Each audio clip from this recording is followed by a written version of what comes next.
Ah, Sir Flint. Perfect timing. I just arrived myself. You are most considerate, Master Ilua. But in fact, I know you have been sitting here for quite some time. If you saw me, why didn't you say something? I was curious to see how long you could sit still for.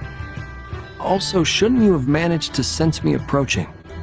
That would be a first. You always seem to appear out of thin air without making a peep. Also, how many times do I have to tell you not to address me as master? I don't qualify.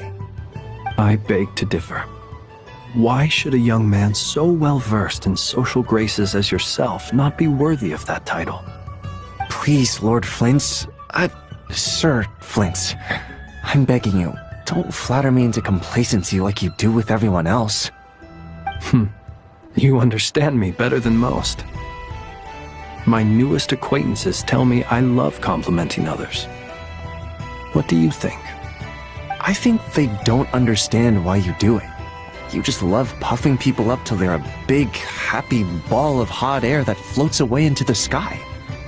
In all sincerity, I can only hope that they bring good tidings when they come back down to Earth. Is the situation that bad? We just held a strategy meeting. Let me fill you in.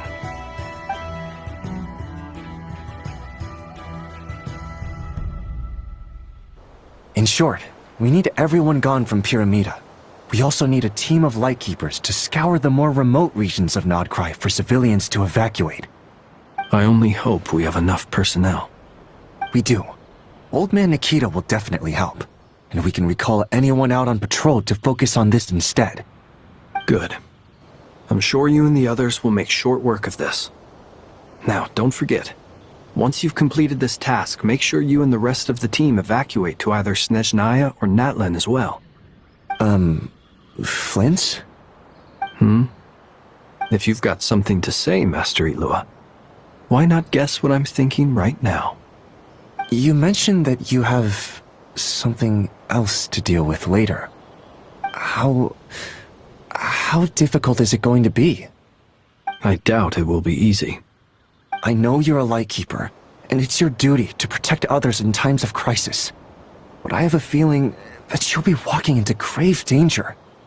However bad things have gotten in the past, Nodcry has never faced a mass evacuation before. But from the sounds of it, you don't intend to come with us. I don't mean to pry, and it's probably none of my business. But whatever it is you're intending, you don't have to go through with it, you know. I've been afflicted with some sort of curse, and I'm told it may well trigger if I set foot outside of Nodcry. As such, I cannot leave. I have to act, if for no other reason than to fight this curse. What? No. Why? Why would anyone want to curse you? There are plenty of people out there willing to trample over others in pursuit of their own goals. Frankly, Sir Flint, I am furious. You're making light of what is an incredibly serious situation. Indeed I am. And? And what? I told you, I'm furious about this. Nothing I can do about it, I'm afraid. Things happen, and we just have to deal with them. If you find yourself feeling angry, perhaps start by drinking a big glass of water. Hey, you mean you're completely unmoved by my anger? I'm devastated. Then allow me to express my sincerest regret. Come by the lighthouse sometime. We'll catch ourselves a few fish, have a little barbecue, play some cards, and bask in the sun. Maybe I need to spell this out. Lean in a little, Flint. Oh my, this doesn't bode well. Word is that you were caught up in a real horror show recently. People were amazed that you returned safe and sound. They've been debating whether you're even human. I've returned safe and sound from plenty of crises. When you say people, do you mean other people? Or do you just mean you? Fine. I'll be frank. You're not human, are you? Heavens. Now that's a horrifying thought. You know what? Forget it. We'll revisit this once it's all over. A sound plan. Well, just promise me you'll come back in one piece. All right? For you, Master Ilua. How could I refuse? Also, please pass my regards on to our colleagues. Tell them, thank you all for your assistance. Please put safety first as you proceed with the operation.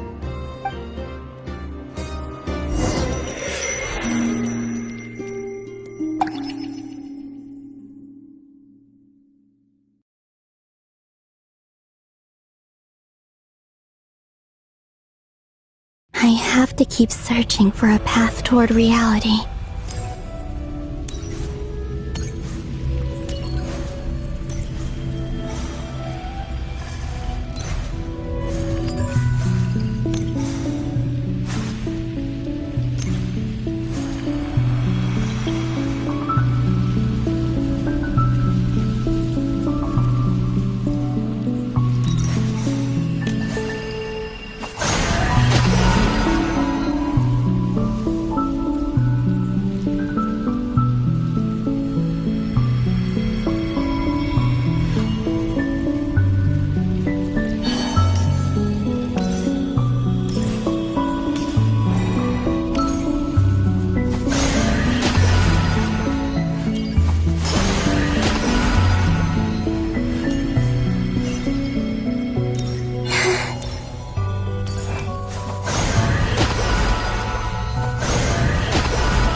This should do it. The last 2 times I tried to influence reality in this space, it consumed a lot of Kuvaki. I'll try and be more careful this time. I need to leave key clues behind using less power. I hope everyone still remembers what I said on Moon Prayer Night.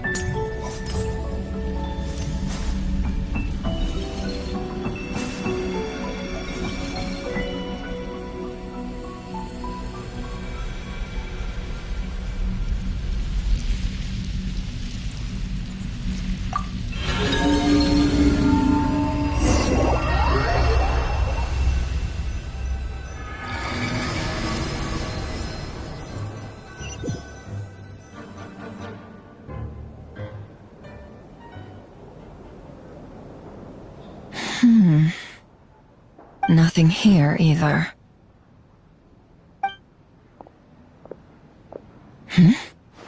Flints? Ah, Miss Nefer. What are you doing here? Unless... I just spoke with Itlua about arrangements for the search and came for a walk nearby. As for you, why would... It appears we think along similar lines. And neither of us likes to accept things at face value.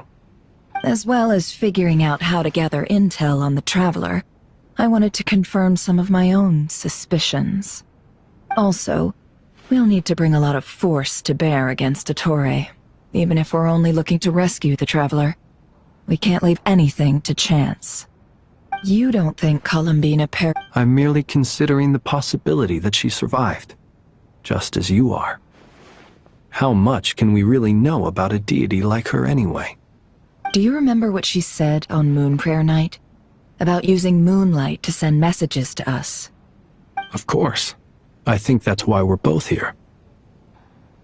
Where have you checked so far? I've been focusing on the outdoors. Anywhere the moonlight shines. I checked most of Nasha Town, but didn't find any. I checked the Curatorium of Secrets, and a few rooms where I thought I might find some leads. But no luck here either. The only places I haven't looked yet are the... But process of elimination isn't the only thing that brought me here. Oh, really? After all that build-up, our mystery ally never showed up even once!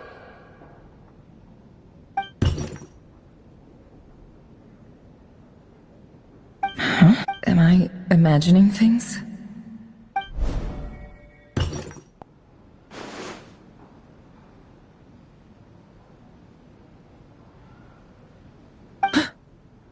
Come on, let's see what's going on. Oh no. I knocked over a... Although, it seems like I'm not about to be pulled away this time. It looks like as long as I'm careful with my actions, it doesn't count as influencing reality. Anyway, is this the flagship? The Traveler mentioned that's where he was staying. I only went into the lobby last time, so I've never actually been here before. How does this space work? If nothing else, I can now be sure that it is not simply memory. He mentioned where his room was. I think it's...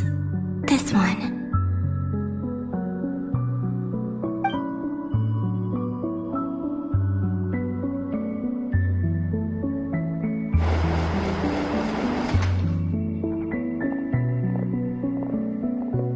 The door is closed.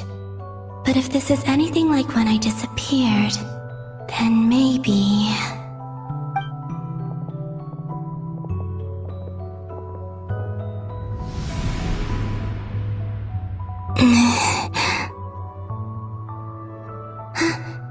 I'm in.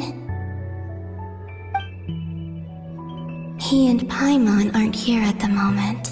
I hope he's okay. Best not to dwell on that for now.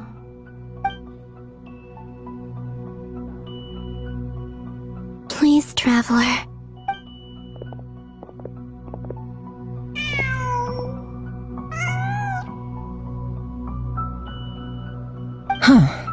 Just a cat. Nothing else here strikes me as noteworthy. Didn't you stay here for a couple of nights once? Before Rerir showed himself, yes. It's also where the Traveler and I first met. Did you notice anything unusual during your stay? I remember thinking how much noisier the flagship is at night compared to the graveyard. Other than that, no. The Traveler and Paimon were most congenial neighbors. This is where they've been staying, yes? Over here? That's right. I wouldn't usually condone breaking and entering. Focus now. I have to write a message on the wall using Kuvaki, just like I said on Moon Prayer Night. Simply open your windows on nights when the moon shines bright, and the moonlight will naturally flow towards the words I have written. Here goes. I'll need to carefully control my strength.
There's a noise outside the door.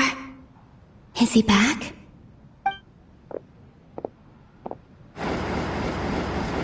Please, you have to see these words.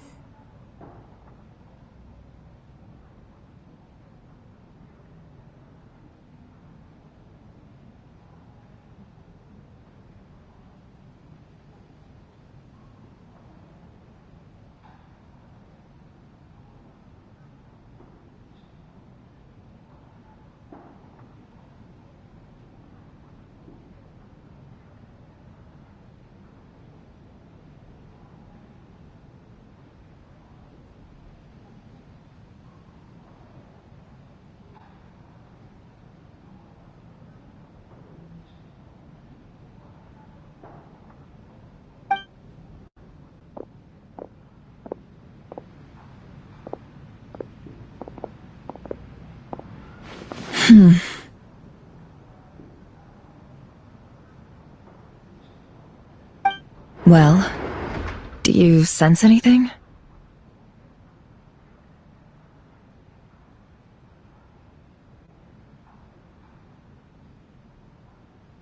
Unfortunately, no. And this place was our last. Not necessarily. We've only looked in Nasha. Miss Columbina said she... Let's try. Wait. What are you waiting for? Paimon, what's that look for? This is a victory feast. It's normal to... The Traveler in Paimon. It's really you. But why are they talking? Huh. You worried Paimon sick while you were out there fighting Rare Ear. So this is your chance to make it up to her, alright?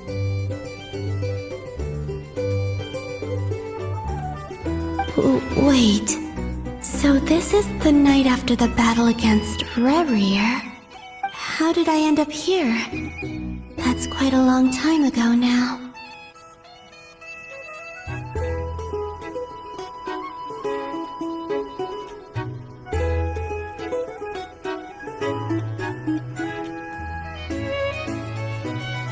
Wait. Time.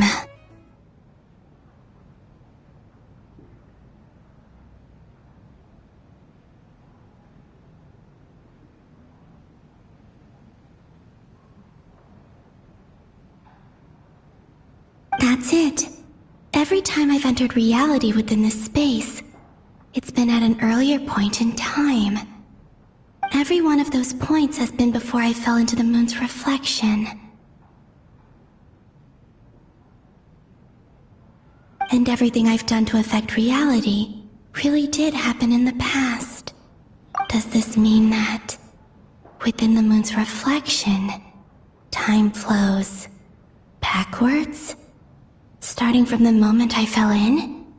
Not long till Moon Prayer Night now. It's gonna be even livelier than tonight. Although, it's gonna be sad saying goodbye to the damselette. She seems like a really nice person. Paimon. No, I can't. Even if I make contact, they probably won't understand what's going on. And in any case, I'll likely get pulled away again if I do. Instead, I have to find a way to get them to notice what I've written using the moonlight. Wait, even I hadn't thought of doing that before Moon Prayer Night. They'd never conceive of that possibility. Is there truly no other way? Don't lose heart. We'll find a way somehow.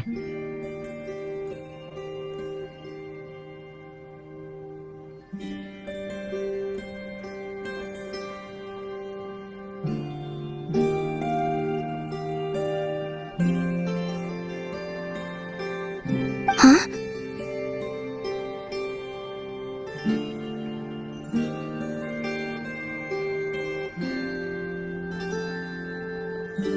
Oh, you say that, but the Frost Moon is beyond the fall sky. If we wanted to go visit her, how would we make it through to the other side? We might not have all the answers now, but I'm sure we'll find a way one day. to be the optimist? The present. The future. That's right. There are still things I can do. What's your plan? Flint's, when you were staying next door, did you ever open the window? No. The rooms here are dark and damp, and there's such a buildup of dust on the windows that the moonlight can't even get in. I didn't think it was worth the trouble. The moonlight. Ah, I think I see where you're going. One moment. I'll see if the owner is available. Don't bother. Time is of the essence.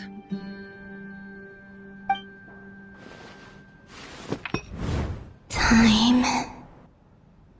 Even if no one sees what I've written at this moment, maybe someone will remember what I said after Moon Prayer Night. I need to write down as much information as I can. And maybe one day...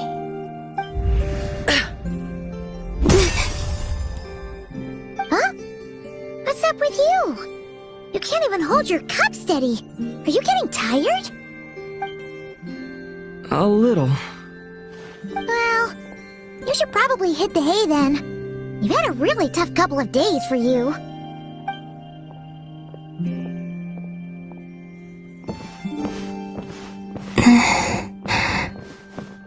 You truly have. You helped defeat Rerir, helped me reclaim my name, and you helped the others organize Moon Prayer Night.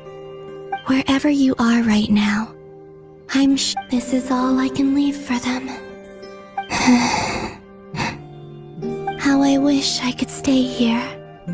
But it's time for me to go. I hope to see you again in the next time. And if the opportunity presents itself. I will surely return to your side. Huh. Columbina. Not only that, but she's left us an entire wall's worth of clues. She even wrote down what would happen on Moon Prayer Night. It's just a shame we found it too late. I am here. Time in this place flows backwards. I am constantly moving forward. It sounds like she's found a way to influence the past using Kuvaki.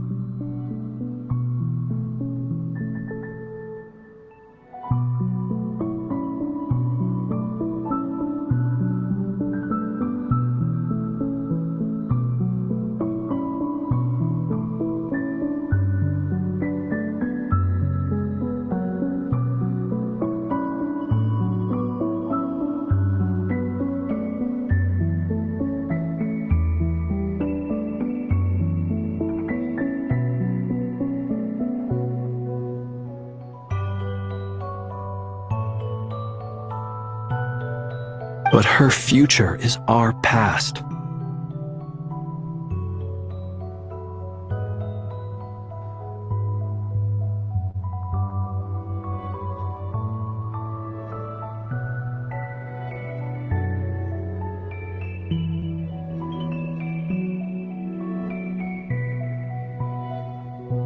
So, these words have been here ever since we defeated the Reikir of Solnari. We just never discovered them.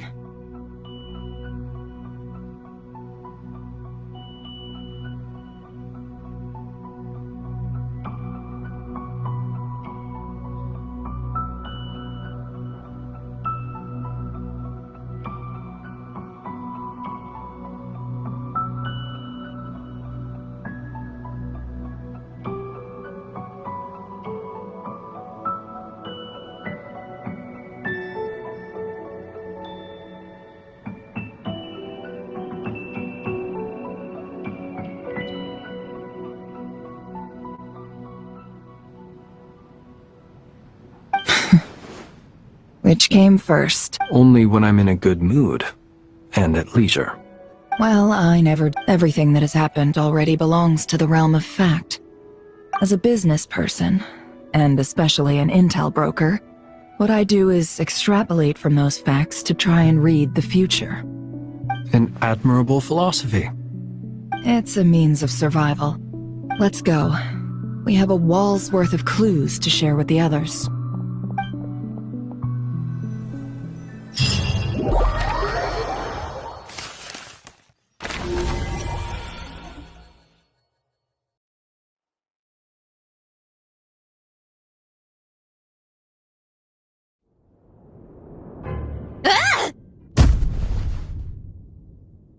It appears that the doctor's energy signature has changed to something similar to Kuvaki, but not like the Kuvaki we're used to.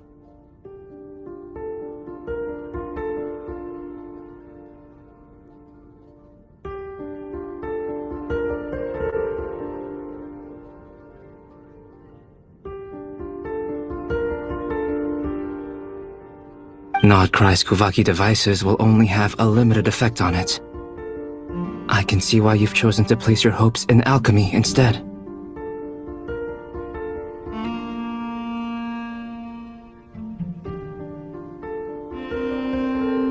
Also, I must say these books are rather profound. My subordinates just shipped them in from Fontaine. Some of them are from the Narcissenkreuz Order. Additionally, after some further scanning, I've discovered something extremely annoying. What's that?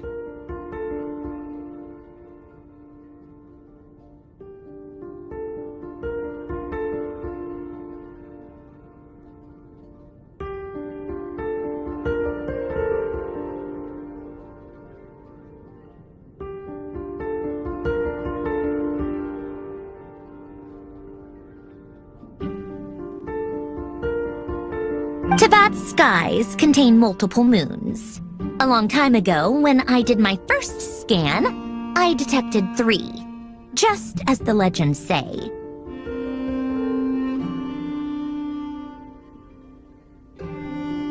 But when I checked again just now, I detected 4 moons. So there's one extra? Yeah. Originally, I thought that if I could still find 3 moons, that would at least mean Columbina's still alive. But then it occurred to me that apart from the frost moon, Tibet's moons are just husks. And husks surely shouldn't show up in the scan, since they're not alive. It's weird, isn't it? If we can't even distinguish between a dead and a living moon, how are we supposed to know whether a moon goddess is still alive? Or does this mean that the moon— It's certainly possible.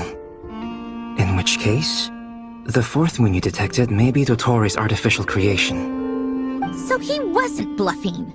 He really built his own moon marrow. Ugh! I'm so mad right now! It's easy to get overwhelmed when you have too much on your plate. Maybe you need to relax. Perhaps try going for a walk, or simply take a few deep breaths. Nothing can calm me down at a time like this. I need more time, and I need progress.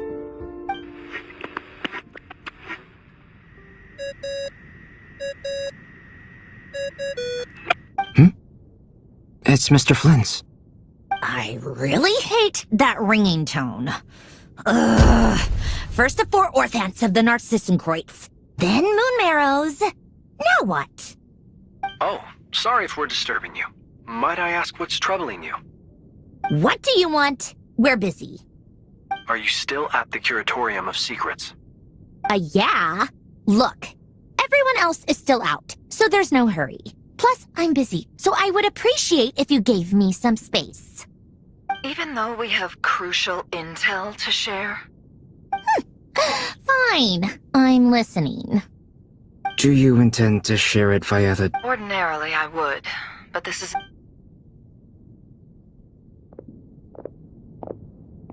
All right then. So, what's the situation? The rest of the team is still out working on their missions and evacuations, but we've decided to fill you in on the most crucial information first. Sandrone, you were right. Columbina is most likely still alive.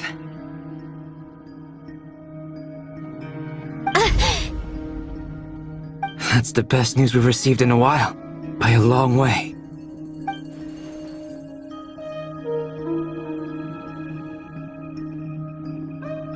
Random locations. Appearing in reverse order? Are you serious? So not dying isn't enough for the moon goddess, huh? She has to show off too. Anyway, does this mean we can deduce her condition from the moon marrows? Miss Androne, there's nothing wrong with simply admitting that you're happy to hear the good news. I'm not.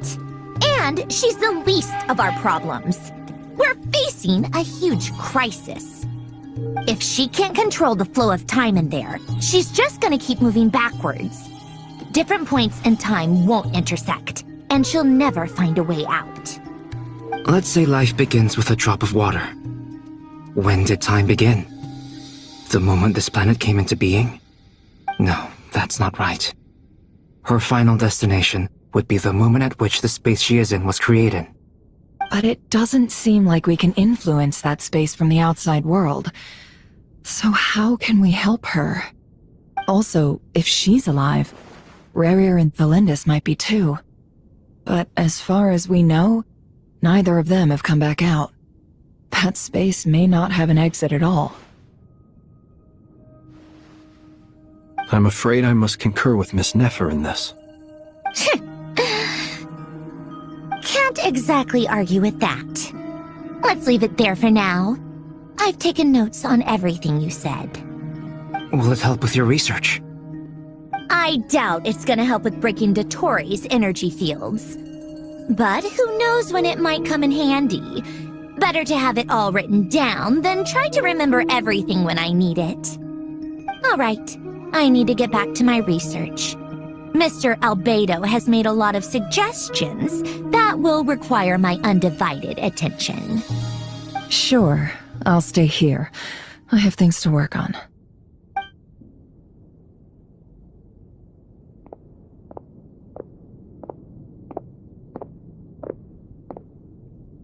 Paimon, are you there? Oh, right. She went with Varka to Natlan, didn't she? Good thing we've moved her and the Traveler's luggage in here. Speaking of the Traveler, where could they be? There's a note from Paimon. Paimon here. Not in at the moment, but if anyone needs to borrow her stuff or the Travelers, go ahead and help yourself. Paimon won't be mad. Also, Traveler, if you get back before Paimon, make sure to get some rest. Paimon misses you a lot, but put your health first, alright? How sweet. Well, since you offered, Paimon, don't mind if I do. This is the Traveler and Paimon's luggage. All the items they use day to day are here. It's well organized. I wonder which of them is responsible for that. What do we have here?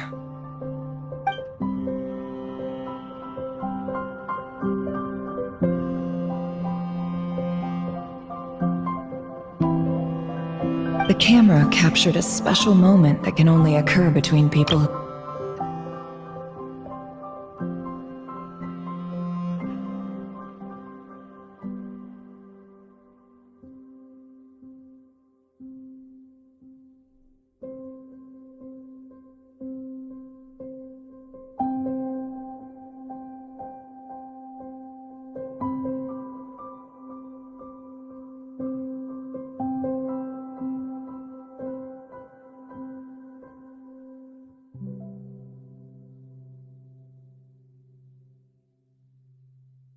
Well, since you offered, Paimon, don't mind if I do.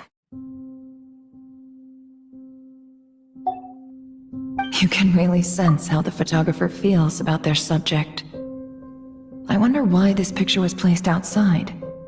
Is it because Paimon recently looked at it?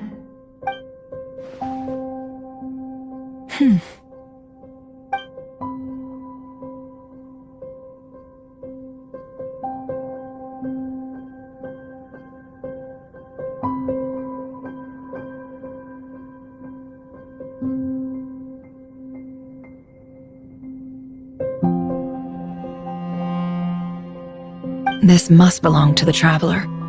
Perfect. I'll use this. Hang in there. We'll find you.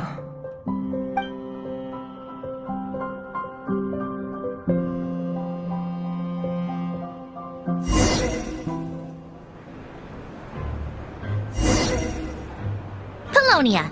Search keyword world formula and bring me all relevant books.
Let's see. This one is on Tonki's sermon dictation concerning the apocalypse.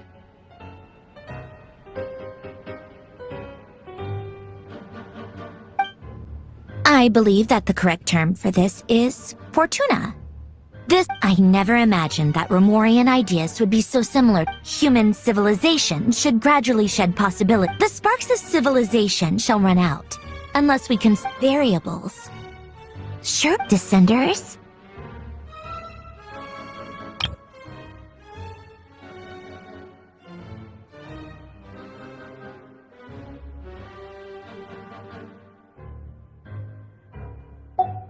Dottore likely captured the Traveler because of his Descender status.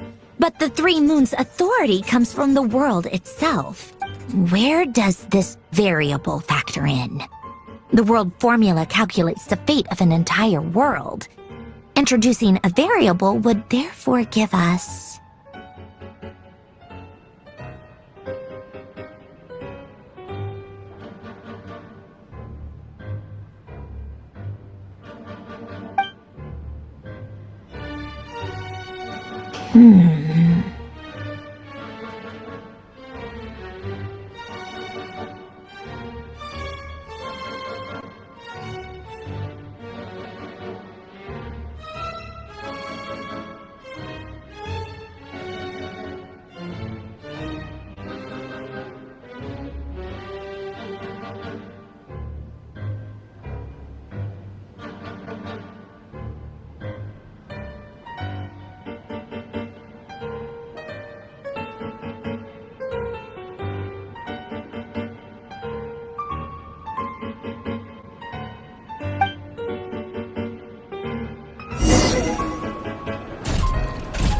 Polonia, search keyword pathway and bring me all relevant books.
Otonki Sermon Dictation. Explications on the chemical marriage. Observe and compute the pathway displayed in the guidance diagram. Deconstructing and reversing its effects could generate potential ideas. So, it's one of Renee's draft lectures. Deconstructing the pathway. I suppose that could lead to a breakthrough.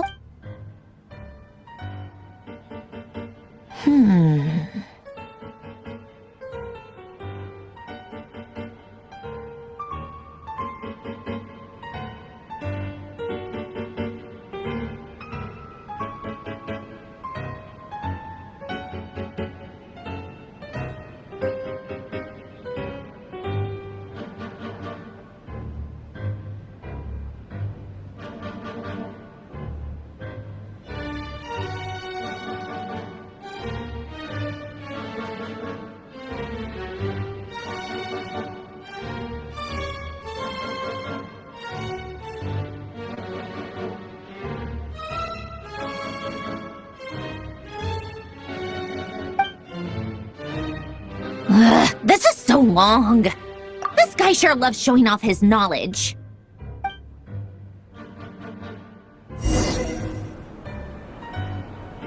Polonia, search keyword tree model and bring me all relevant books.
Most of the experimental devices proposed by the Lilia Crucis Ordo are built based on the simple and basic logical structure of a tree model. Lilia Crucis. Guess they were trying to cover up the name of the Narcissenkreuz Ordo? When Duke St. Germanus departed, he said, "It seems that there's no going back." Alas, he is only a genius when it comes to machines. In all other things, he is but ordinary. Excuse me? I'm sorry. That's just ridiculous. What kind of book is this? Great Detective Herlock, the Alchemist and the Clockwork Saint? Isn't this a novel? Come on. Still, the author swears that they knew Renee well. Whatever. I guess it's not beyond the realms of possibility that Renee would say nonsense like that on occasion. Memory, wishes, souls, and persona. Frankly, this sounds more like occultism, but if Albedo vouches for it, I suppose there must be some alchemical basis to these techniques. The way Alain Guillotin saw it, the world was comprised of machines. The universe needed machines, and thus his technologies were created. That's why I was born. René, his full name was René de Petrichor, if I recall correctly. Sounds like he and the town must be intricately connected. That place was also the source of most of our information regarding Remurian civilization. Seems like some of his projects were based on their technology. The cutting of souls and storing them in vessels. These seemingly unrelated techniques underpinned René's research. Assuming that the four orthants correspond to alchemical categories. The chemical marriage model? Alain would have scoffed at that. He never would have let those theories or parameters anywhere near his mathematical formulas.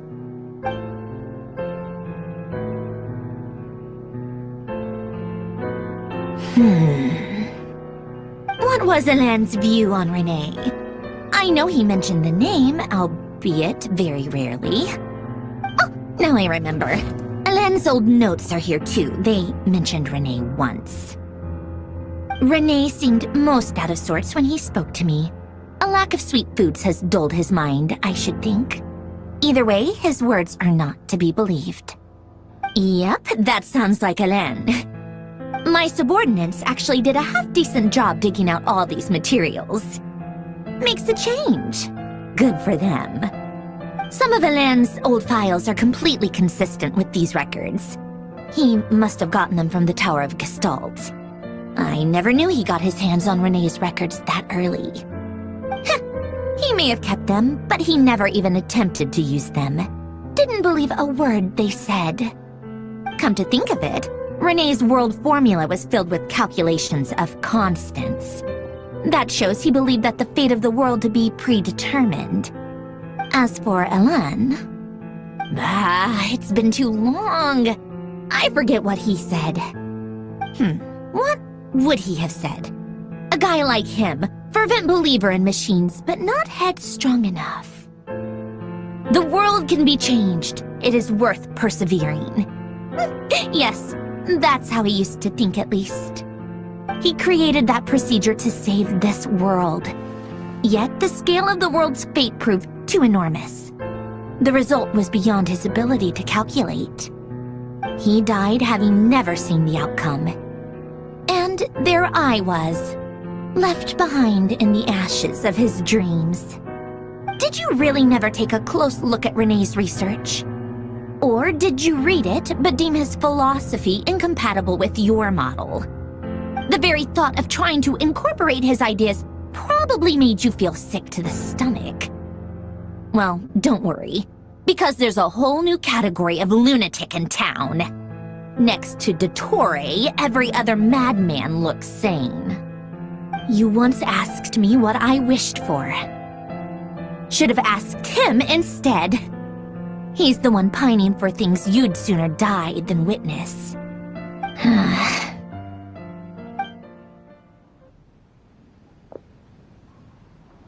Even the tiniest variable can make big waves in the present. Now then, allow me to put these in stead. First, establish and verify the existence of the Great Circle. Absolute nihil on one end, absolute reality on the other. Now, search between these two extremes. Then, the construction criteria. Variables.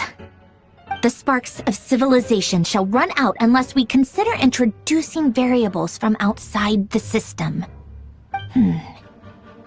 Input traverse the world, space-time, and civilization, then extract the essential nodes from the records to determine which variables they point to. The primordial power that differentiated itself from the void. The power of light. Yes, light. Records. Hyperborea.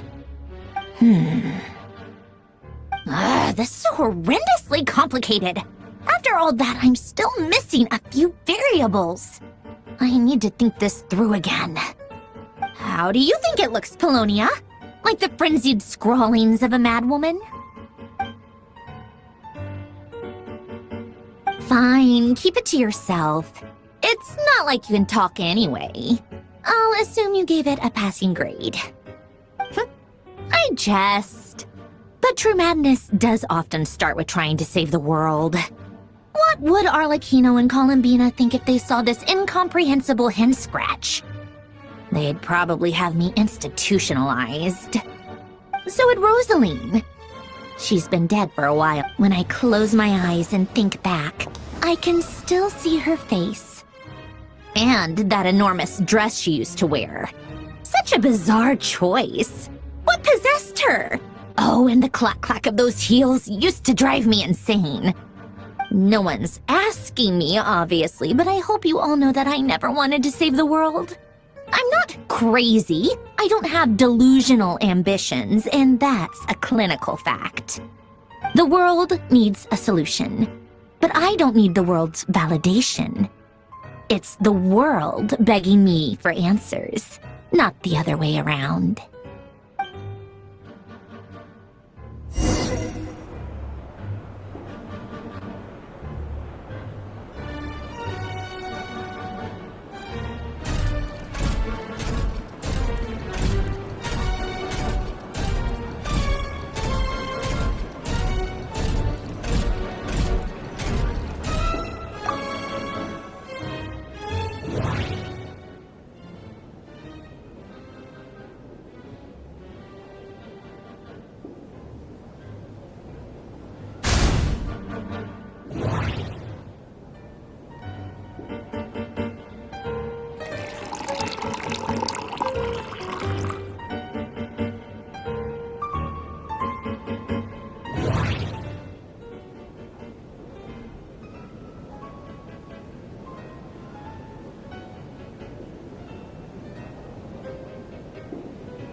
Oh, cookies to go with the tea. Something's written on the box. We are proud to present this homage to the Fortress of Maripede's fun-filled meal collection system. Fortune cookies. Have a lucky start to your day. Sounds like a dumb gimmick to me. Be early to bed and early to rise. Get plenty of sun and drink plenty of water. Then things will surely go well for you. What? Are you kidding me? Somehow I doubt that an early night and a glass of water is magically gonna save a world on the brink of existential peril.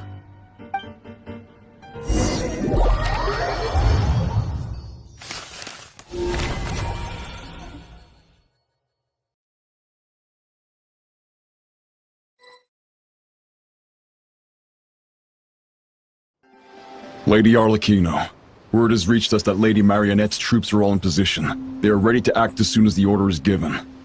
Excellent. The only thing is, they are fewer in number than we expected. It looks like many of them must have lost their lives at the hand of the monsters released by the Doctor. Can't be helped. Allow them to join our ranks and keep in contact. As you wish.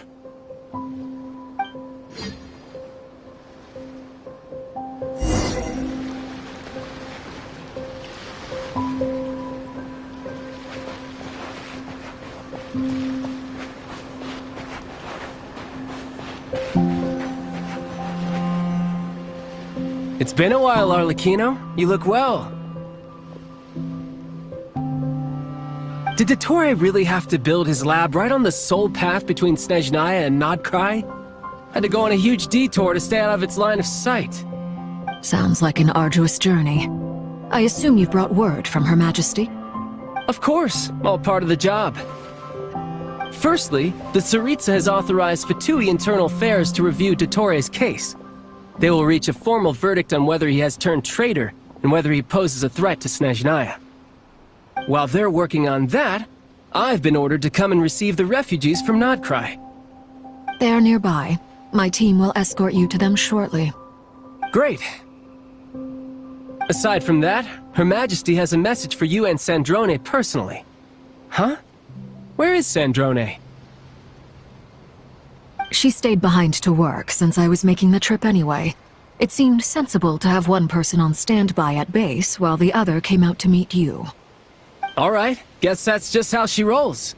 In that case, tell her that the Tsaritsa's decree this time is pretty awesome sounding. I think she'll like this one. Still, I wonder what... Wait, what's that? Did one of our troops turn into a monster? Take him out.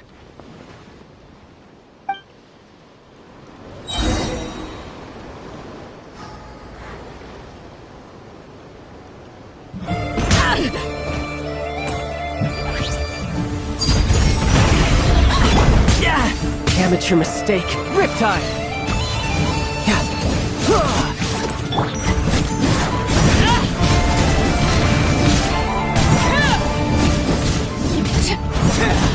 This is where you fall.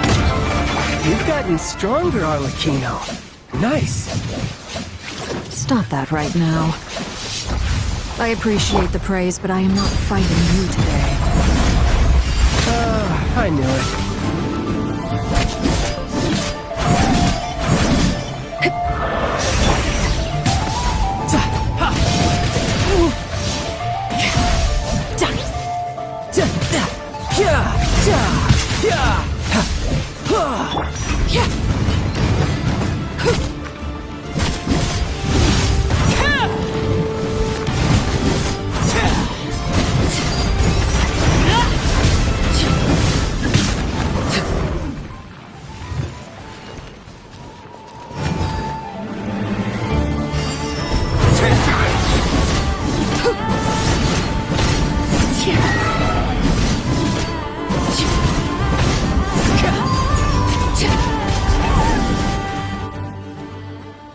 I can't believe it. He was a living, breathing human one moment, and then... Another fine piece of work by our dear colleague, I'm afraid. What in the world has been going on in Nodkrai? A lot. But long story short, Dottore stole 2 moon marrows that should have... What? What do you mean he built a moon marrow? People build roads and houses, not moon marrows. What's his next DIY project? He's gonna build a god? You could stand to be less surprised. We are harbingers. The work we are engaged in makes the creation of gods seem mundane by comparison. I tell everyone who asks that you once crossed swords with Rex Lapis while serving as a key supporter for Rosaline's plan. But right now, you're acting like a common adventurer. Thanks for speaking up for me. Those two really took me for a ride back then. Then again, surely no common adventurer would manage to get tangled up with them the way I did. That's gotta count in my favor, right? It almost sounds like you wish to repeat the experience. I might have to lower my opinion of you. No. I'll stop talking. Please, go on. Dottore is currently still experimenting with his newfound power in ways that continue to corrode the outside world. As for the human mutation, I believe this is simply a consequence of his experiments, and not a strategic move. That radiant beast was once a subordinate of Sandrone's. I suspect he was only allowed to live so that he could become an experimental subject. Also, those of us who fought Dottore have been afflicted with a curse. As such, I cannot leave Nodcry. This is so much worse than I thought. No wonder Her Majesty's decree is so extreme. While these exceptional circumstances persist, the Harbingers are hereby authorized to use unilateral executive powers. Should Dottore pose a threat, Arlecchino and Sandrone are permitted to eliminate him. My thanks to Her Majesty. I will pass these good tidings on to Sandrone. Her Majesty has also declared that she will refrain from launching an attack on the now evacuated Nodcry due to the presence of unretrieved research material. A wise decision. By the way, how's my old partner doing? I'm assuming they're with you? Partner? You mean the Traveler? I'm afraid I have bad news. He was captured after our failed assault on Dottore's lab. His whereabouts are currently unknown. What? Why? Since when does Dottore have a bone to pick with him? That is indeed the question. I'm not sure he does. He must have some other goal in mind. This won't do. I have to rescue him. You can't. We have no idea where the Traveler is. What am I supposed to do then? Stand here twiddling my thumbs? Sandrone is working on it. The best thing you can do right now is complete your mission. Fine. I guess I'll leave this to you then. One last thing. Tell the Rooster to get the message out to the gods and citizens of every nation in Tevat. Beware. An uncontrollable pollution is spreading forth from Nodcry. The source of that pollution is a madman drunk on the success of his experiments. The Fatui and our allies will endeavor to contain the threat. However, if Nodcry falls, things are likely to escalate. Considering Dottore is one of our own, all Fatui stationed in Nodcry consider it our duty to stay and fight him to the bitter end. Whatever the cost. Hey, don't be too pessimistic. If it comes to it, I'm sure Her Majesty won't stand by and do nothing. I hope you're right.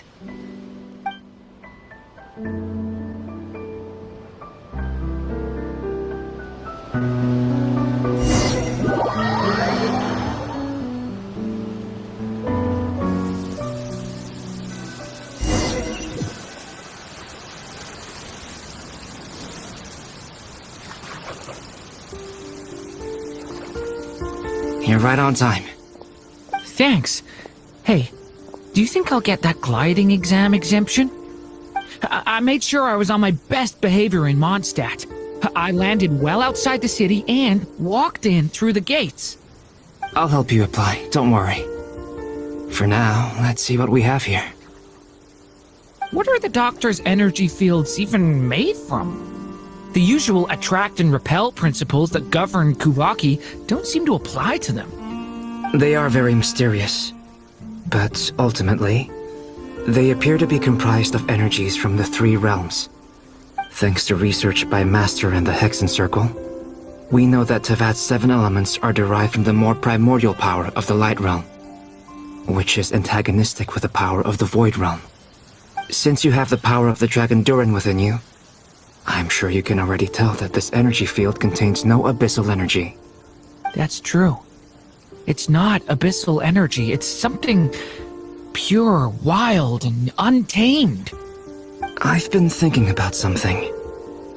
Do you still remember the device that Dory supplied from the Academia when you and Miss Columbina fought Raria? That was one of the most marvelous feats of ingenuity I've ever seen. The design, the craftsmanship, the material selection. I couldn't fault any of it. Not to mention the operating principles. Surely the most ingenious feature of all. Dory didn't go into detail on how it functions, but I have a working theory. The clue was that Miss Columbina was somehow able to use the pyro energy that you provided, despite the fact that, as a moon goddess, she should only be able to use light realm energy in principle. Now, all elemental energy is, of course, derived from light realm energy to begin with. Hence, I suspect that the device works by restoring elemental energy to its original state. This presumes a theoretical model of the 7 elements akin to that of light refracted through a prism. Perhaps it is no mere analogy. Maybe there is indeed a prism in this model. I almost wonder if the idea for the device was conceived based on direct observations of said prism. It would explain how such an ironclad design concept was achieved. It is at once a masterwork of engineering and a groundbreaking application of the Academia's latest elemental theories. I suspect only Lesser Lord Kusanali herself could have devised such an ambitious technology. But back to the energy field before us. If this is pure light realm energy, its relation to elemental energy is one of integration versus division. Or you could say that the former contains the latter. Could this mean that elemental energy can dilute the power of the light realm? Should we give it a try? We should.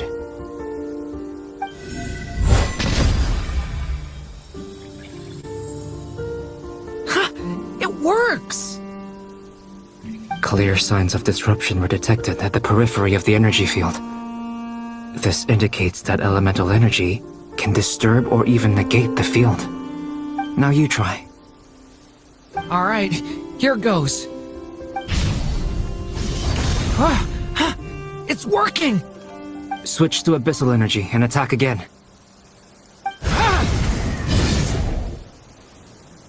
No surprises there. Abyssal power drains the energy field to a significantly greater extent. I now feel confident in asserting that the energy field is indeed pure light realm energy, and that elemental energy can dilute it. But the energy field is huge. How much elemental energy will it take to neutralize it? We don't have to neutralize it completely. We can try other approaches. That's all for theory. Would you like to continue watching? So you knew I was here. Huh? When did you get here? A while ago.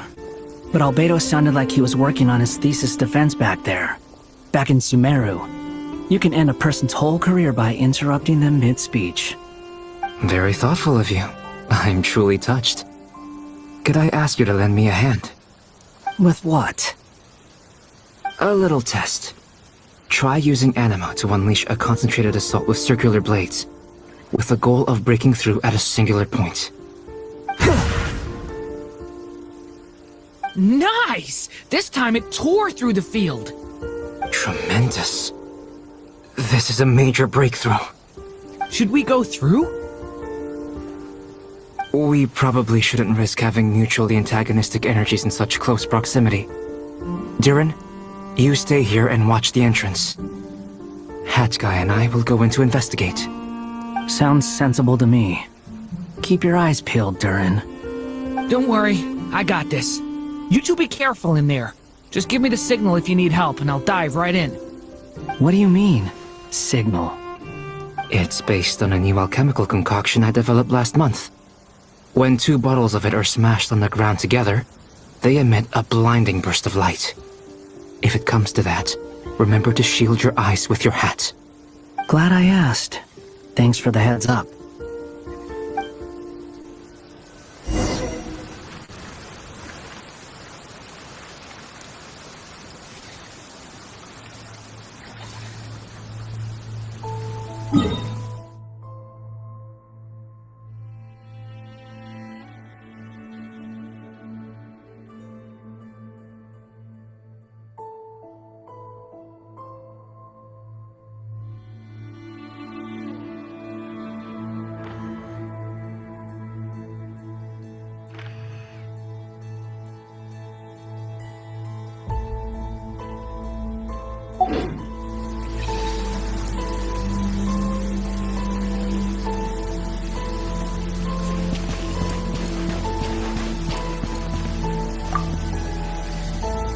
thought. Beyond a certain distance, we can't see the opening where we came in. Maybe that's to prevent people from escaping. Sounds like Dottore style to me. Not much has changed. Things are basically the same here as they were before the energy field appeared.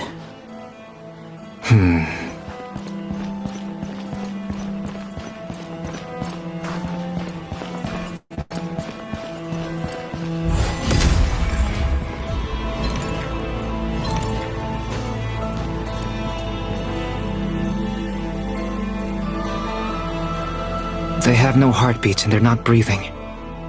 We can only assume they're dead. Also, there's an animal squatting next to each body. It's watching us. That's not an animal's gaze. What are you trying to tell us? Doesn't seem eager to talk. I guess maybe it's just an animal after all. Let's keep looking around.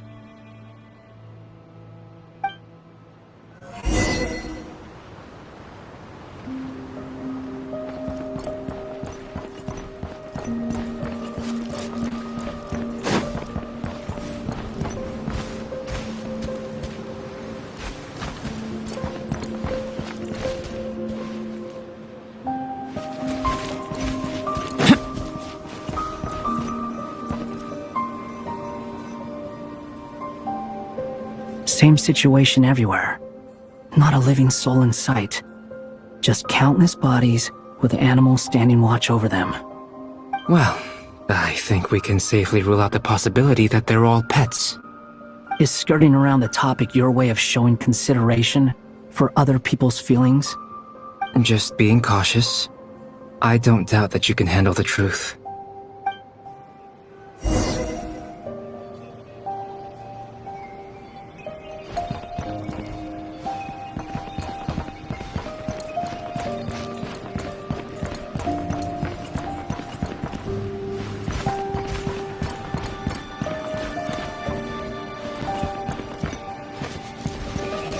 Careful. Please. Help us. Please. Over there, I hear a voice.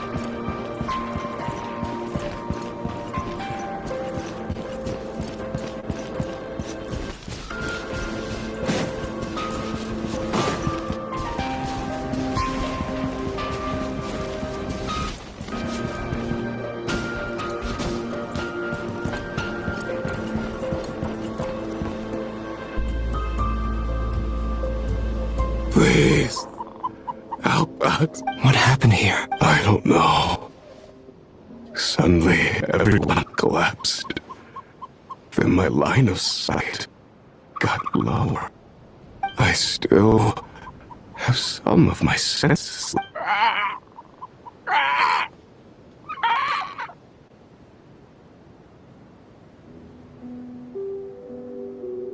It looks like there's a huge experiment going on inside this energy. Maybe each energy field is its own giant experiment. Vile. He's swapping human minds with those of animals. Even without the other circumstances, this would be an extremely radical experiment. Those people may have lost their sense of selves, but they are not fully animals either. If they were, they would have left. But instead, their instincts are driving them to remain by their dead bodies. We should go. No sense in sticking around here longer than we need to. Agreed.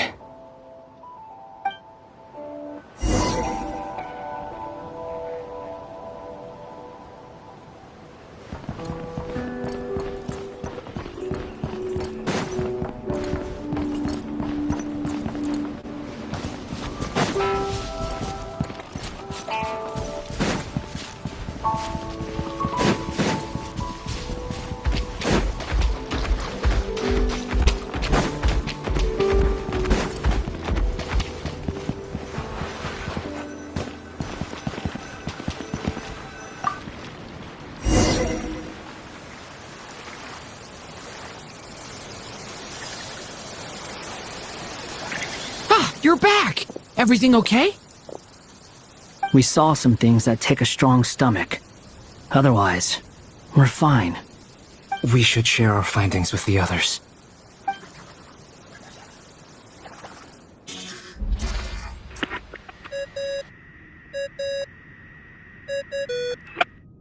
Yes? Who is it? Miss Nefer, it's me, Albedo. We found a way to break through the energy fields. With enough control, it's possible to tear them open using elemental energy. Also, we managed to take a look inside. Dottore is carrying out his cruel experiments on an immense scale. Any residents who have failed to evacuate in time will likely meet a grisly end. Sounds like he's living down to our expectations. Might I ask how things are proceeding on your end? I'm just about to get started. I'll be in touch once I have a result. Understood. Stay safe. I will.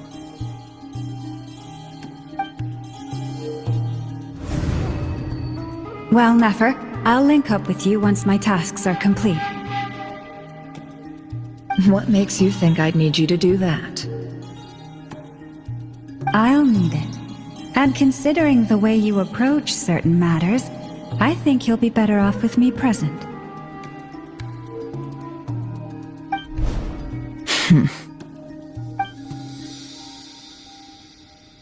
Let's begin. Entering simulation mode. A vast wasteland. Is this the Traveler's inner world? I was expecting something more vibrant, to be honest. Wait, someone's there. What are you looking at? In that case, I'll look at it with you. I want to know all about everything you've seen and experienced. Is there somewhere I should return to? Or should I stay here and be the hero everyone says I am? I don't dislike my current life. Roaming the land, fighting battles, accomplishing missions, earning a living, looking after Paimon. It's not so bad.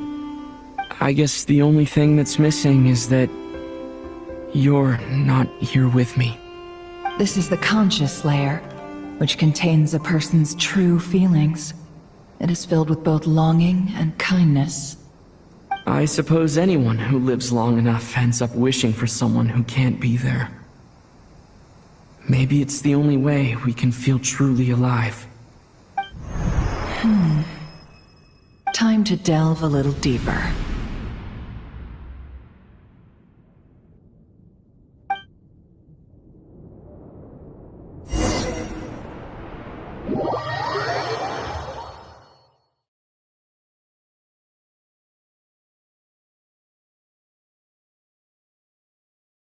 Nasha Town is hardly the optimal choice for a place to live, but it has character and a reasonable population density. What are you trying to say? Oh, don't be nervous. I was just thinking where might make a good starting point for your journey. Perhaps I should send you further afield. Conria, perhaps.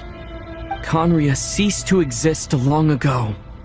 Once again, you fail to understand the possibilities that the Tri-Lune creates. Anything that has existed in the past, I can now recreate. You simply do not wish to see that happen. That might be because you miss your sibling and fear getting answers that you are not ready to learn. But this isn't...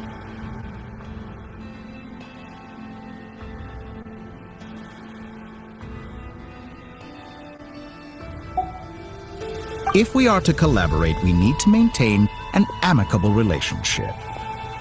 In a moment, you will be able to...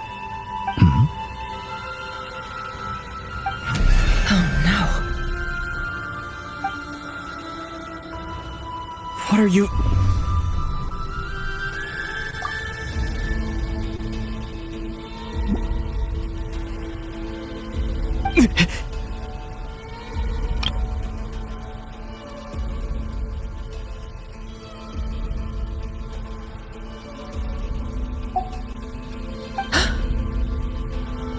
What are you gonna do? Don't move. something unwanted has crept into... Oh? Gone as quickly as it came.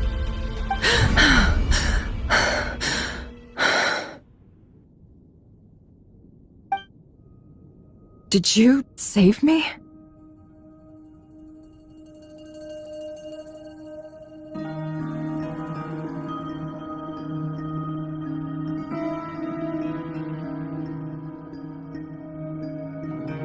If I hadn't cut the connection, Dottore might have caught you from the other side and destroyed you. This was a good idea, but once is plenty. You were exceptionally brave. Excellent work. Thanks, but now's not the time for that.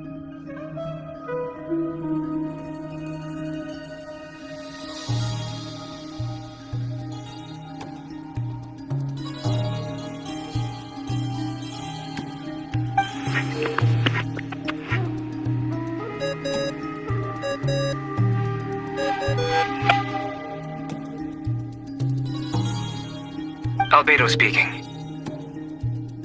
I think I know where he is. What is this endless darkness?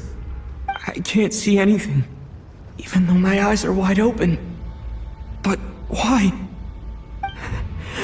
What happened? Ah, sorry about that. I take it you didn't notice. Just now, a friend of yours took a little peek into your mind. Could it be Nefer? How did she do it? Did she use something as a medium to connect to me? Do you think she's aware of your current circumstances?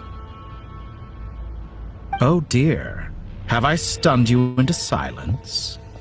I only wanted to slow down your time a little so I could stop your intruder in her tracks. It would have been nice to capture the spy. I must say, I'm finding the ability to adjust the flow of time rather intriguing. The moment you closed your eyes, time seemed to grow impossibly viscous, didn't it? A whole month passed before you opened your eyes again, but only for you. No one else was affected. I dare say this is something only a god can achieve. Point taken. You've proven once again that you have god-tier powers. Oh, you misunderstand. This wasn't about proving a point. I was testing things out. I find I learn best by doing, and I have to admit, I only wanted to make you sleep for a short while, but it ended up lasting a whole month. Clearly some finesse is required to wield the authority over time as I wish. I hope you're not angry with me. It was only a month's discrepancy, nothing too serious. Had I been off by a year, a decade, or even a century, that would have been quite a different story. You could have frozen me for millions of years. So much for collaboration. You aren't showing much sincerity. Millions of years? To what end? I wonder if you don't understand humans all that well. They are very pragmatic creatures who understand only that which they can perceive with their senses. If I had you sit here for a week, I imagine people might sympathize. But if I left you here for 100, 1,000, or 10,000 years, the sheer size of that number would cause it to lose all meaning to them. They would not have the capacity to comprehend your suffering, and thus they could not empathize. Unfortunately, while gods do exist in Tevat, it is ordinary humans that account for most of the population. Their lifespans are so limited, their bodies so fragile.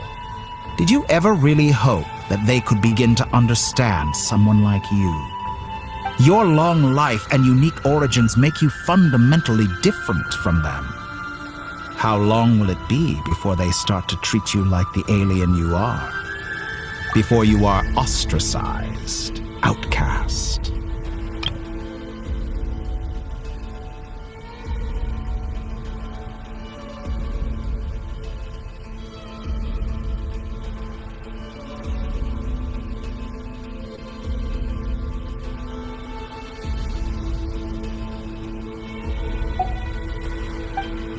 alien. Even I feel bad for you sometimes. This world has made you into a slave. So many times you have served its will, and not once have the powers that be ever thought to grant you the one simple thing you wish for.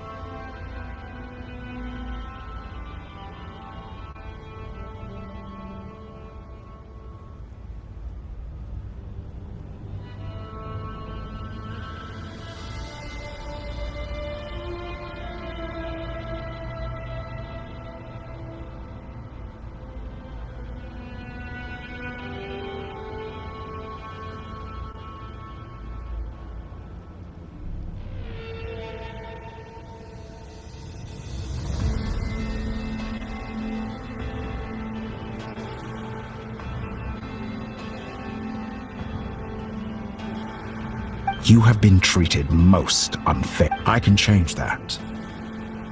I will grant you special privileges and give you back the status you rightly deserve as a descender.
I've entered the past 3 times at this point, but I still have so many questions.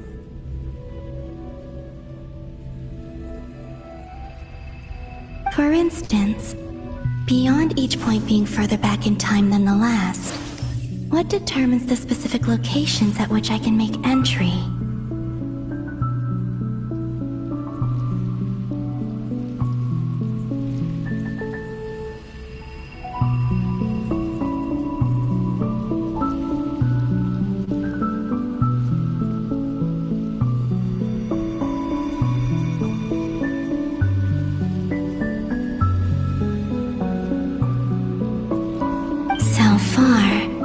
Common thread linking all 3 scenarios is that the Traveler has been present.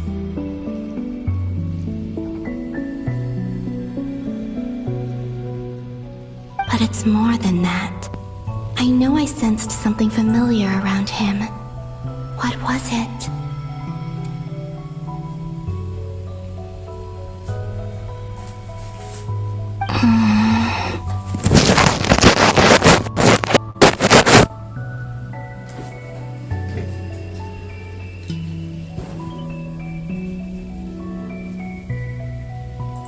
I'll keep this question in mind as I carry on.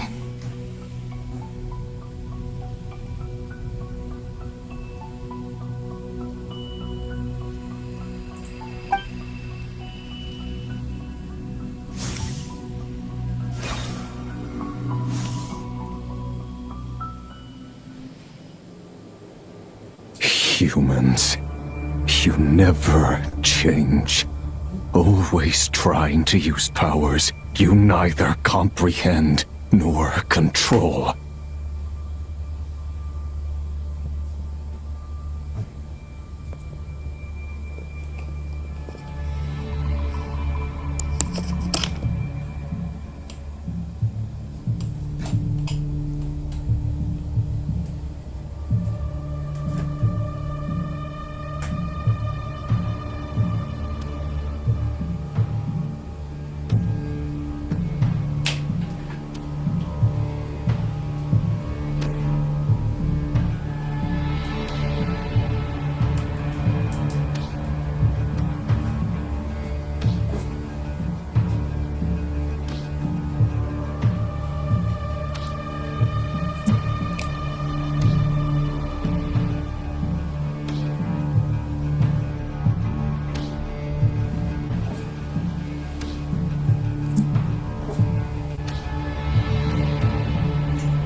This looks like Star Sand Shoal. Was this before Rerir regained his physical form?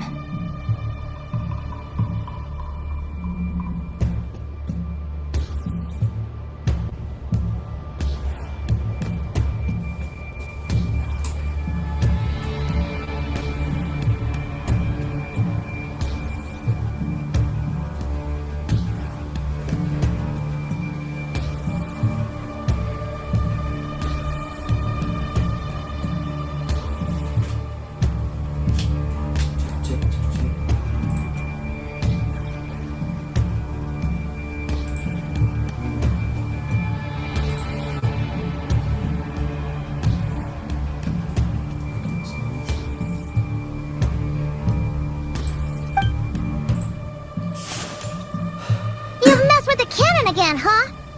Sorry, but this round's not gonna go your way.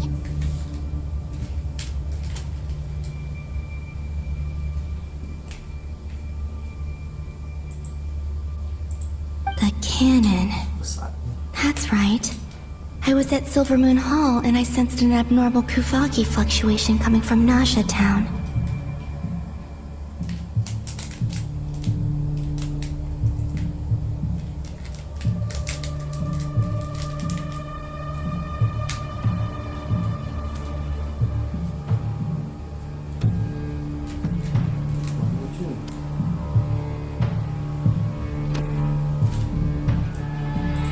And right after that, came an ominous power emanating from Star Sand Shoal.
My body was once torn into countless pieces and hurled into the swirling chaos of time itself.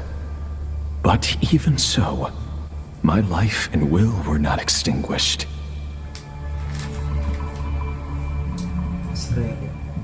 I wonder if I could try to prevent his resurrection.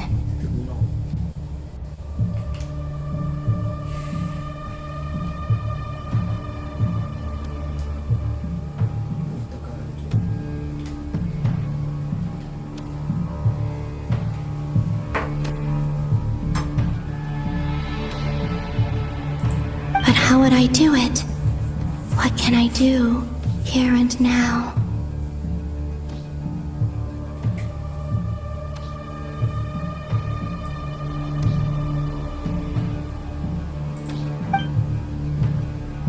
Traveler!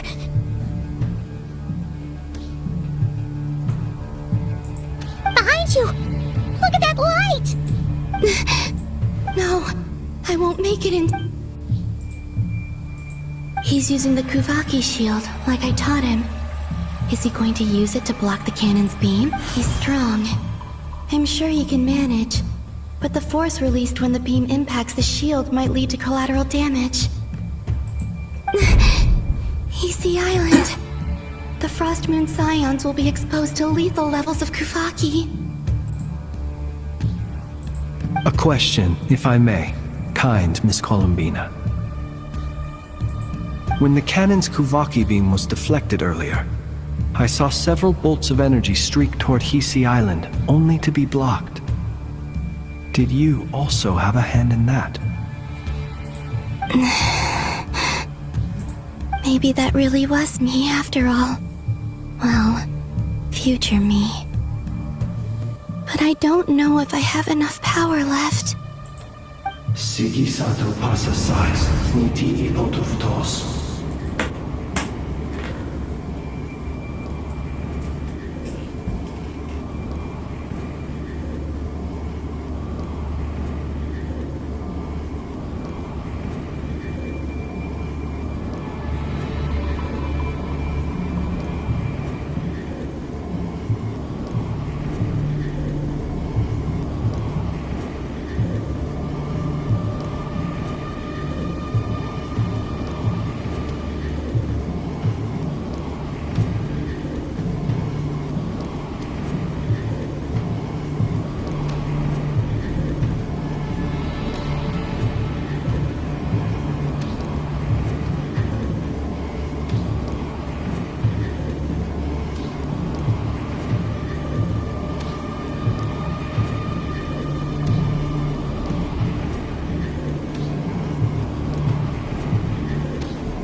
There's no time.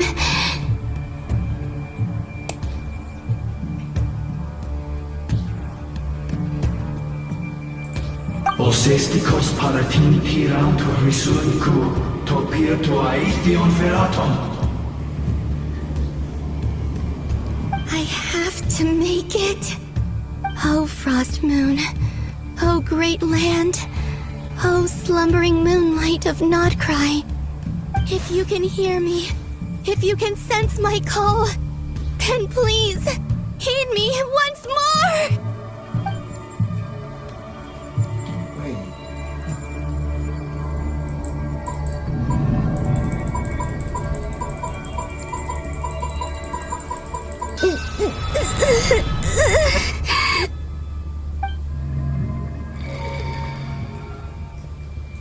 Did it work?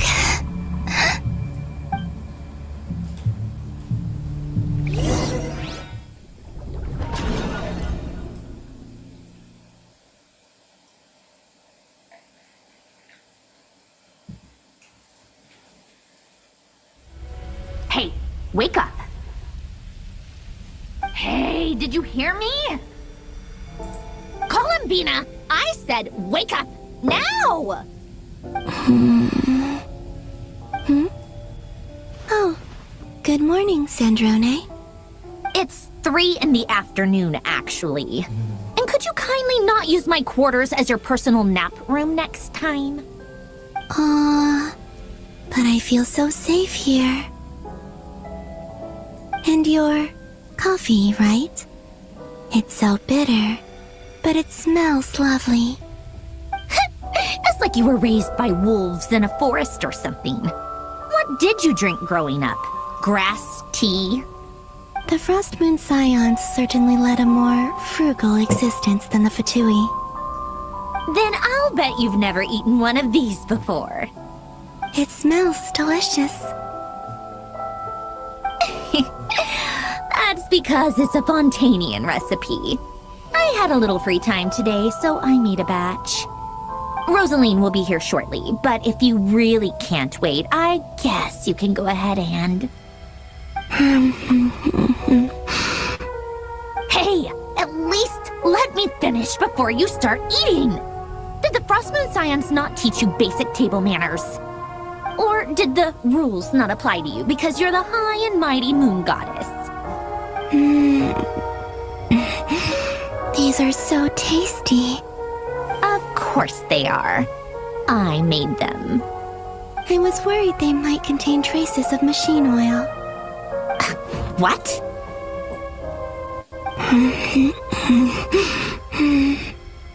You know, there's something I've always wanted to ask you. Why did you leave your old home and join the Fatui? I mean, I'm sure their food was awful. But there's gotta be more to it than that. Well, life there didn't go quite how I imagined. What were you expecting? You're a god.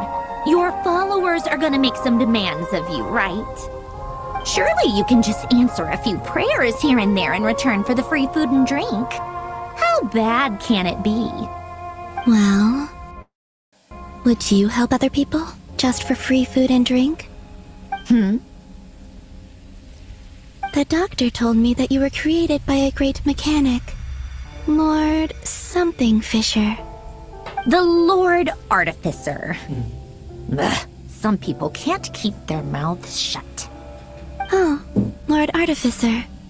And didn't he have something to do with the, narcissist? Narcissenkreuz Ordo. Yes, that was it. Narcissenkreuz Ordo. So, would you try to fulfill their wishes? You must be joking. I wouldn't go even if they paid me. I don't even know them. Exactly. Well, I felt the same way. I did not know the people who made demands of me. What do you know? We're on the same page for once. In his later years, Alan did ask me if there was anything I wanted to do. If I had any wishes of my own. Well, I don't.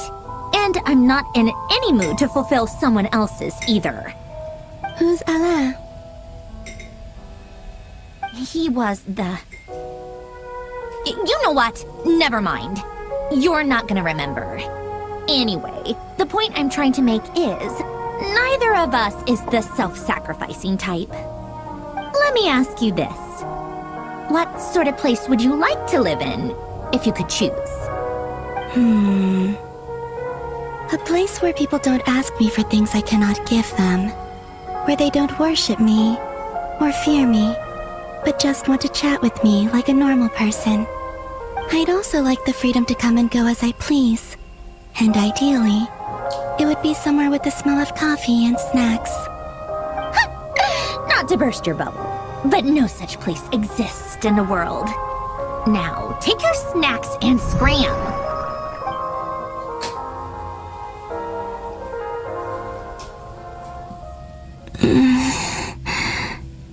Did I pass out? Of course. I'm back here again. I dreamed of events from my past. Sandrone. Traveler. I miss you all so much. Back there.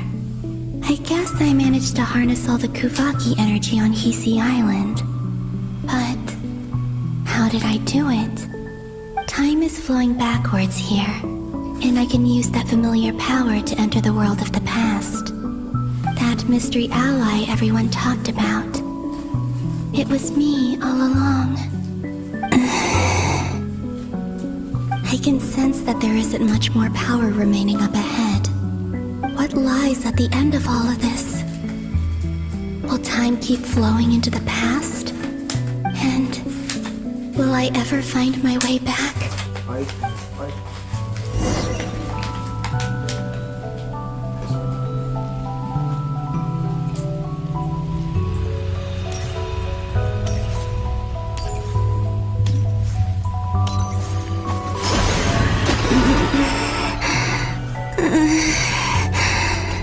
It's getting harder and harder to use my power.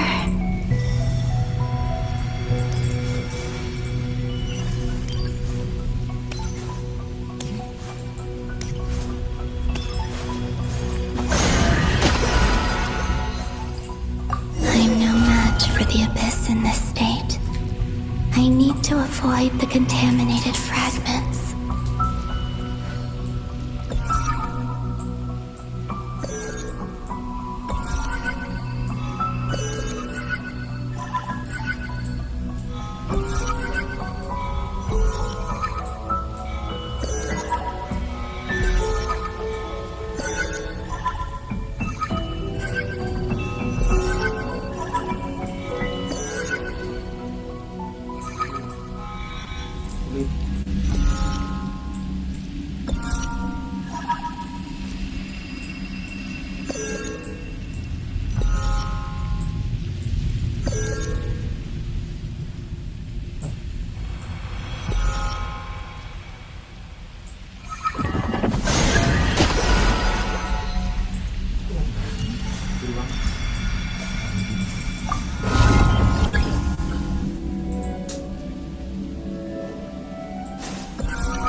Time to go.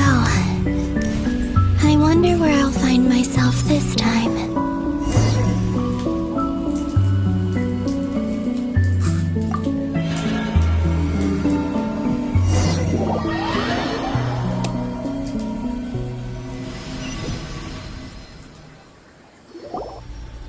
The Final Night Cemetery. This is where Flint's is based. Or not! How are we supposed to read through this many files? Difficult, yes, but it is also our most efficient option. Seems like they're searching for information. Oh, I remember. Flint and Varga talked about some files on the Wild Hunt. Was this my doing too? To expose the true intentions of this Rereer, we need to dive into Notcry's history. Are my actions changing the past? Or are they simply completing a process? Is all of this inevitable? Or am I the one making these decisions? If I choose not to help them now, will it change how things turn out? Hope we don't land on our heads then. They're my friends. I can't not help them.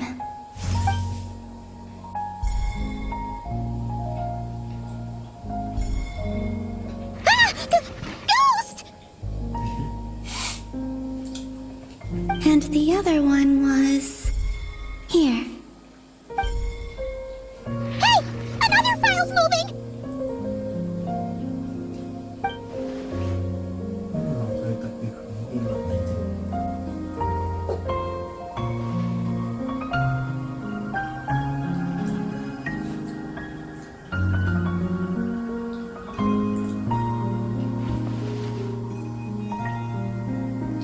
That should do it.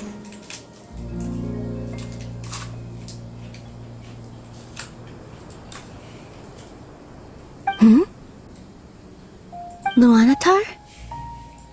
You can sense my presence? Wait!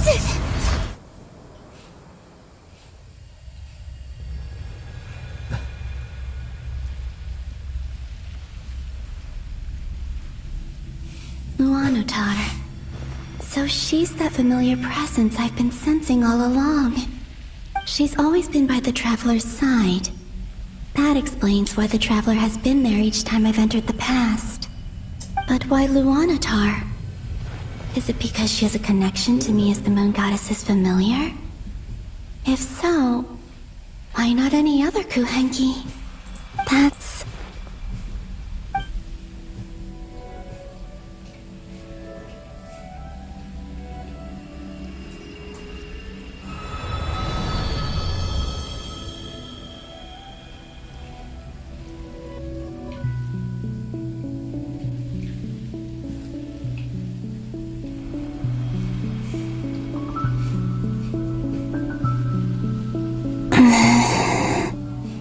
I cannot sense any power up ahead. Just a void, stretching out into infinity. This is likely my final chance to enter the past. It's now or never. I have to find a way back.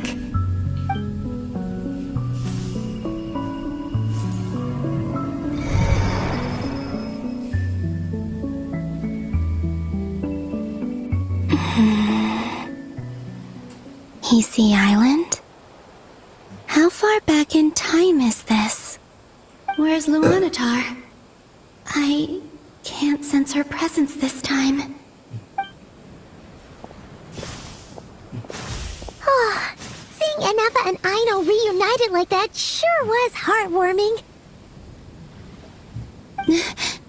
Traveler, Paimon. No, stay calm. I don't have much power left to change things. I don't even have that much time left here. Think, Columbina. How do I find a way back? A way back? To where? Do I go back to Moon Prayer Night? Or to the future that followed? And if I return in my current state, what will become of me then? Dotori's actions that day proved that he'd been planning that for a long time. He had already seized the power of 2 moon marrows before capturing me. Even if I managed to get back, how can I fight against him when he wields the Tri-Lune authority? I can't. If I go back like this, I'll be playing right into his hands. I have to find some way of rivaling the power he has usurped. Wait. Time flowing backwards. The Tri-Lune authority. Does that mean... I think I know what the final destination of this lunar reflection might be. I know what I must do. Speaking of homes, we must already be close to where the Frost Moon Scions live. The vibe here feels different, just like the scenery. But how do I communicate my plan to my friends? Should I write it down here? No, someone else will see it. I need something with a close connection to me. Something I can use as a medium to tell them what's happened to me in here.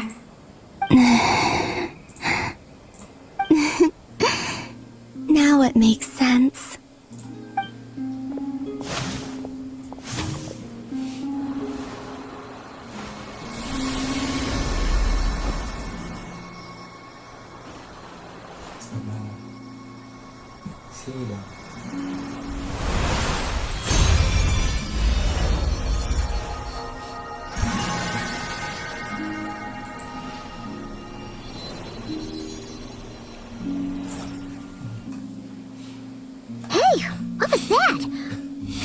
Some sort of breeze blew by, and then the petals suddenly turned into...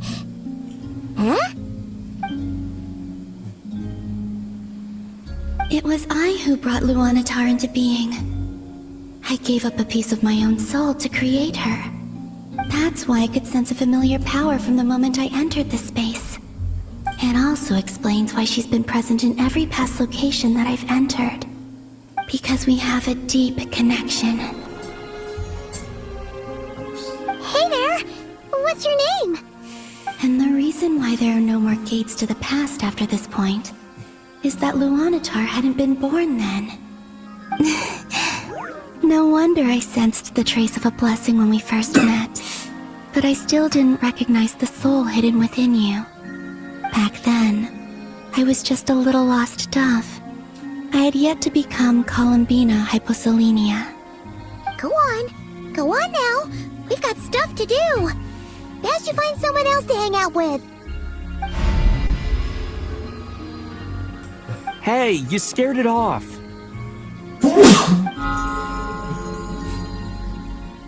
I'll be counting on you.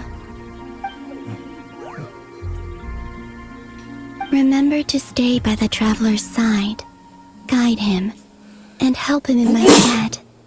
Oh, and bring him to the garden where the moon prayer blossoms grow. There's a little lost dove there who will need his help.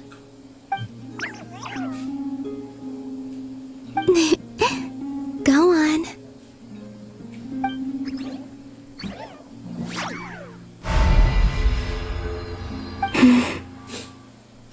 You too. Go and live your story. As for mine must go in a different direction.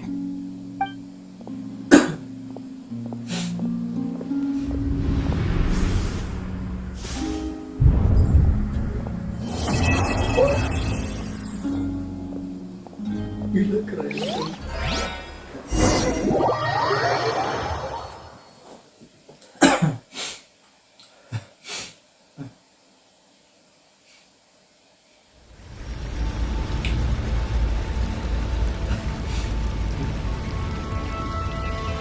would you like to experience the thrill of never being held accountable for your actions?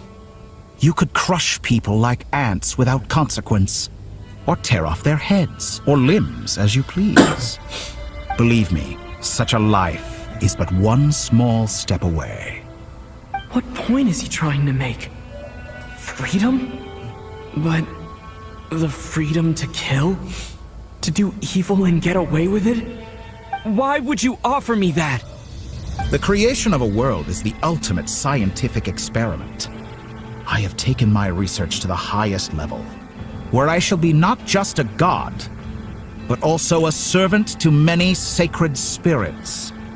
I shall heed the truth and perform holy deeds. A god's laboratory is the perfect playground, but it needs the right occupant to explore its full potential. Mortals are found everywhere one looks. Not so with Descenders. I'd prefer my first guest to be a distinguished individual such as yourself. And I know you could make the most of the opportunities it offers. So the condition for entering the new world is to take innocent lives. The same dilemma that Rerir once faced. Could I really bring myself to kill others for my own benefit? Rerir did. And look where it got him. Have you made up your mind? I can't do it. Your playground is no place for me. You're putting your hopes in the wrong person. But we both know I'm not quite the hero you say I am either. I have my own reasons for the journey I'm on. And they aren't all selfless. You've grown a lot since we last met. But there are still things you are unwilling to compromise on. This will only hinder you. Why don't I lower my requirements a little as a gesture of goodwill? I'll give you a little time to learn to be a less noble soul. That'll make things much easier for you. I really doubt I could live that sort of life. And yet you already sound less defiant than a moment ago. The benefits appeal to you because you can read the signs of the times. Why don't we return to my research facility? Your last visit was so rushed. There is much that I have yet to show you.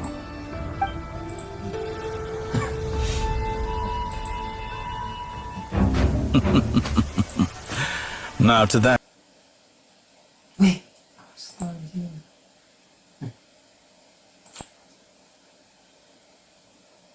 Masih inilah cok.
How would you like to experience the thrill of never being held accountable for your actions? Believe me, such a life is but...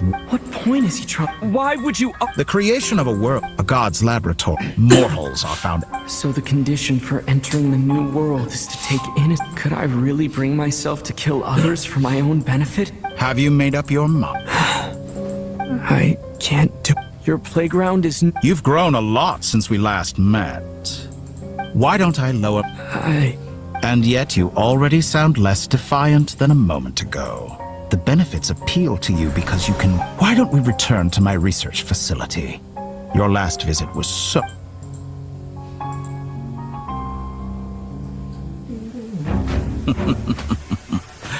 Now to that question,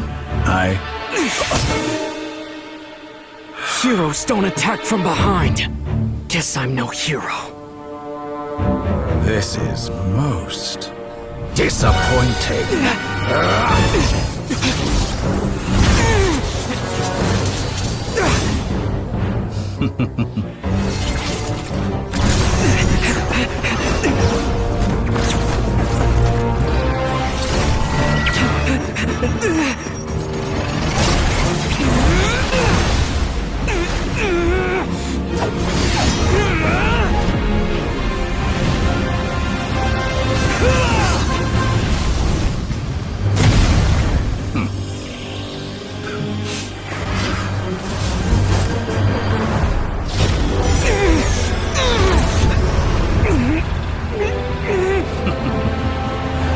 Now then.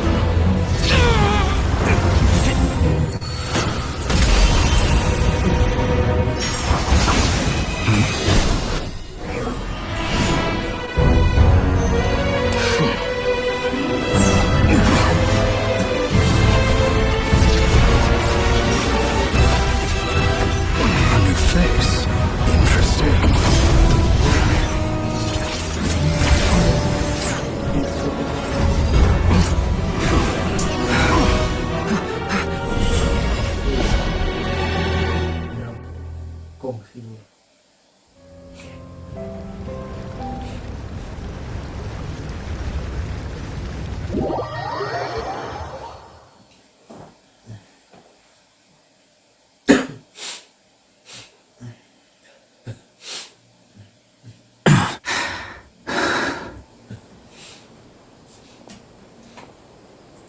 You're still gonna call me Hat Guy after that, huh?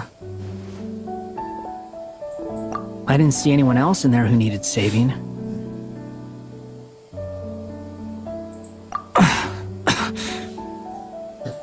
It's nothing. I'll be fine. Why are you looking at me like that? Is it that shocking that I'd come to your rescue? I owed you a favor back in Sumeru. Now we're even. Distracting Dotori was tough. I won't lie. He's not gonna fall for the same trick twice. That was my one shot. I'd hoped to use it to take him out. Ugh. I never wanted to obliterate someone more than I do right now.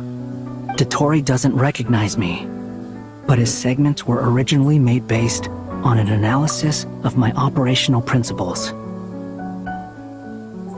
I expect it's only a matter of time before he figures out what I am.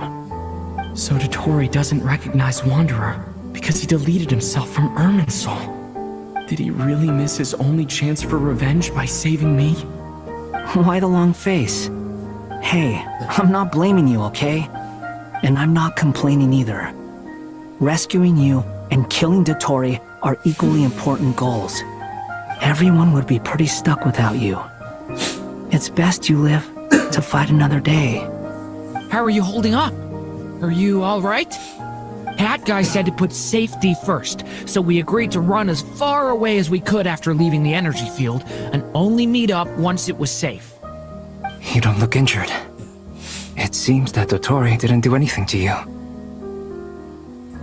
Alright. Rescue operation complete. Let's head back.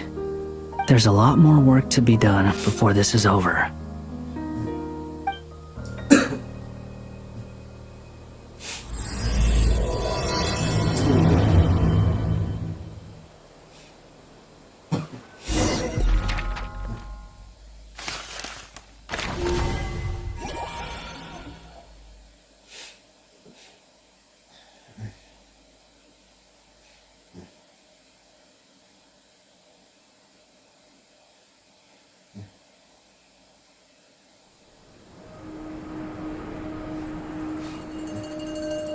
Understood.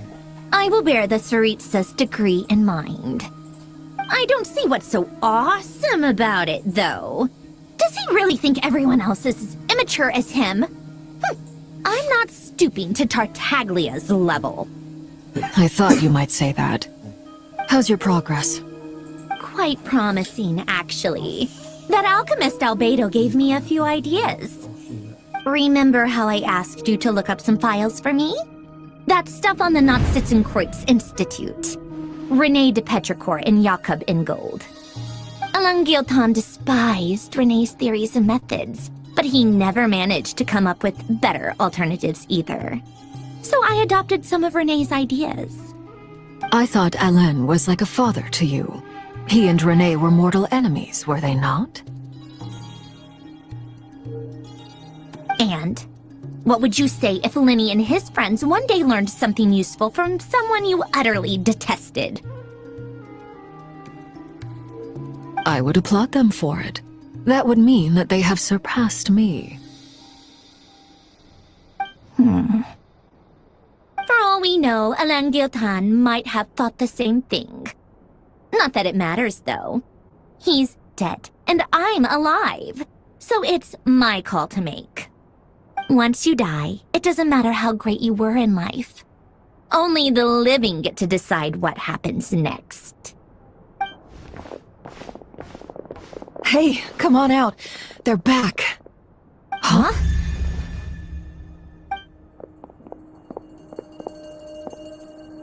You're back? And your head's still screwed on? And you still have all your limbs? What does it look like? Way to keep your composure, madam. Excuse you. I am perfectly composed. Glad you're okay. Yes, it's a huge relief.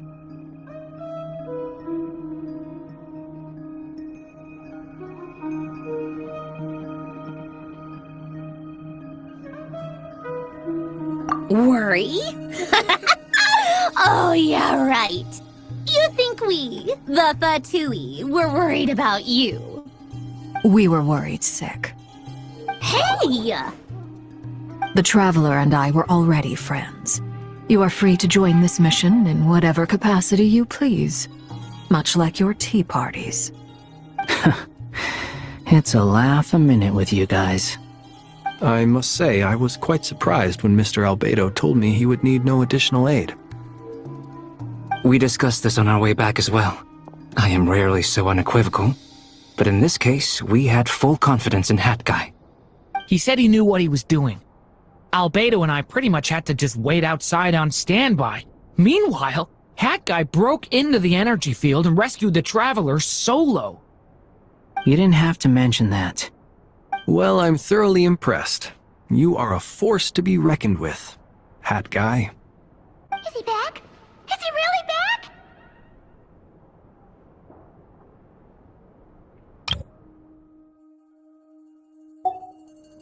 Traveler!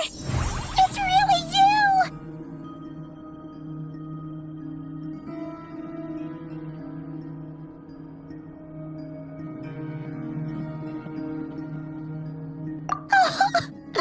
Oh, thank goodness!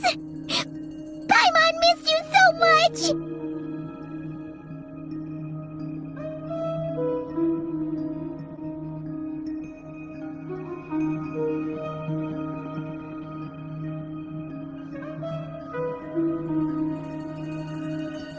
You can finally breathe easy, Paimon.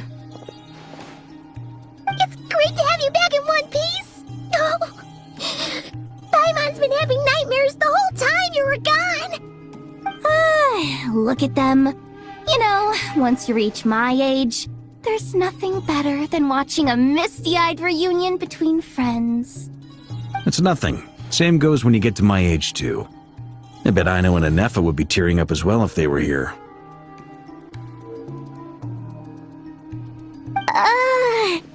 Varka, I'm not sure Anefa can cry. Oh, yeah, good point. Hey, your eyes are looking a little red and puffy. Come here, let's hug it out. What? Ew, No! No, thank you. You're not my dad, okay? Knock it off! Everyone, I'm sorry for all the trouble I caused you. But the silver lining is, I didn't come away from this ordeal empty-handed. While I was being held captive, I learned a lot about Dottoro's current capabilities, and what he plans to do with them. Allow me to explain.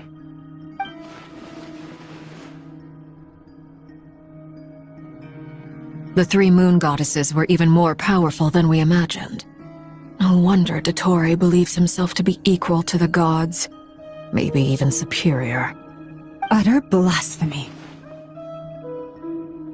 While everyone was gone, Nefer and I made an interesting discovery, and I believe Miss Sandrone has something to share too. Ma'am, perhaps you could do the honors?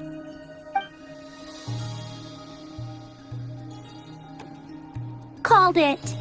Getting rid of a pesky troublemaker like her is like trying to clean up after a crumbly cake. It always comes back to haunt you.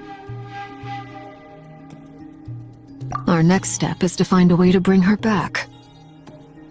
A place where time flows backwards, with no destination in sight. Surely it must have been created for a specific purpose. But I fear the answers are buried deep in Tevat's history, held by great powers beyond our reach. It sounds like she's on a specific path through time, just traveling in the opposite direction to us. The question is, where does that path lead? Or will it keep going to infinity? We considered that question as well. Strictly speaking, time is not infinite. Indeed not. Every road has an end. Nicole! You sure loved quietly sneaking in mid-conversation. I do, in fact. It's something I've always done at our mages' tea parties. Quiet, mysterious, and persuasive. You wonder what lies at the end of her road. Well, just as the world has a beginning and an end, so too does time. And so, the end of the road is the moment that Tevat was born. But where Miss Columbina will end up along this road, that depends on where this particular river of reverse time began. What about the original moons and the moon goddesses? Do they have a beginning too? All things do. In the beginning, no moons adorned the sky. It was the Dragon King Nibelung who raised the three moons into the heavens, and thus were the moon goddesses born.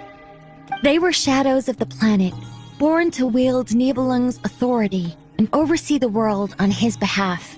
They were extensions of his will, manifestations of his majesty. But then one day, they disappeared just as suddenly as they had once been brought into being. Nobody knew where they had gone.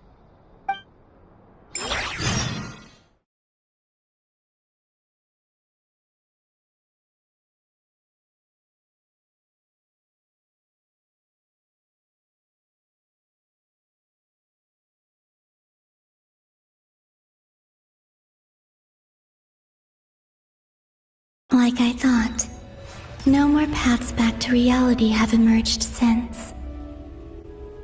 But how can I be sure that I'm going the right way without scenes from reality to keep me on track?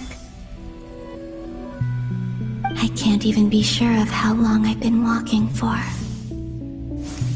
The further I travel, the less stable this space becomes. There are even moments where I can sense something that feels like abyssal energy. They can just materialize out of thin air. I have to keep my wits about me.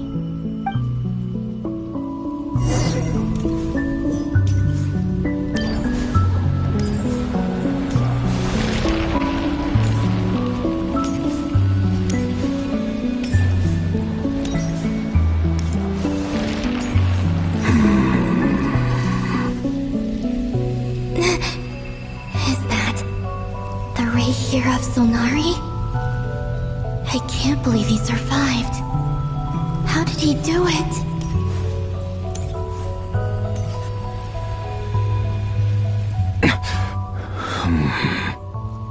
You are the moon goddess.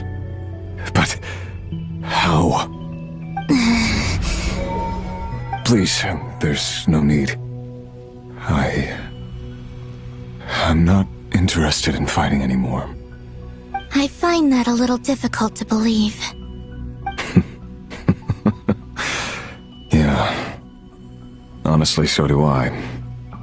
The way you used my own power against me was... It was a brilliant strategy. And then, in the final moment before I was thrown into this space, I got to see an old friend. Mr. Dainsleif. Right.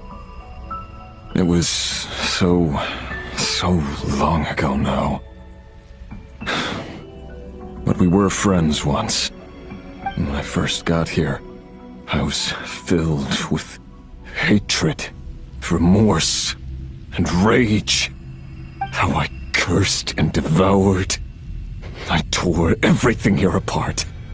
I was consumed by the desire to leave this place and have my vengeance. But to no avail.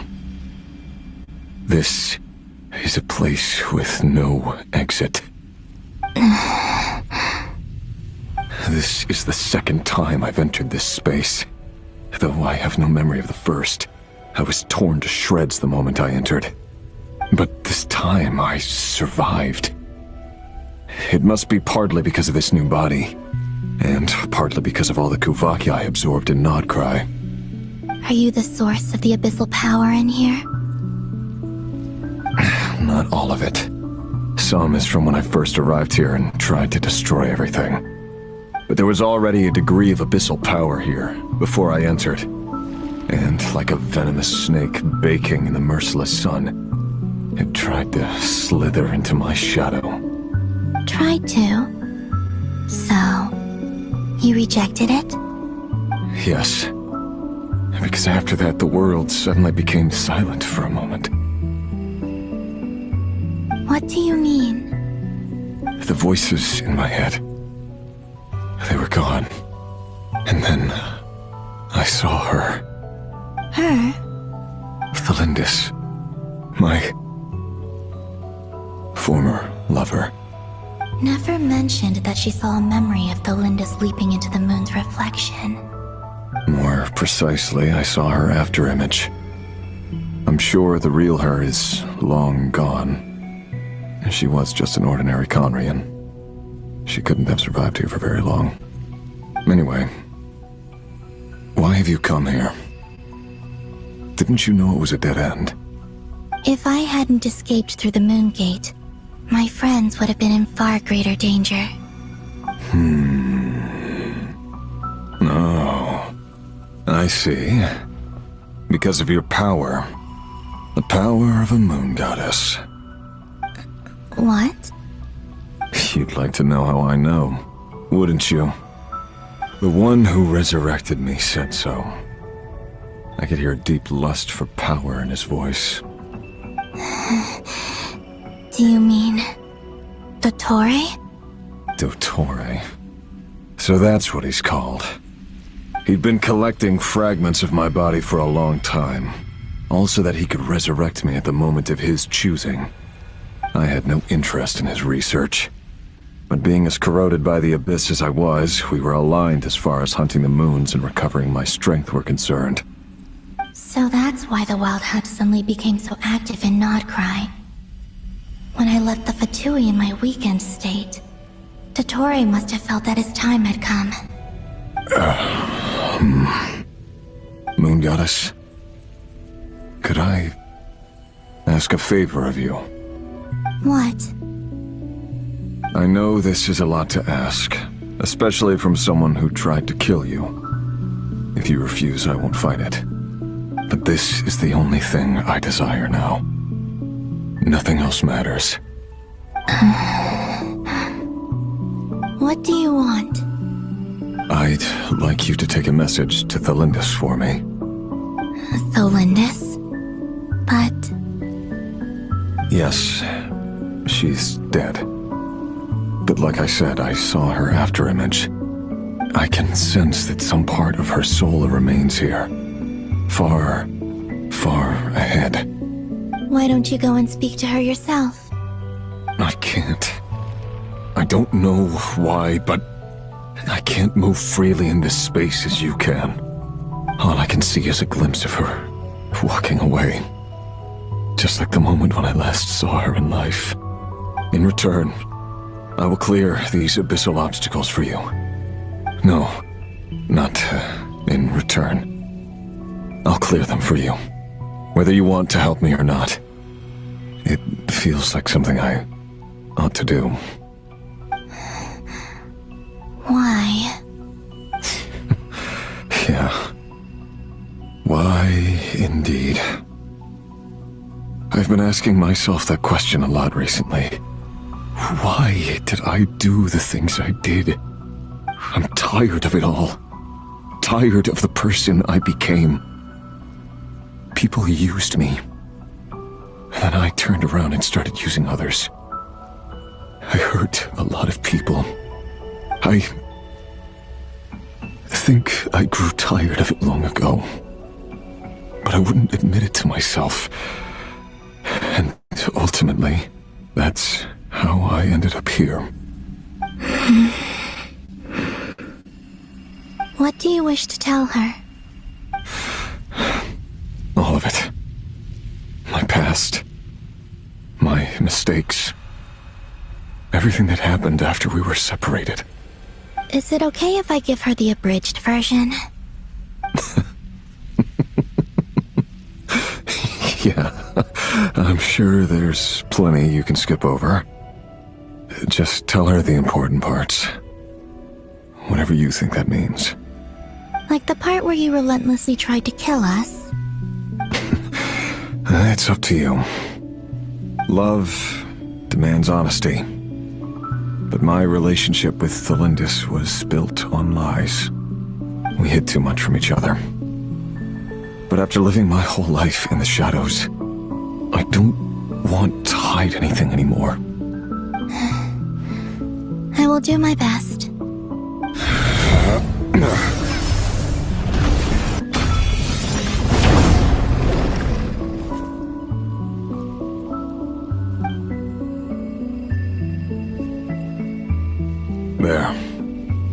The abyss will no longer stand in your way.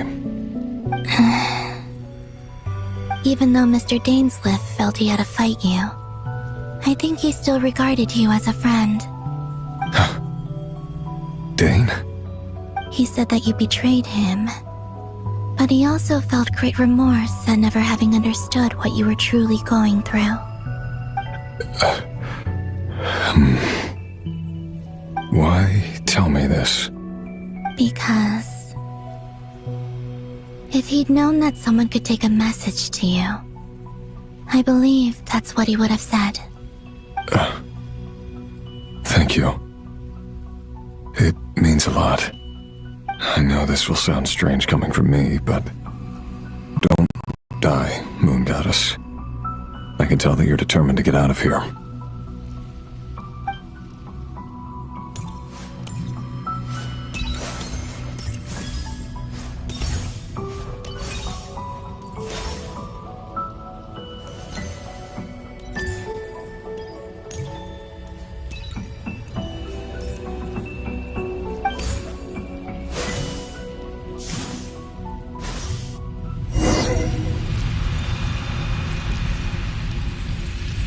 He kept his word. The abyss is no longer obstructing my path.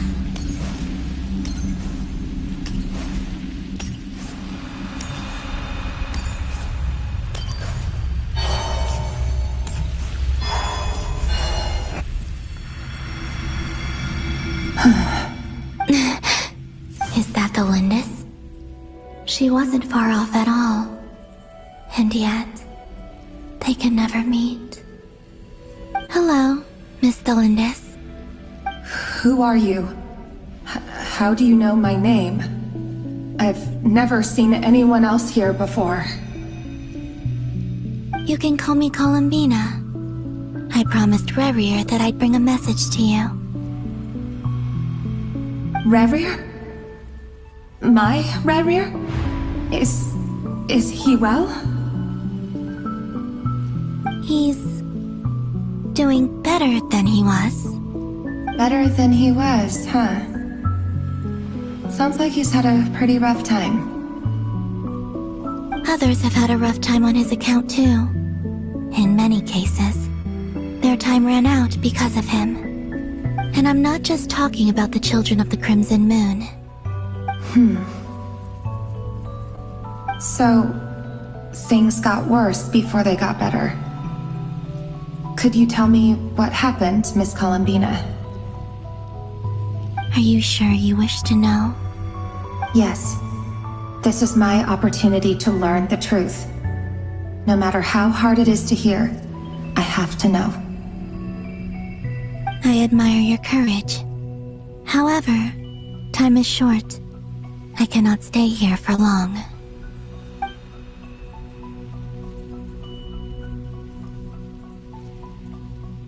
Ryrir had seeds of hatred in his heart, and many people nursed them for their own ends. On some level, everything he did was to try and find a way to see you again. But in the end, he came to regret his mistakes. He wanted to apologize for hiding his past from you. Beyond that, he did not say specifically what it was he wished to convey to you, but I'm sure that you've always been on his mind. You are what has kept him going over all these years.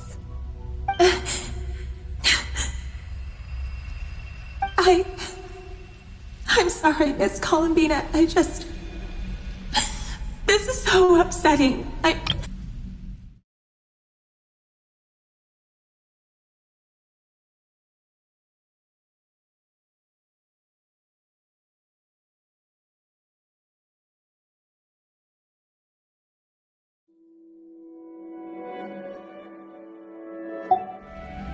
It's all right. I understand. Well, that's everything from me. So, I guess I'll be... Wait. One moment.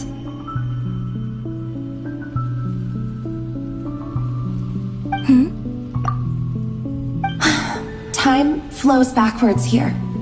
The road ahead only leads further and further into the past. I know. I intend to reach the end of that road. Without a moon marrow, without the 3 moons' power, you won't make it far. Wait, unless... Are you one of the moon goddesses? You could say that. I see. I often think to myself, if life is like a train ride, why haven't I reached the terminus? Where am I even going? And it's not just me, it's this whole place. Wherever it is, it seems like I must seem so ridiculous. I can't answer these basic questions, and yet I jumped right in here without hesitating, only to be torn apart the moment I entered by powerful energy currents. Only my soul remains now. Thinking back, I was suddenly overcome with fear and terror in that moment. Perhaps I used to be a researcher at the Universitas Magis. Ryrir was one of the Venster King's retainers. With me, he was in an impossible position. I wanted to help him escape his lot in life. I wanted him to be happy. So I thought I'd use this. At the time, I thought I could just go back to the day that the Venster King first found the princess. It was only after meeting the princess that the Venster King started going too far with his research into the Abyss. That was the day all of our woes began. I couldn't kill the Venster King himself, so I had to find another way to save Ryrir. That's why I'm sure it was a futile endeavor, but the Abyss probably enhances the basis, but I was simply too weak. I know I'm never getting out of here, but you're different. You can make... How do you plan to help? Have you noticed the golden energy that exists here? Based on my past research and my observations since coming here, I believe they carry you forward faster. I can share what I've learned, and help you understand the pattern in which this energy appears.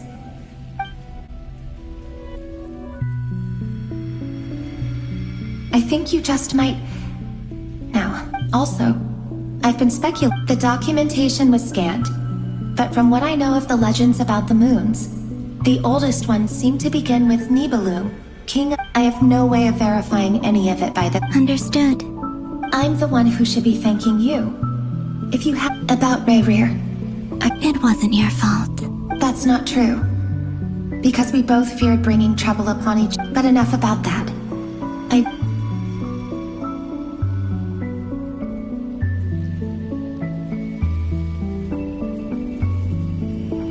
And may the outside world never have to experience pain like this again.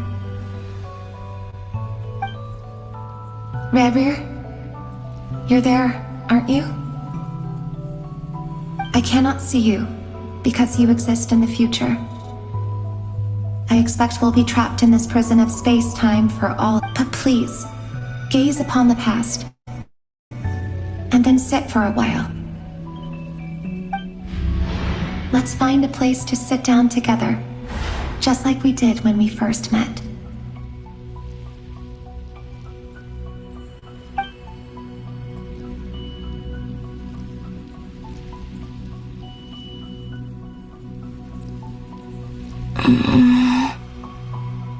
How long have I been walking? How much further till I reach the end? Is there even an end to be found? Everything's getting blurry.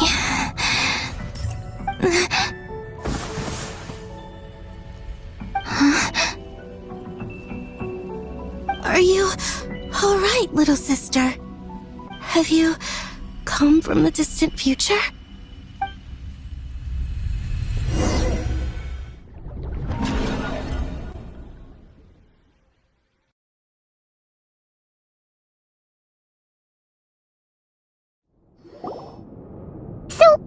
How exactly did the moons just disappear?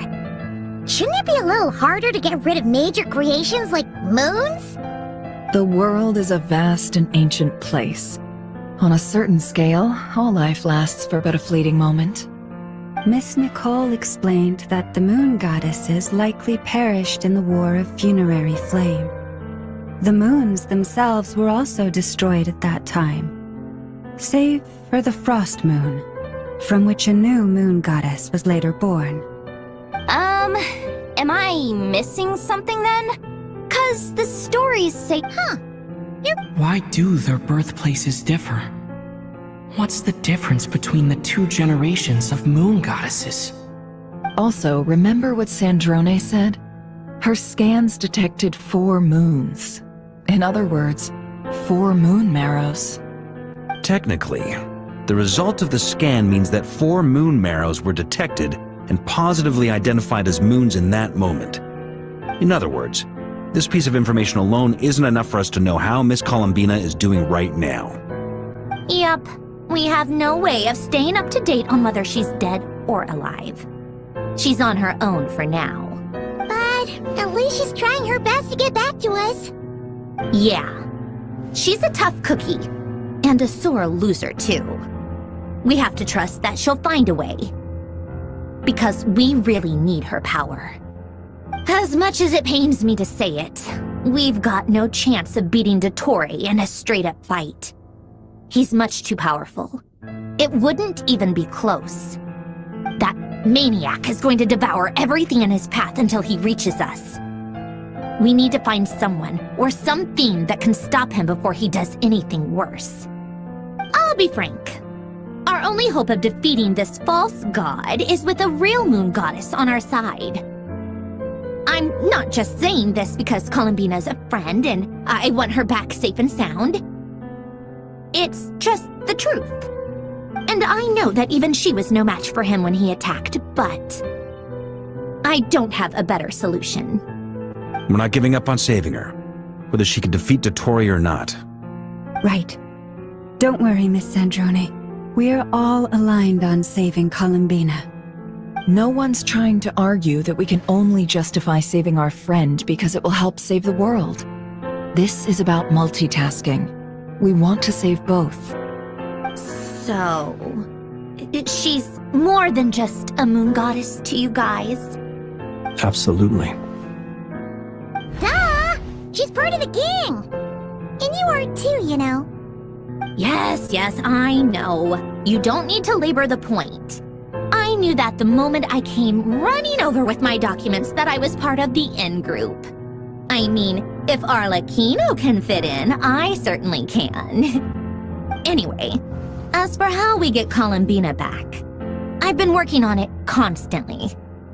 But I think I'm still lacking certain information about the moon. I'd probably get there if I could continue my calculations, but the problem is, I've run out of computing power. Computing power? You mean, you need more energy? No, the issue isn't energy, it's processing power.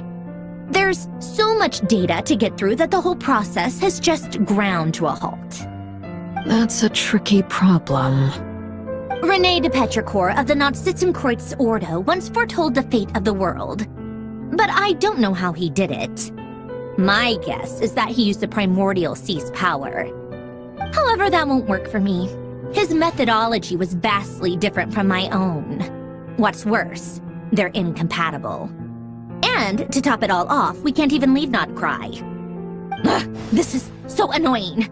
If I'd known we'd run into a bottleneck like this... Well, no, the design bureau's a bust as well. Curse that Dottore! Couldn't have made this harder for me if he tried. Oh, what do we do then? How about we grab a bite to eat and take a break? Maybe something will come to mind after you've cleared your head. You don't get it, do you?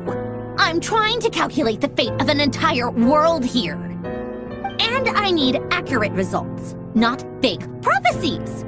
Where the heck am I gonna find the computing power for that? Ahem. Anyway, time to shelve the discussion on technical difficulties. Being a killjoy isn't very ladylike, after all. Either way, we've done what we can. Rest well, everyone. Remember to let us know if anything new comes up. Hat guy? Is he hinting that we should talk outside? Let's go somewhere a little more private.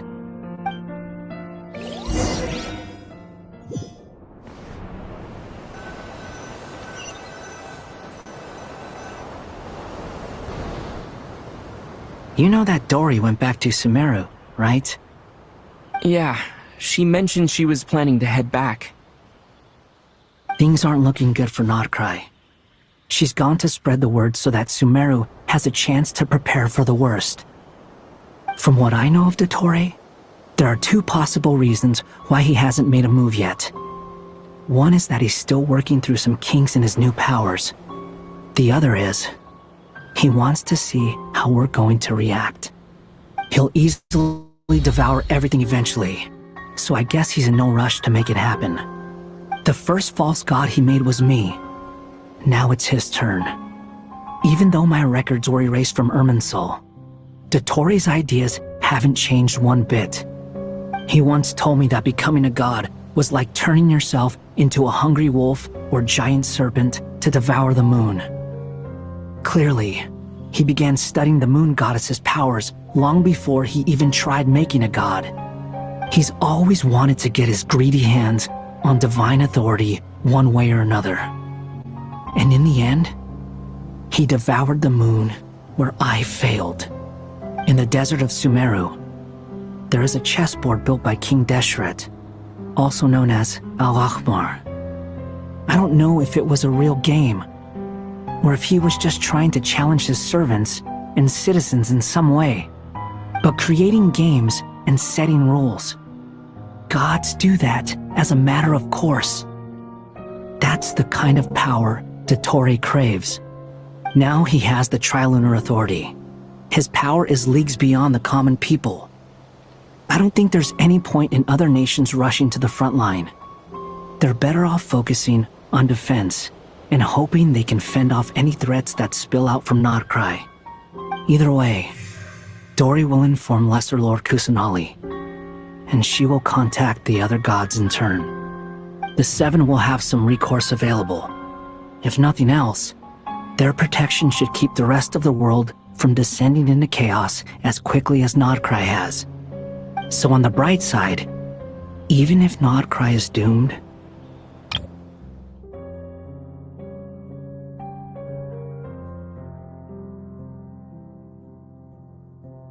things aren't looking good for Nodcry. She's gone to spread the word so that Sumeru has a chance to prepare for the worst.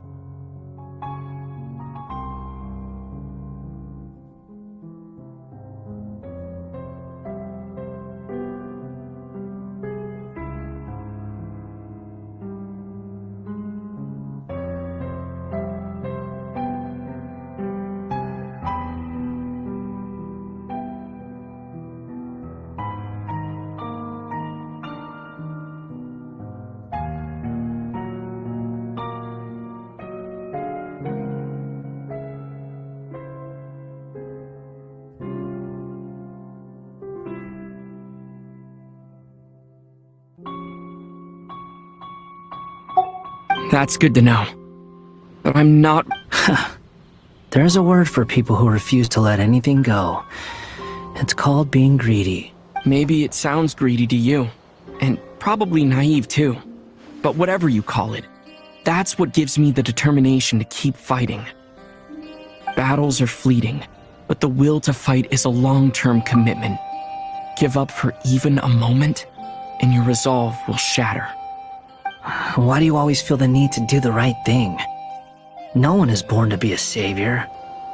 I mean, who's gonna criticize you if you fail, or give up?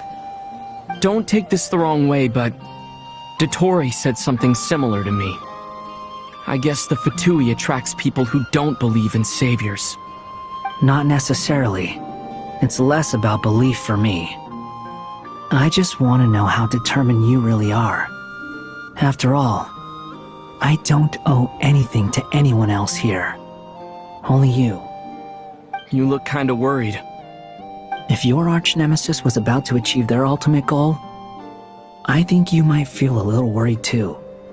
That's true. Dottore is about to become an omniscient, omnipotent deity. That's gotta be a bitter pill to swallow. Still, you're calmer than I expected. Obviously. I have to admit that my past self was a reckless fool who misunderstood not only the point of revenge, but how to achieve it. And as much as I want my vengeance, I know I'm not gonna get it by acting alone. If the world's taught me anything, it's to think before I act. Too bad it never taught me any other virtues, though. So, I am going to destroy Dottore, no matter what it takes. So, what's your plan? I'll get to that. First, tell me, inasmuch as I want my vengeance, I know I'm not gonna get it by acting alone. If the world's taught me anything... Just like Paimon said, she's a friend, part of the gang. How much do you trust her? This is a serious question. Think carefully before you answer. Although she's with the Fatui, she has her own values, and she's helped us a lot. If nothing else, she's clearly going the extra mile for Columbina. I see no reason not to trust her. If you say so. In that case, the three of us need to talk. I have some thoughts about her computing problem. It can be solved, but it will come with a cost.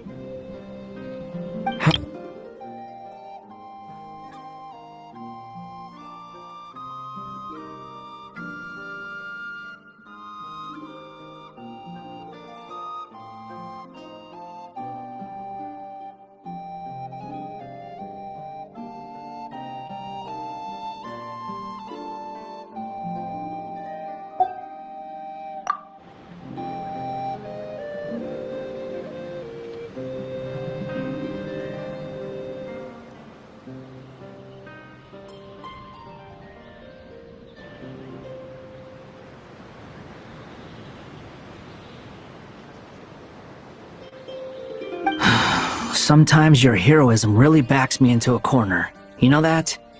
Come on, Let's go talk to her.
Cleanup sequence in progress.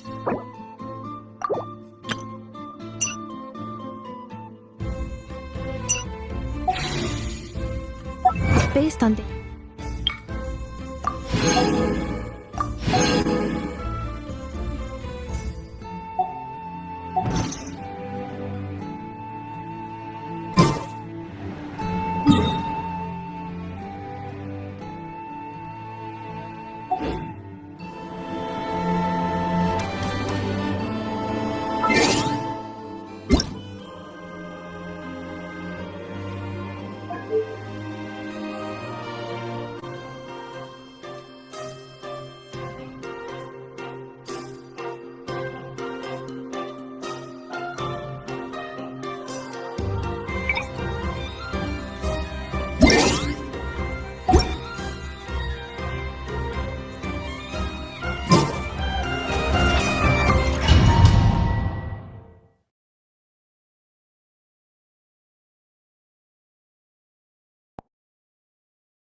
accelerating.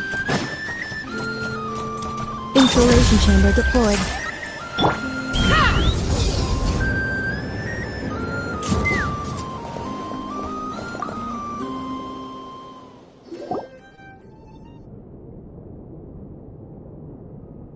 Miss Androne, Traveler. Hey there. Paimon's here too! She was just helping them sort through their things. How did your chat go? That was fast. The call Well, you said it was urgent, so we got here as quickly as we could. Albedo, I have some alchemy questions for you. I see. Looks like my knowledge proved useful after all.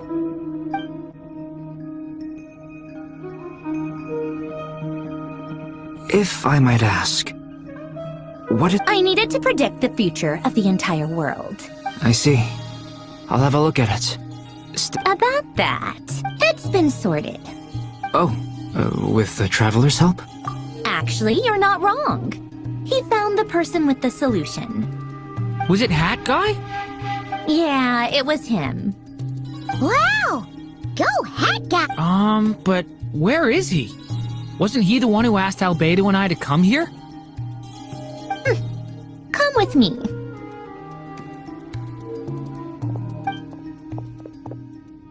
Hat Guy? What's happened to him? Hat Guy! Can you hear us? No response. I guess he's in hibernation. Hat Guy mentioned that he was a puppet. It seems that his functions are currently shut down. I presume this has something to do with the solution to your computing problem. That's right. He and the Traveler came to see me. Wait, what? You have a solution? Would you calm down? Why do you always react so hysterically to everything? Excuse me? How would you know? You shouldn't be so quick to judge complete strangers. It's very bad manners. Oh, please. It doesn't take that long to figure...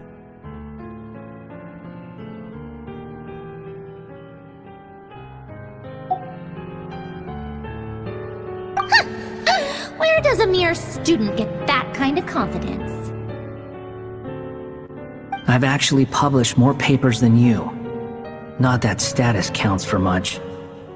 Even Paimon's applied for academia admission. Huh? Are you serious? See? This is why I can't be bothered to explain myself. She recognizes no one's skills but her own. Okay, fine. I'll hear you out. So, tell me, how do you propose to solve my computing power problem?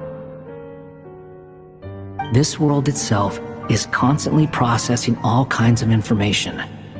If it's the world's future you're trying to calculate, you need a... Easier said than done. Only Irminsul can handle that kind of... Wait, is that what you're suggesting? But surely we can't just...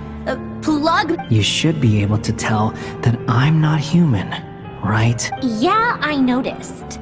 The technology, though, seems pretty ancient.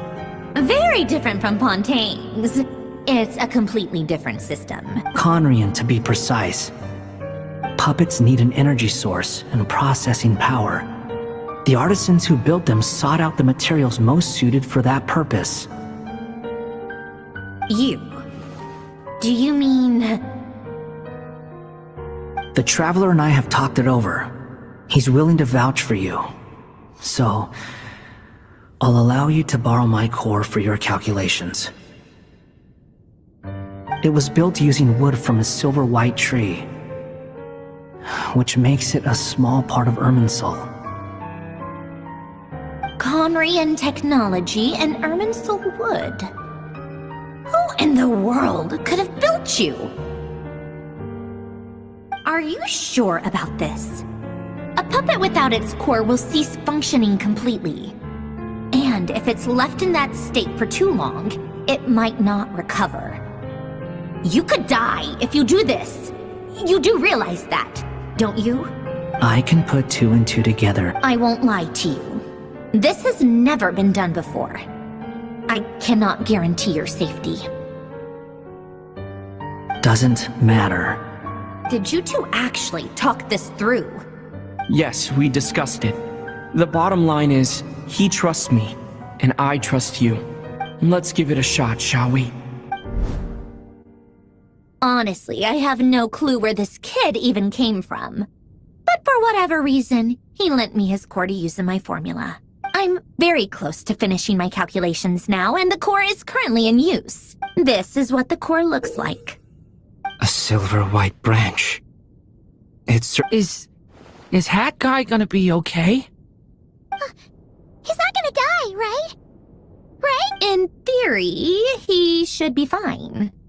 As long as we put his core back in time. Beyond that, all I can say is that I'll try my best to avoid risk and make sure the core doesn't sustain any damage. I think I know why you called us here now.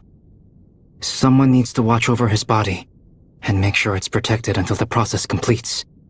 Correct. He said that the only ones he trusts here are you two, and the Traveler. And the Traveler will have other work to do. He will have our undivided attention. Aw, Hat Guy. On a more positive note, things are progressing steadily on my end. I'll call everyone in for a meeting once the results are out.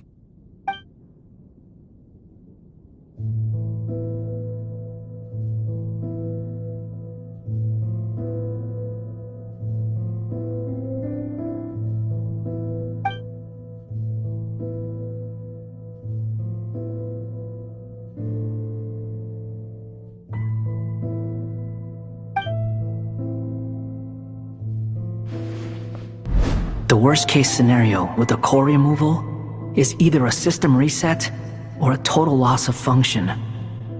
But I'm not afraid. A quiet death should have been my fate long ago.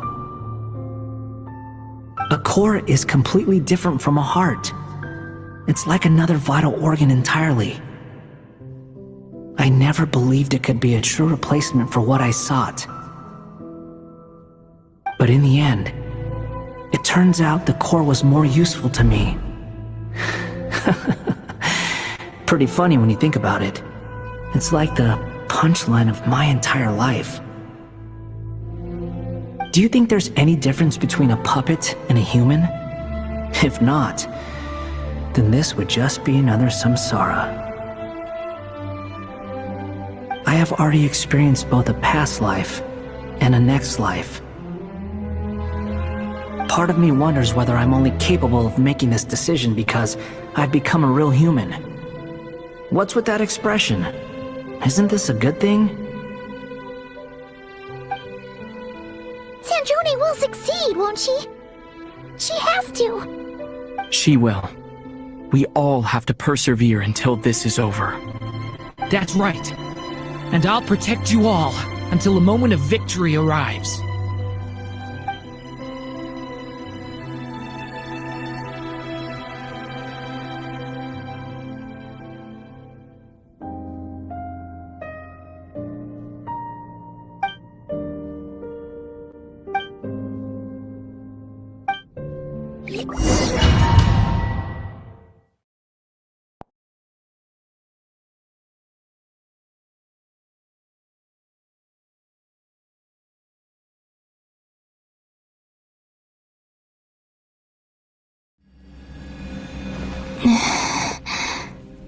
Call me Sonnet. You have the same power as Canon. Sonnet. So, you're the goddess of the iridescent moon? Oh, goodness. You recognize me? Well then, what's your name? Columbina. Columbina Hyposelenia. Hyposelenia? What a lovely name. Did you choose it yourself? It was a joint effort between me and my friends. You mean your friends in the heavens? Huh? Oh, sorry.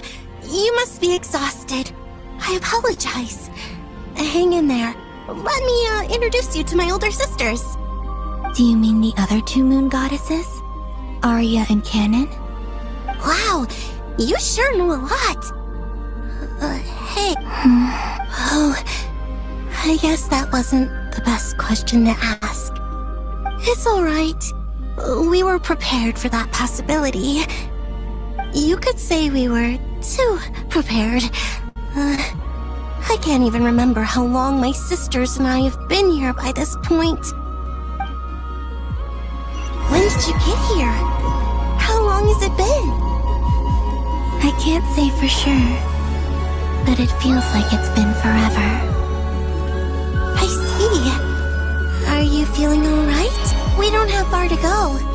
The place where my sisters and I are based is just up ahead. Don't worry, they're both really nice. I'll introduce you.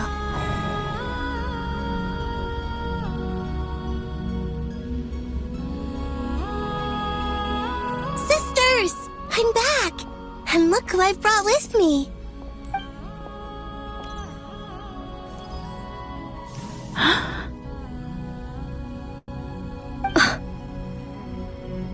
It's our lovely little sister, born in the far future. The pleasure is all mine.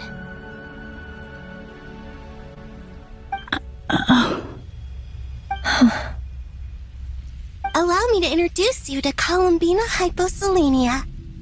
This is Arya, and this is Canon, goddess of the Frost Moon. Canon, don't you... Hello, Columbina. It's fine. You seem shy. Don't worry, Columbina Hyposelenia. No one can hurt you here. Could you tell me where here is? Please. I must know. My dear sister, this is where Tevat's original ruler, the Dragon King Nibelung, imprisoned the moon goddesses. What? You're scaring her, Canon. No, I'm fine. Please, continue. Nibelung, our original master, created us in the distant past to maintain Tevat. But he left this world and traveled into the dark universe beyond to explore. Day and night, we fulfilled our duty in the heavens until the day that the first descender arrived. The great ruler of the firmament. The heavenly principles. Is that what later generations call them? I see. But we did not reject them at first, nor did they seem to harbor ill intent towards this world. We coexisted in peace. They were like a guest in our home. Slowly, however, we came to realize that our guest had a growing desire to change and dominate the world. And you didn't stop it? No. There was an order to the rules they set up that Nibelung never taught us. We wanted to know if this order would bode good or ill for Tevat.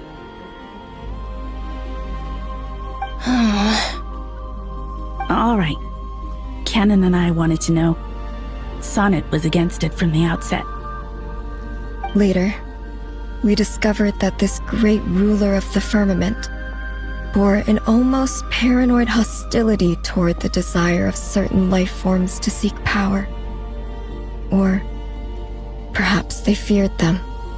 They would even cast down celestial nails as manifestations of their power, to punish the civilizations of the world below.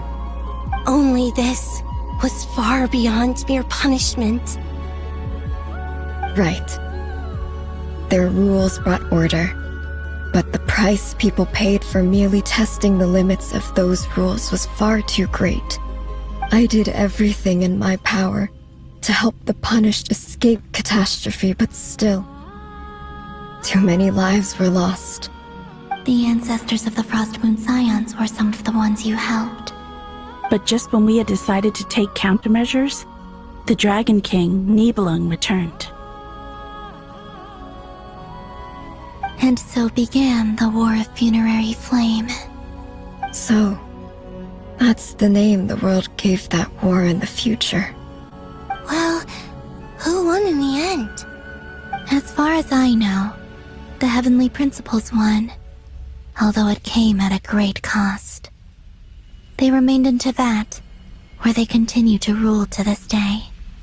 And the world's original master, the Dragon King Nibelung, was destroyed.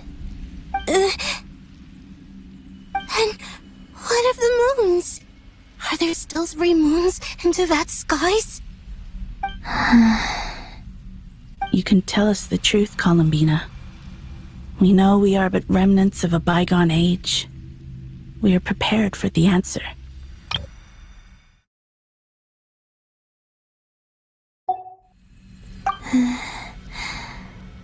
Only the Frost Moon remains. But it has been cast beyond the false firmament by the Heavenly Principles. The eternal and iridescent moons were both shattered during the war. So death finally... Sonnet. But you're still here, aren't you? A moon goddess cannot live without her moon, Columbina. She's right. That's why I began to disappear. Because the Frost Moon is cut off by the false sky.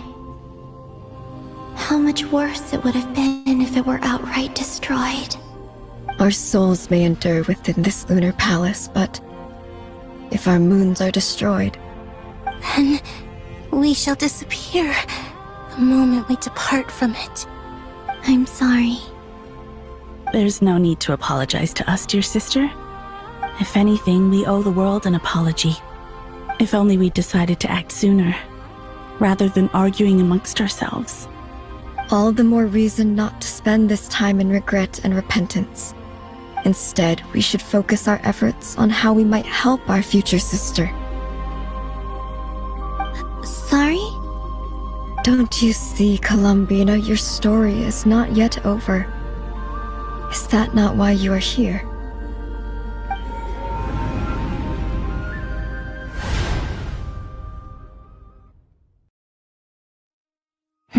It's done. Initiate numerological array. Continue running primary process. Calculate the world's fate through extrapolation. And identify nodes of potential change. Secondary process, scan for moons. Still 4. The number of moon marrows hasn't changed. Wait, let me think. Is it possible that there's something I've been misunderstanding about the moons all along? Variables. Variables in the world. I know where potential variables within the world come from. So what about the moons? Are there any variables there? Like their life or death, for instance. What if being alive or dead makes no difference to a moon? But that's so strange. Even immortal gods can die. Why would the moon... Wait! I've got it! If alive or dead is considered a variable, we might have had this wrong the whole time. No one ever said that a moon marrow equals a living moon. We just made that assumption ourselves. Initiate secondary process. Scan again. This time filtering out interfering perimeter, moon marrow. I don't care if they're natural or artificial. Get them out of my search results! Why? It says 3 moons still exist in Teyvat, even after excluding the moon marrows.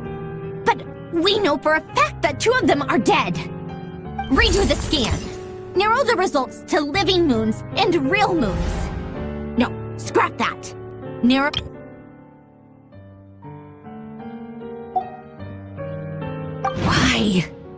Why is it still 3?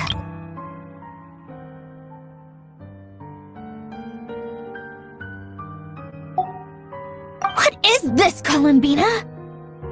Has the world lied to us? Or are you the one pulling the wool over our eyes?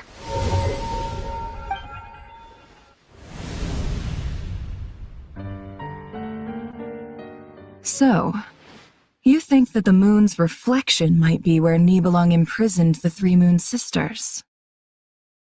Yes, it would explain a lot, such as why that space would respond to a moon goddess's power, opening the moon gate at her command. It would also explain why Miss Columbina has been unable to leave, and why time flows in reverse there. In the messages she sent, Columbina promised us she'd find a way to return.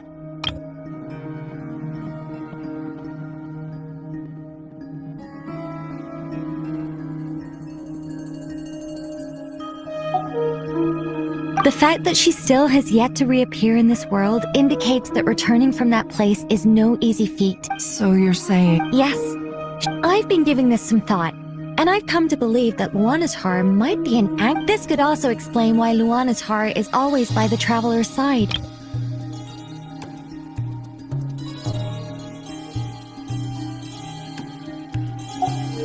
Sounds like a plausible theory. If that's the case, there must be some criteria the question is... Hello? Listen up! This is extremely important!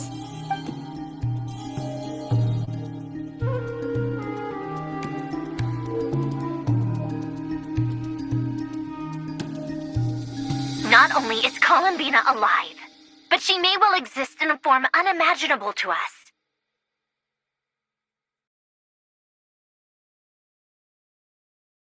I'm still unclear on the details, but she's done something truly inconceivable in the past.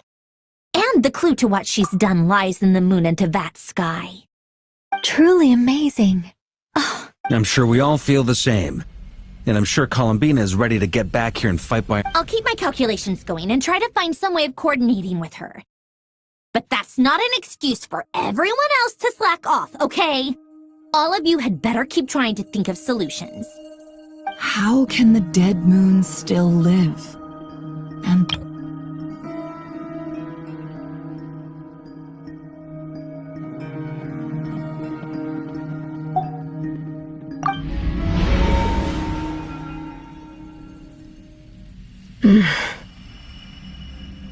It's hard to believe that's what... Our authority is linked to the most fundamental rules of Teyvat. I suppose it's no wonder that many would covet that power. I didn't realize that when you said friends, you meant people who live down in Teyvat. That's so lovely. I always wanted to go down there and have some fun. Have you ever tried leaving this prison? Of course. Between us, we've tried everything. It's like the center of a whirlpool. Everything ultimately converges here. At the... In that case, have you tried using any of those pathways that connect this space to the real world? Sorry? What are those? They're passages through which you can make small-scale changes to reality by using Kuvaki. Or am I the only one who can use those passages? Because part of my soul remains in reality. Kuvaki?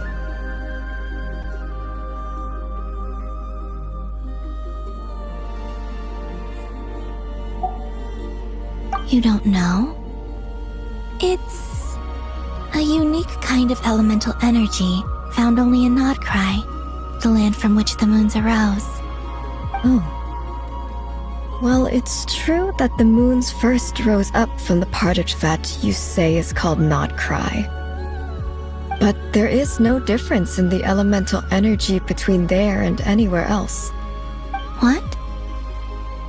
Could you show us some of this Kuvaki hyposelenia? Maybe if we see it, it'll make more sense. Okay.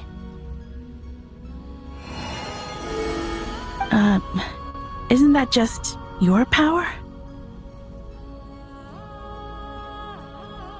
What? But it's everywhere in Nodcry. In the air, in the land. How curious. This Kuvaki certainly did not exist anywhere in the world before we were imprisoned. Let alone influence living creatures. So, how exactly does it affect them anyway? Can they float in the air like us? This is so strange. Why would their reality differ so much?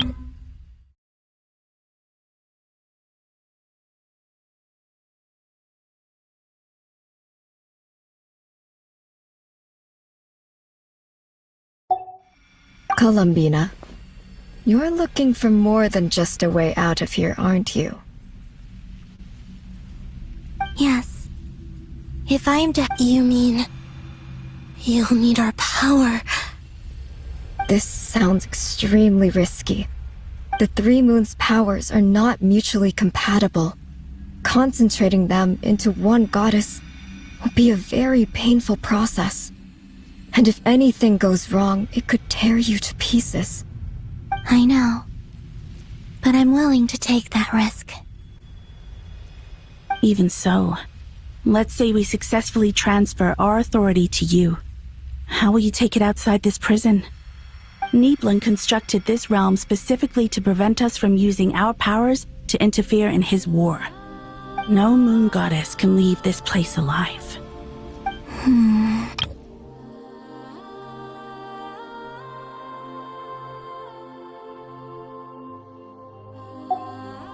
What if I don't leave alive?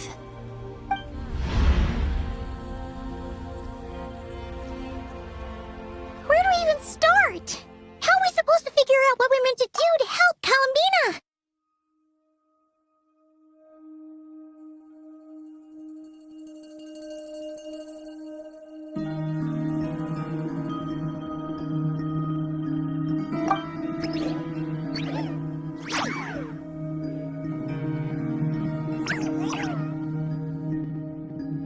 Columbina? What do you need from us? If she really got to the beginning of time in there, how do you think she'd leave us a message?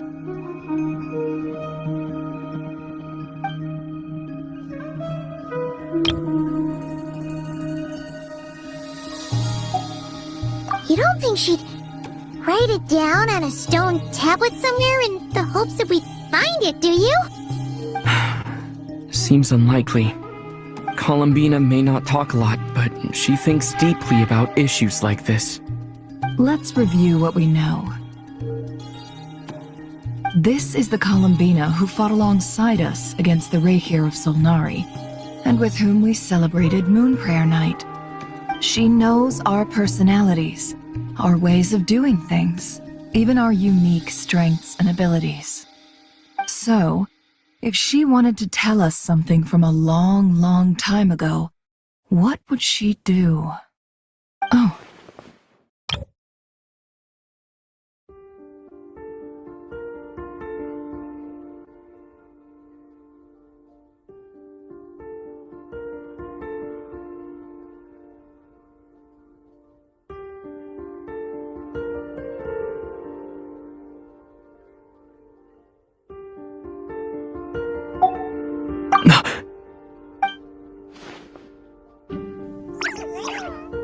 Traveler. Luanatar was born. What if Columbina left Luanatar here, not just as an anchor, if she is... Oh yeah! Like when you peeked into Rare's past through his heart!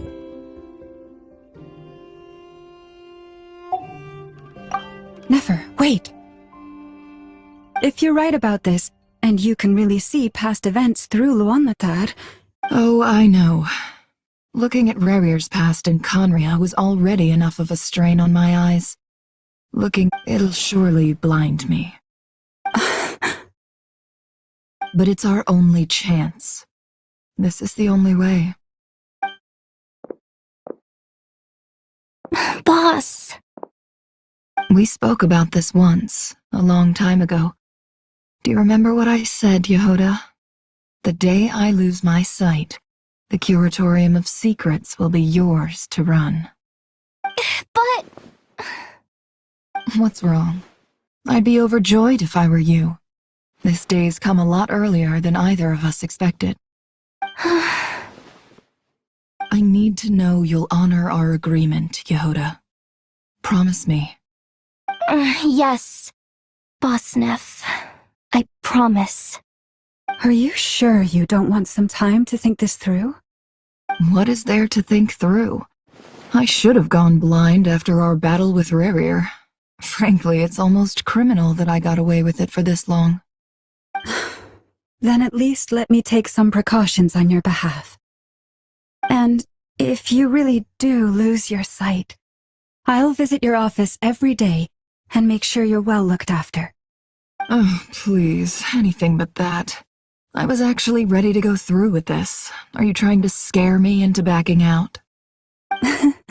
As if I could ever scare you.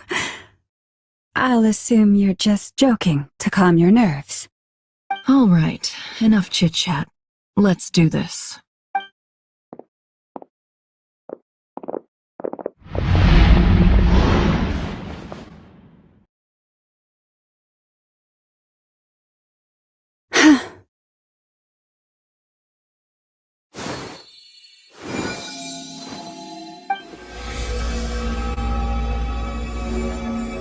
All done. Good. Now give me some space.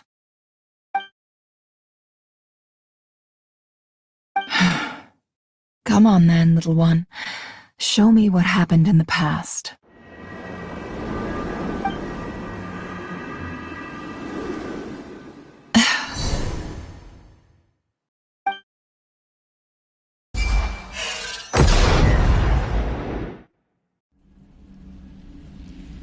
Between the Trilunar Authority, Kuvaki, and the sole-surviving moon, the Frost Moon, I think I might know how to get back.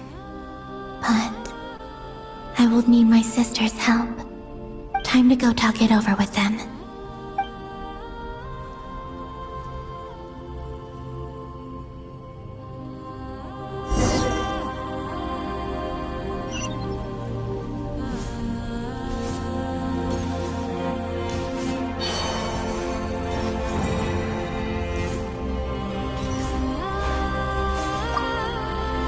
It seems you have reached a I'm all ear.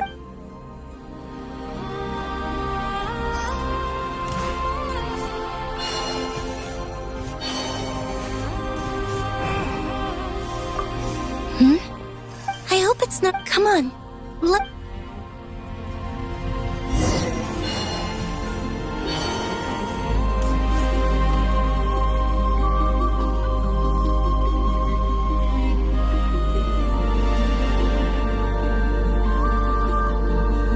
Have you figured it out, Columbina? Tell us, how do you plan to leave this place? I intend to die here, in this moment, and then be reborn in the future with the help of my friends. What are you saying? How can the dead be reborn? And how will you inform these future friends of your plans? You can't exactly leave oracles. Nothing can escape this place. Not a single ray of moonlight. And even if you found a way, what if they never find the message you left for them? You'll... No, that won't happen. Come again? They will find my message. I'm sure of it. I'm not following. How exactly will you achieve this? It's quite simple, really. First, I will leave my soul here.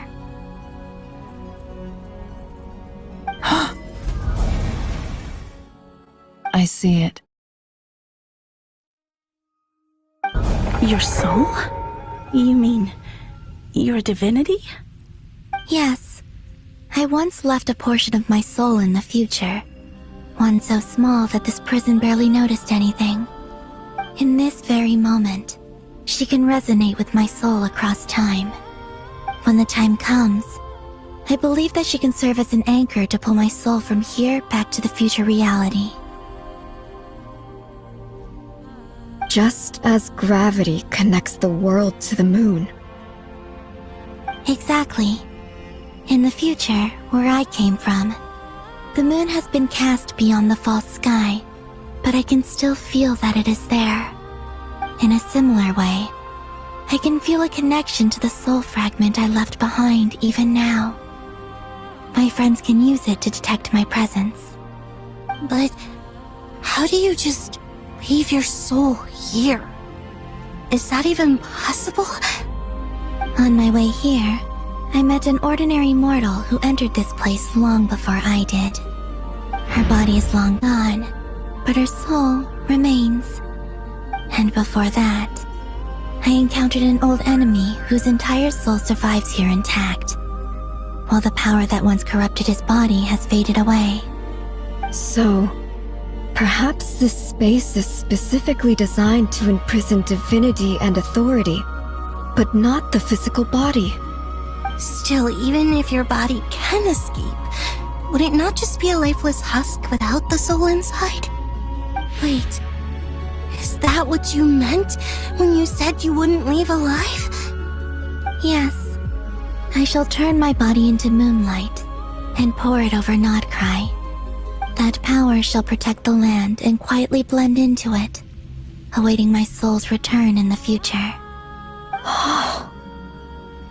However, I cannot do this on my strength alone.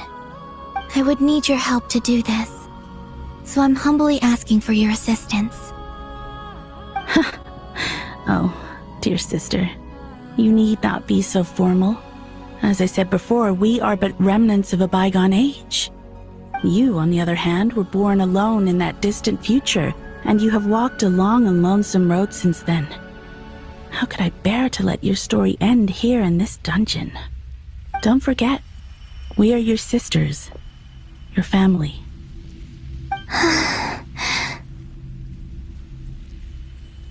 Arya's right. Actually, I've always wanted a little sister. Can you imagine how it's been for me? Getting nagged by 2 older sisters all the time. Now, I finally get to be the big sis. And not just that, but I get to help you return to your world, too. How could I say no to that? Sonnet. Kennen?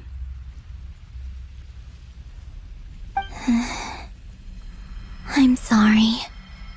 I know this is a bold request. The Frost Moon is rightfully yours, and it remains intact. Oh, no, please, don't misunderstand me, Columbina. I was just thinking back on the years that the 3 of us once spent together. You cannot imagine how happy I am to hear of the future world you describe. The Frost Moon Scions, your lovely, kindly friends.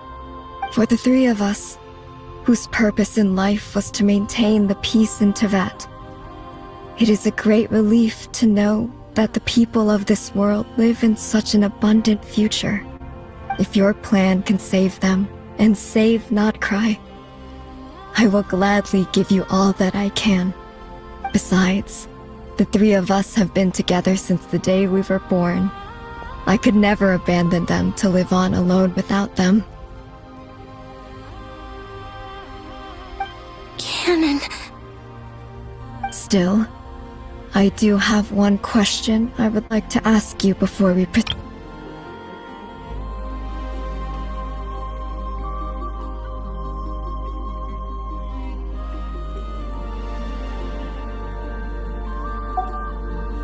Certainly.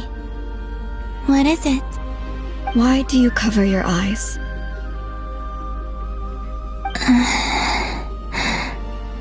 Yeah, I was curious about that too. But it seemed personal, so I didn't want to intrude.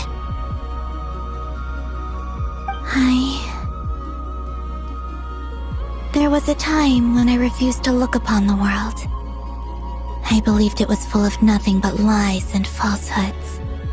I wished to hide my feelings, seal my heart, until I could return to my true home. I see. Perhaps that decision saved you from ever having to see the false sky again. But at the same time, you likely missed out on many true and precious things, like the smiles on your friends' faces. Promise me this, Columbina. When you return to the future, open your eyes, take a look at the world around you, and see your friends. I'm sure that you know this already, given that you long to return, but that is your true home. Give me your hand, Columbina. Arya, Sonnet, you too. Okay. All right.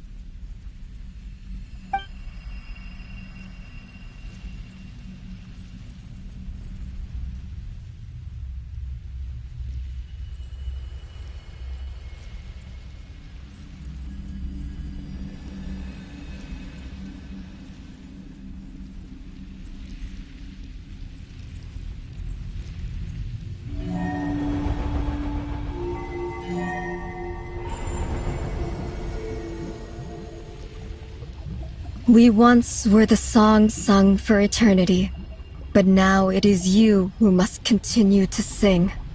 We once were the tides in the great river of time, but now we subside, and you arise. We were the messengers of madness and inspiration. But now, the lies have faded, and your truth must endure. We are souls awaiting the sun. You must return to be with those who smile when they see your face.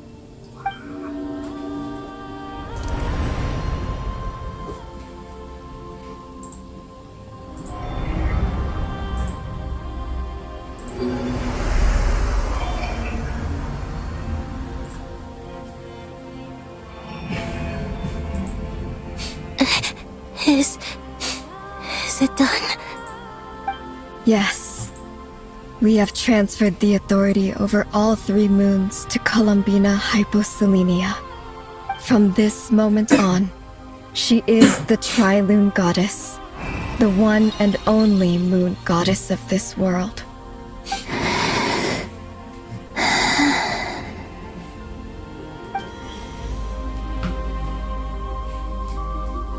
Thank you. Thank you, my sisters. Now go, and do what you believe is right, Columbina Hyposelenia.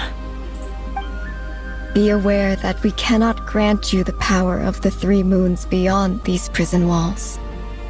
The conflict that arose over their remains following our disappearance will still take place. I understand. Sisters, oh, my body. It feels... Now that we have given up our power and authority, our bodies are merely mortal shells. This prison is dissolving them as we speak.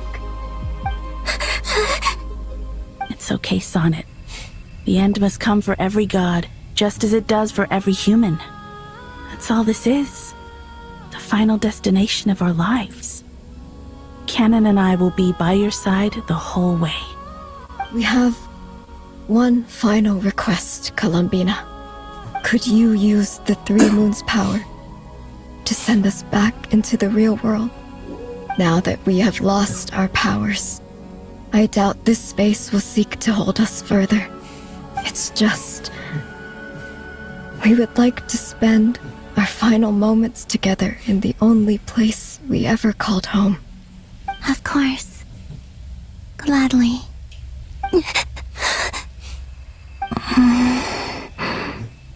Sonnet? Yes? Don't... I wish I could tell her not to give in to the abyss. Not to be afraid. But is this really what I should say at this moment? Don't forget. I'm so glad to have a big sister like you.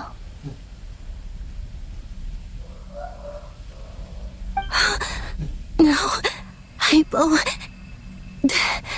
Thank you. I'm okay. I'm not afraid. As long as my sisters are with me, I won't be afraid.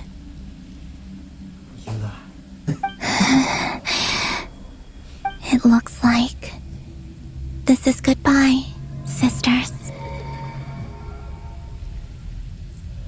Goodbye, Columbina. Take care of this world in our stead. I will.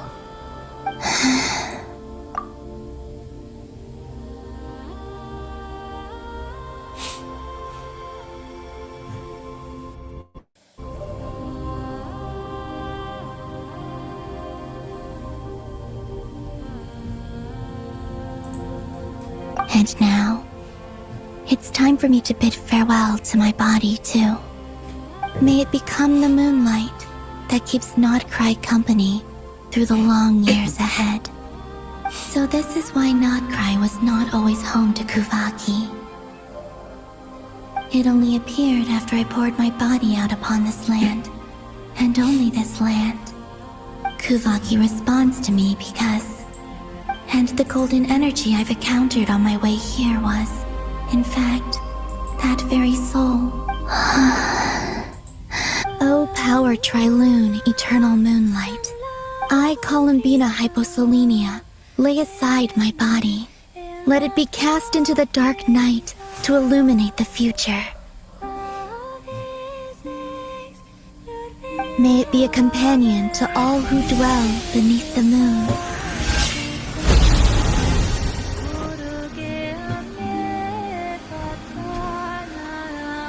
Until the time comes for me to return home.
Boss! That was crazy! Were we even allowed to see that? Is anyone? Oh, can you still see? How many fingers am I holding up?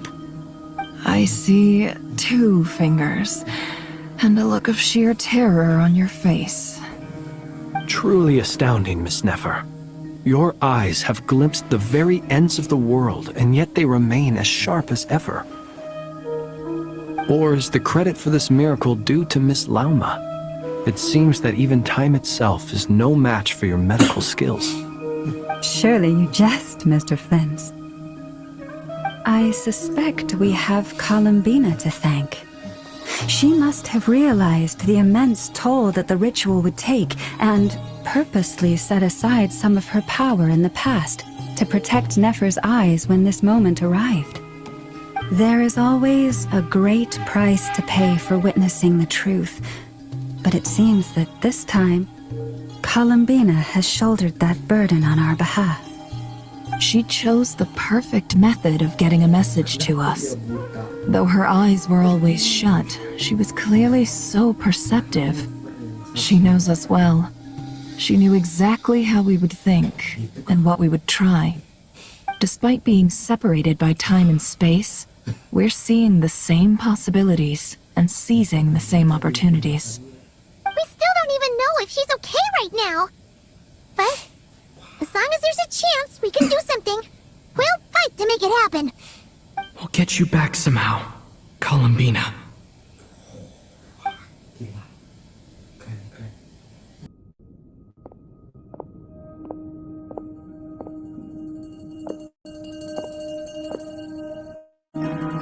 Well, based on the information we now have, let's figure out our next moves.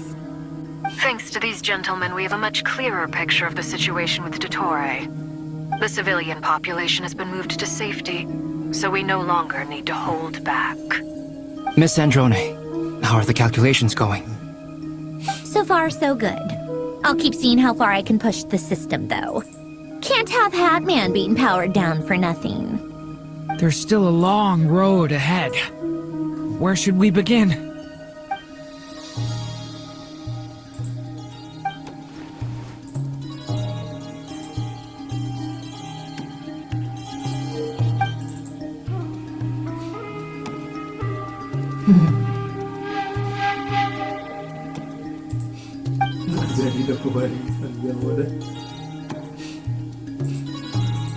Our plan is clear. Time is short, so let's get moving. There's just never enough time, is there? Time is the bane of my existence. Ugh. Anyway, I'm gonna get back to work. All right, we'll do our part too. Yeah.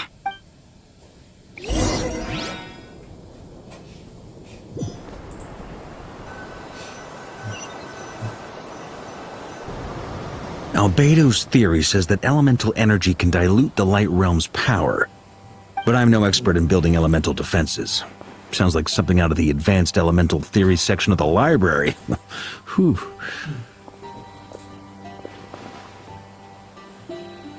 You seem quite troubled. Well, yeah. I mean, who doesn't get a little flustered when they're completely out of their depth? You were the very picture of confidence back when you approached the Hexen Circle. Yeah, I could have been faking it through that whole meeting for all you know. Who's to say I'm not just a ball of nerves in a charming and gregarious package? Oh gosh, really? I'm so sorry. I had no idea. Well, you're all the braver for it. Still, I was much more in my comfort zone than I am here. At least in Mondstadt, you can cry for help from a cliff top and actually stand a chance of summoning Barbados himself. Things have never looked bleaker than they do now. If we don't pull this off... Oh, you think so? Don't put too much pressure on yourself. Teyvat has faced annihilation many times in the past, but it also gave us you, didn't it? Hey, don't give me that. It's not like I'm anyone special. I disagree. Every human born in this world is special. We angels have all... In that case, this humble human being has a big favor to ask of you. I thought you might say that. I'm sure Alice, in her great wisdom, sent you here precisely to help us in this difficult time, yes? Well, that has less to do with her wisdom, and more to do with my power. Of course, of course. Well, the thing is, these elemental defenses we're about to build, I don't think it's a question of if they'll fail, but when. Durin's findings from his patrols make it clear that Dottore is constantly expanding his territory. First it was his lab, then the design bureau, and now this. It's not realistic to completely stop him encroaching on the rest of Nagrai. Rather, our goal should be to stall him for as long as possible. If Miss Sandroni's calculations are correct, well, they're the closest thing to certainty we have in this situation, so let's assume they are. Anyway, her calculations suggest that our best hope for victory lies in Miss Columbina's return. It's up to us to slow Dottore's advance and buy time for her to make a return. Are you asking me to help you with building the defenses? No. I'd like you to prepare for what comes next. When he eventually reaches us, we will have to fight him. You were an angel once and a mage now. I'm asking you to lend us your protection. Oh. Can I take it that you're triggering the terms you fought for during our three-way talks? Well, technically those terms were about protecting Mondstadt. But if you're happy to agree to the change in location, then yes, let's do that. You're cashing in on this much sooner than I'd imagined. Well, yeah. The way things are going, I might not get another chance. Very well. The mages have heard the knight's plea, and we will respond. To tell the truth, Alice and I had already discussed how we might help you all, so I didn't come empty-handed. I always like to be prepared.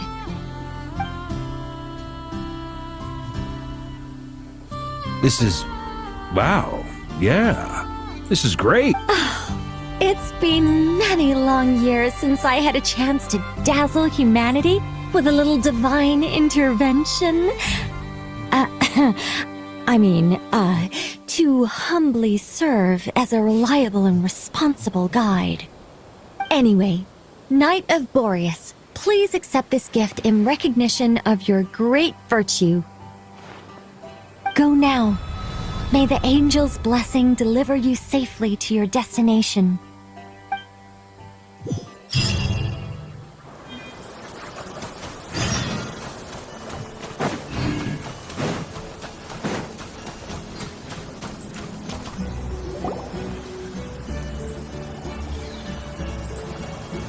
Ah, you're here.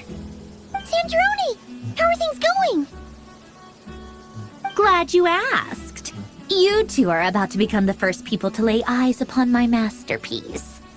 Or should that be the first person and the first, specter? Hey! Whatever. Come, feast your eyes on this. Wow! We've never seen something like this before! This meter displays the progress of my formula. Currently, it's still making the most important connections. Once it's finished running, I'll deliver it right to your side. And then, we can finally bring Columbina back. What do you mean, deliver it? Can't you just tell us over the Dodo communication device? It'll just be some numbers, right? Ugh, you're such a greenhorn. This isn't the kind of formula you solve in math class. It's a highly complex algorithm capable of constructing a framework of rules.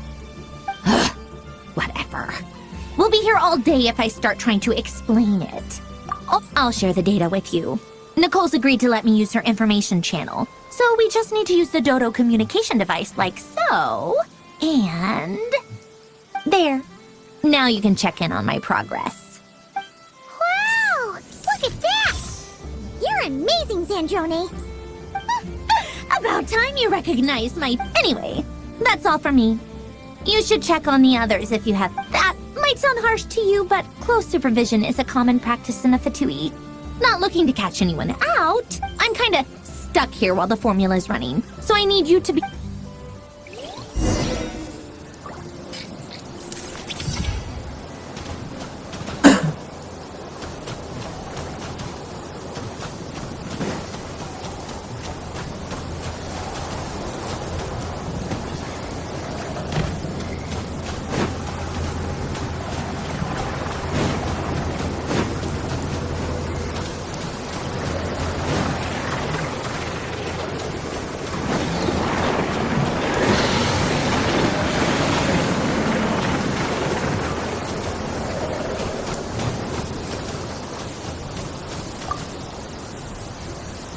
Traveler, Paimon. Twins! Fairly well, if I do say. Ooh, you said... To be honest, I am not usually fond of exercising my full strength.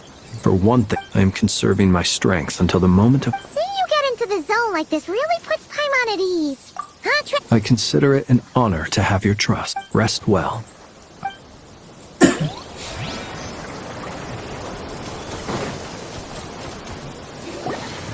Yes, Miss Moonchanter?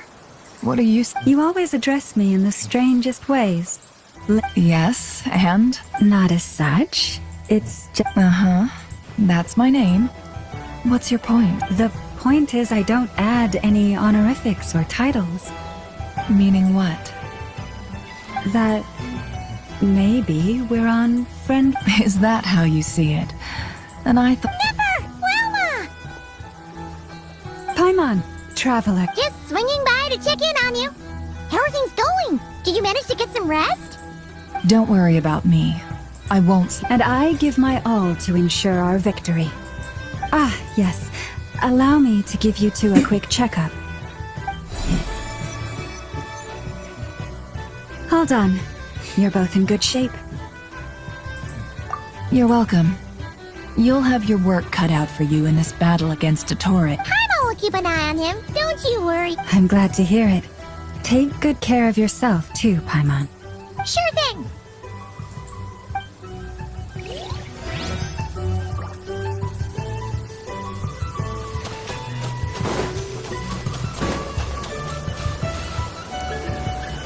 Thankfully, Miss Nicole is... Golden Flame. Based on the latest message from Grant, the situation should be more stable with her assistance. Albedo! Durin! Hello there. Are you well rested? That's good to hear. As per the plan, Albedo and I will be in charge of Nasha Town. As Dottore's energy field expands, it's creeping ever closer in that direction. We fought side by side many times before, and always with great success. I believe this time will be no different. So don't worry about us. Focus on fighting Dottore.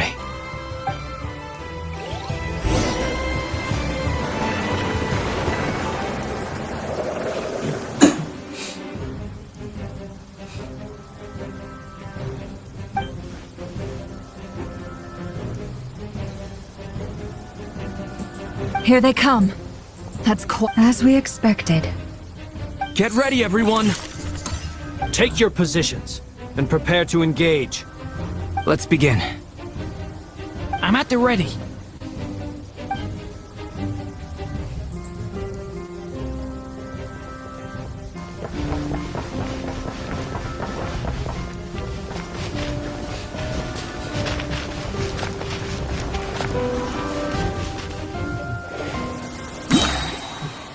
What a waste of time! Change of plan. Water jet!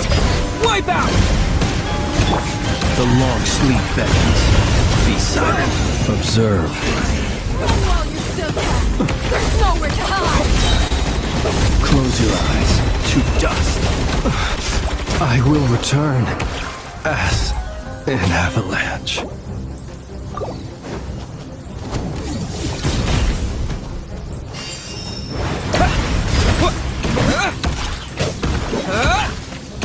Be silent. Close your eyes. Another one. 5. Water jet! Got a present with your name on it! Steady now. You're pretty strong.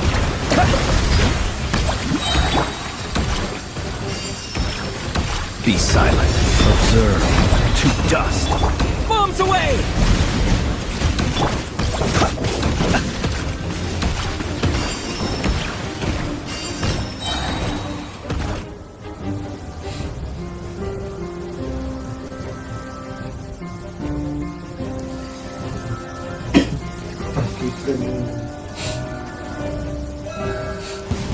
I'm down with you. Yours to go.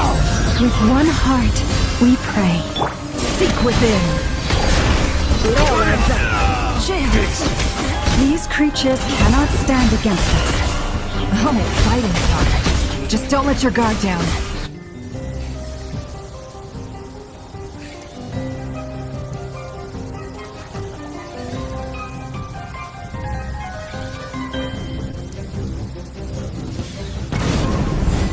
Feel this ancient power. A turning point in fate.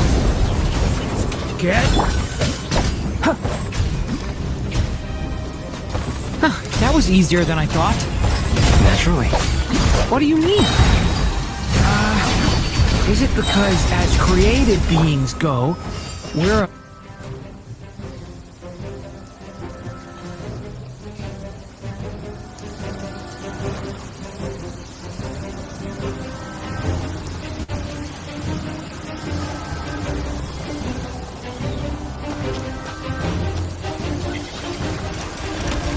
wipe out! Forest, protect us for the everlasting. The mystery unravels. It all adds up. People have always used fire to drive away wild beasts. Wouldn't a lantern work just as well? You read my mind, my dear friend.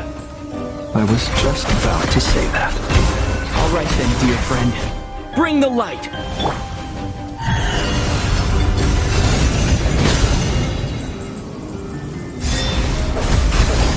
Close your eyes.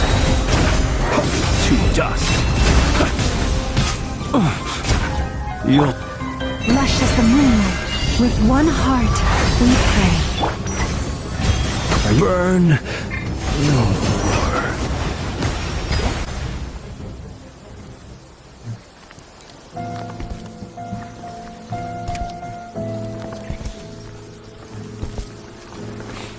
You're looking well.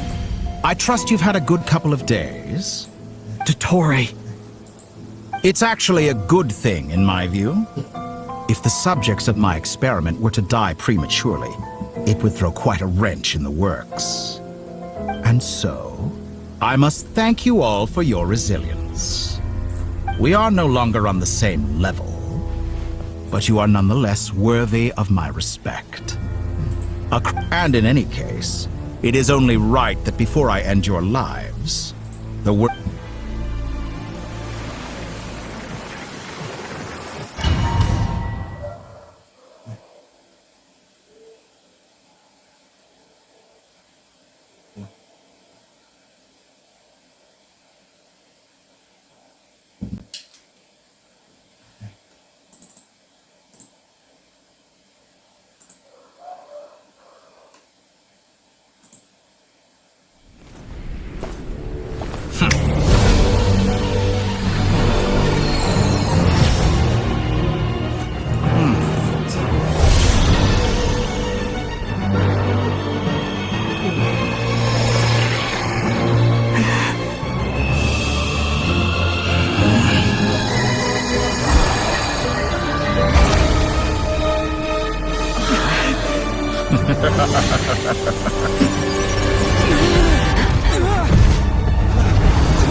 experiment begins.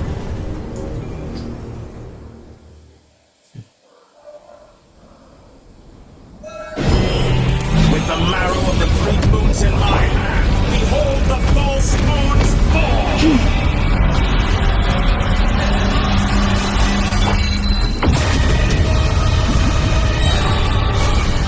Bombs away! For the everlasting forest, you pull, seek within.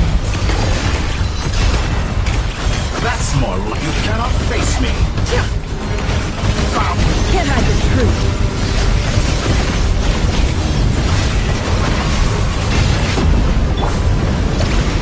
Observe. Be silent. Receive my blessing.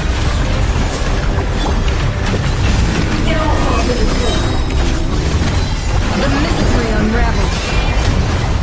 By the frost moon of old, Did you honestly leave think that this would place. hit me? It all adds up. First, like an ant in my palm. I've been moved inside another space, and it's sealed off. Looking at the structure of it, it seems like the Tory intends to trap us here. There's no exit. Our endurance is about to be put to the test.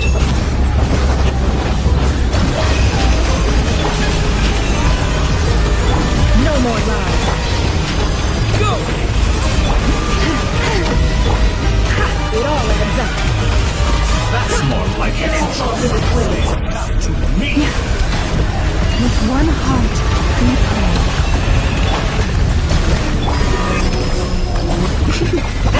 The deception ends here. Keep it up.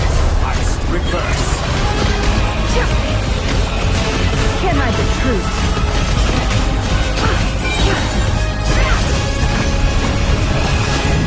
No more lies. The mystery unravels. By the frost moon of old, you pull. Wipe out! Go! It all adds up. Behold the false moons fall!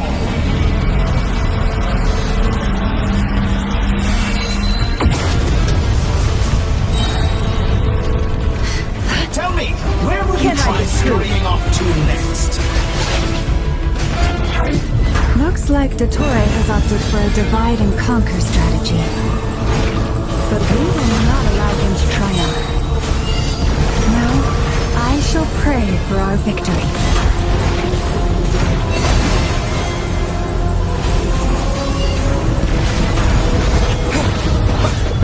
Intro bends to me.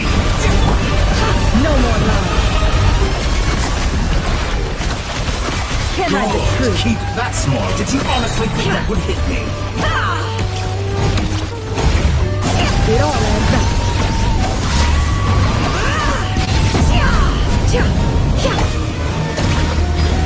You cannot face me.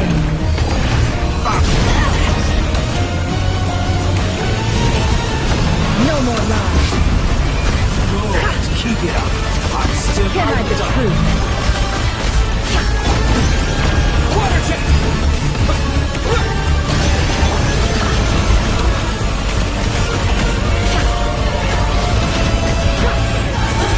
Excellent. You barely managed to touch my level.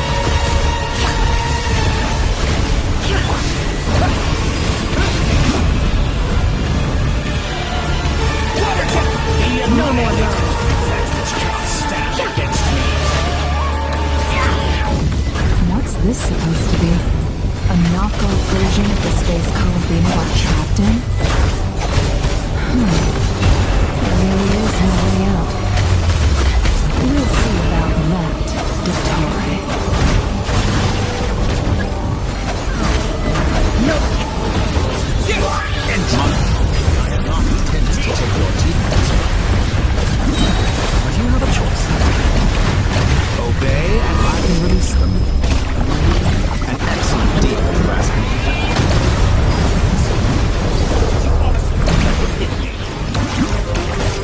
Go! Yeah!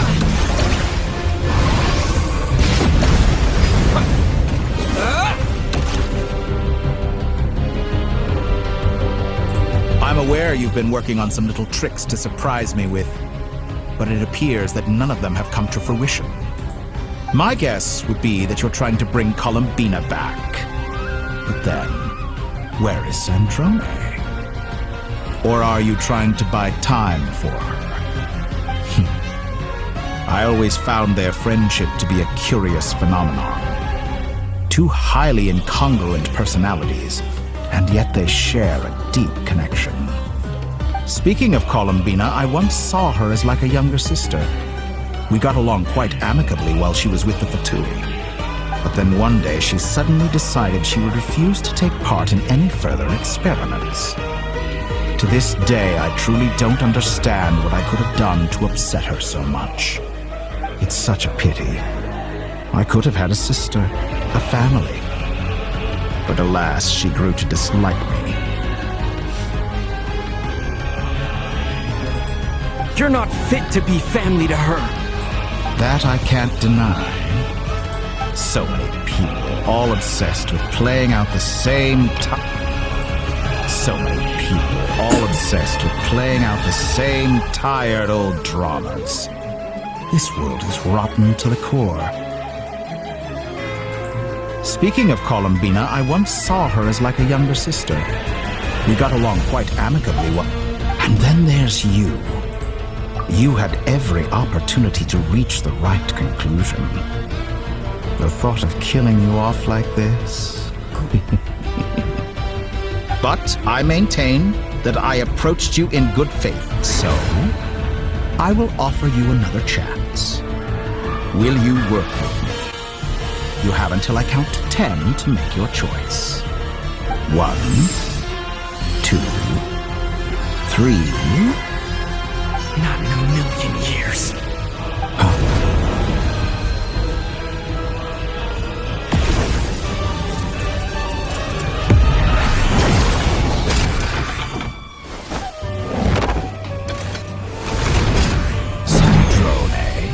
What a pleasant surprise. I didn't think you'd join us all the way up here. You're as sick and twisted as ever. Don't fool yourself into thinking anyone's grateful for the chances you're offering. Sandrone? But the formula hasn't finished running yet. Funnily enough, I was just discussing a collaboration opportunity with the Traveler, and then I see you, who I must say is a good example of an opportunity gone to waste. I said that everyone would get one chance, and you've used yours to march right back into the lion's den. And what makes you think I believe a word that comes out of your mouth? I was planning on disposing of your little formula after wrapping up more urgent business here. Since you've taken the trouble of serving it to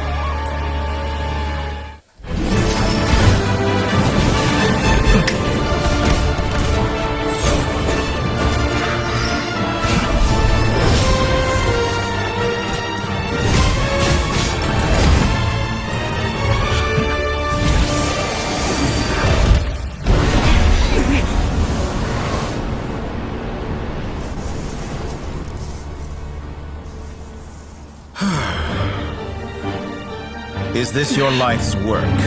This piece of trash?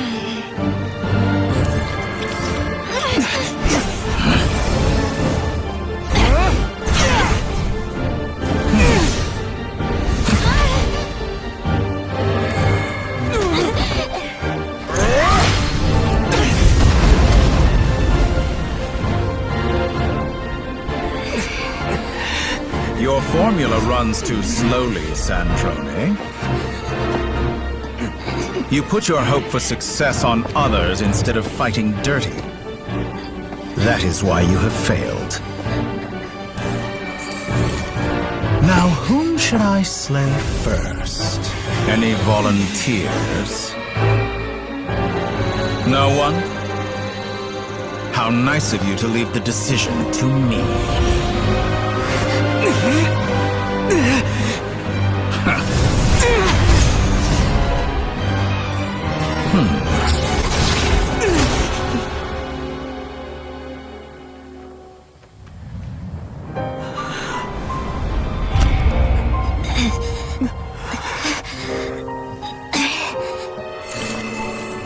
Oh, how unexpected.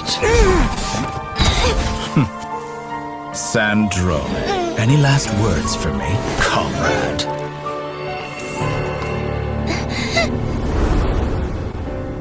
Is there anything you wish for? Not really. But I've always known what I don't want. Go to hell, Dottore.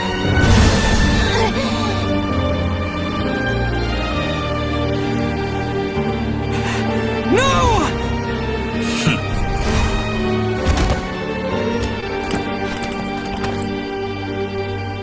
And now, you have failed.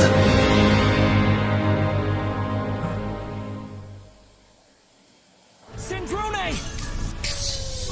Now you see how fragile mechanical contraptions are. Just a gentle tap, and they fall to pieces. However keen of an inventor Sandrone may have been, her death spells the end of the formula that was running inside her body. Of course, I have to commend her for making it this far. As her colleague, I have to admire her stubborn tenacity. Now, it is time for you to take your place by my side. My count was interrupted, but the second chance I extended to you still stands. By now, I'm sure you have gained a greater appreciation for the power and authority I wield. What is stopping you from embracing a new world of endless possibilities? Not in the mood to talk? As you wish. You seem less talkative than usual today. I'll change the topic to something more apropos. Sandrone was always like this, never trusting anyone, always so reluctant to share her research with them. Objectively speaking, she had her strengths. It is remarkable how she extracted and even optimized the world formula from so much data. But her inability to trust was her undoing. Had she allowed someone else to monitor or run the formula for her, you might still have a chance at victory even now. But regrettably, she was a stubborn fool. As much as it pains me, she had to go. Dottore. Maybe this is news to you, but people can change. Columbina surprised you when she escaped. And I think Sandrone would surprise you too. Change? You can twist the truth however you want, but I see it clear as day. You're the one who can't trust other people. Is that how you see me? By this point, what can you hope to do about it? It is pointless to fight on. You've already lost. Wrong. You can't win this, Dottore.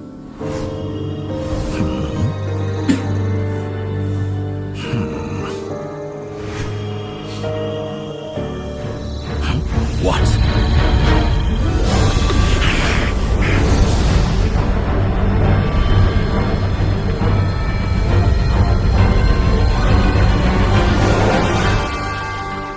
My formula can get us 90% of the way. It will connect you to Columbina. Then, I will bring the formula's output to the Traveler's side. For the last 10%, do whatever it takes. Just bring the moon down.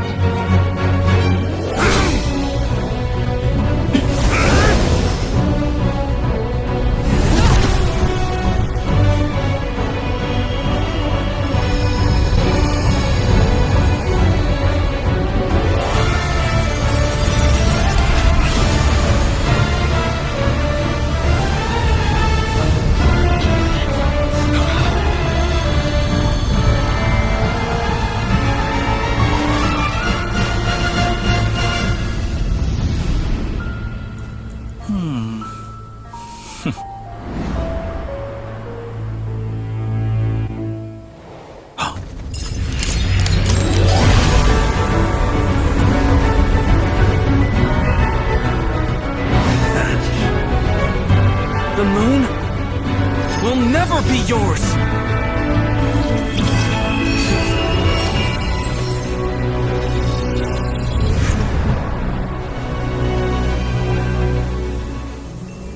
Turn my body into moonlight and pour it over Nodcry.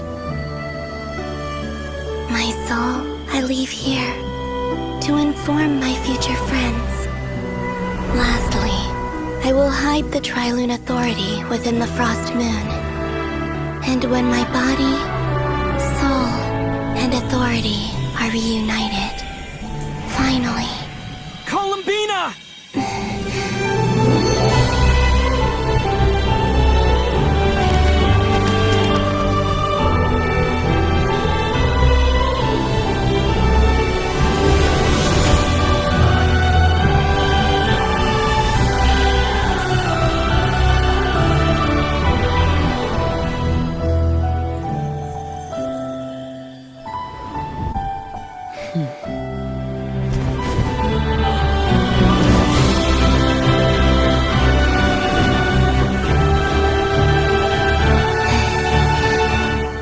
It's been too long.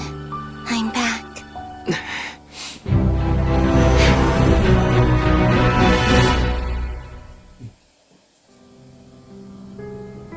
Stay focused on the battle, Traveler. What a touching reunion. Though I personally find myself repulsed by the sight of weaklings huddled together for war, leaving openings on purpose. Quite finished patting yourselves on the back. Show me how long you can struggle before you drown. Watch out, Columbina! He can manipulate space itself! I know. Wait for the right moment. We'll strike together.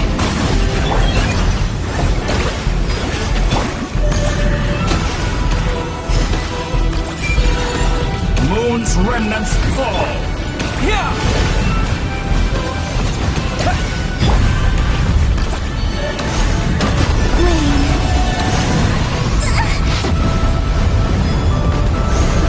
Did you honestly think that would hit me?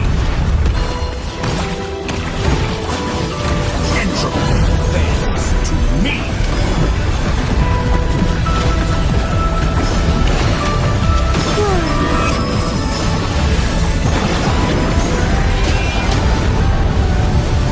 Outdone. Go! Enough! First, go! Like an ant in my palm.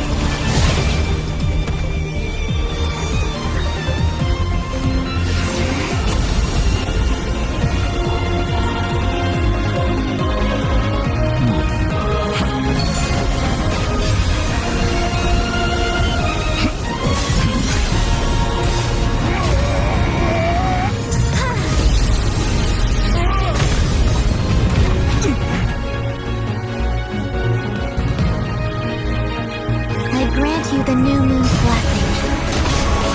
The new moon shines upon you. I am... It's over, Torres!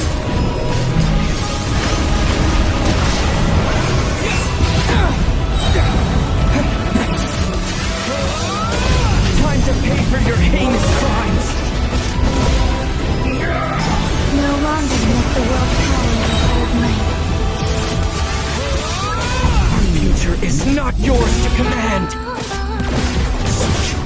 Let the moonlight dispel the darkness. Decaying world!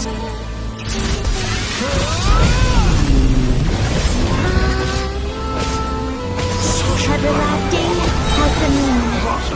Decaying world!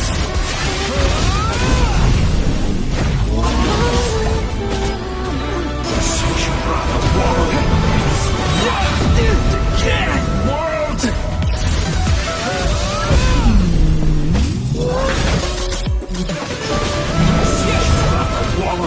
In this rotten, decaying world!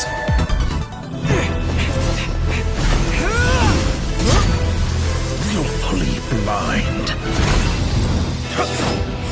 How can you be so satisfied with your fate?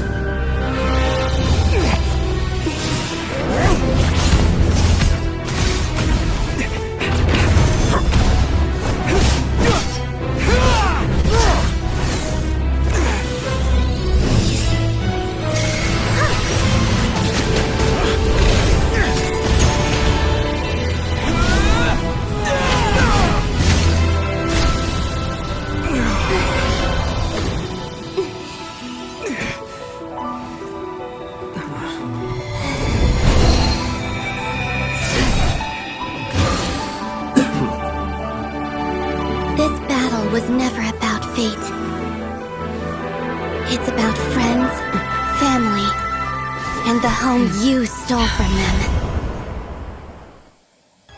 So dull. Only the weak rely on each other for comfort. You shall see. Once I transcend fate, you will be nothing but fodder for my grand experiment! That will never happen.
No, this world is our home.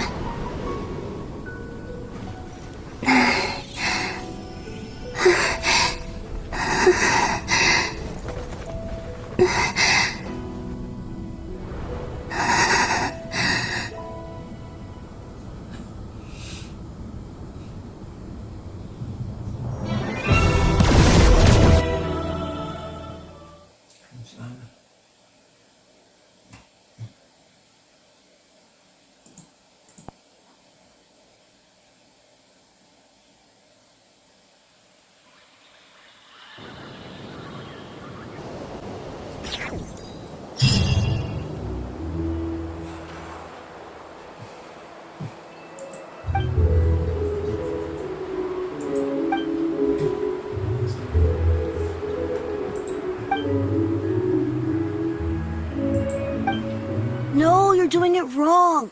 The moon looks like this now. What are you drawing, children? The new moon, Mom.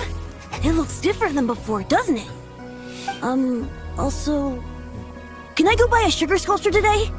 Please? Just one? All right. I suppose today is a special day after all. Almost like a festival. Extra, extra! Get the latest Nasha Express here! Post-disaster report! Nasha Town reborn beneath a new moon!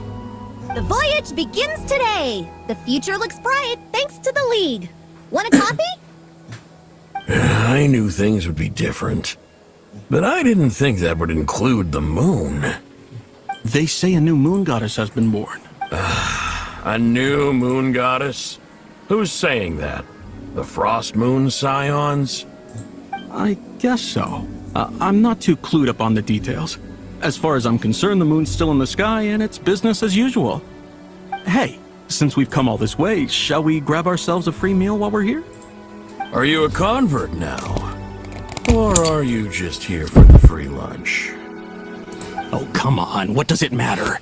After everything we've all just been through? That smells good. All right, that's it. I'm hungry. Time to eat. Come on! We gotta get there early, or there won't be any good spots left! Shh, keep it down. This is a residential area. What if people are still sleeping?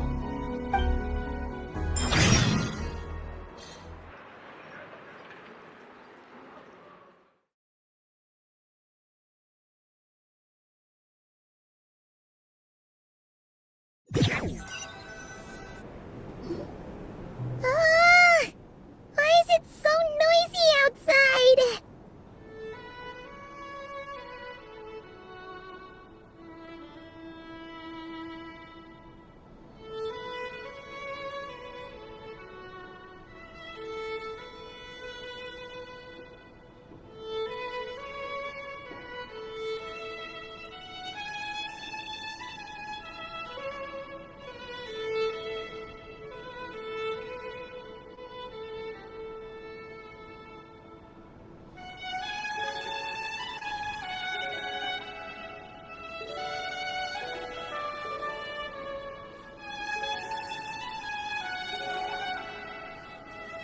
It's okay.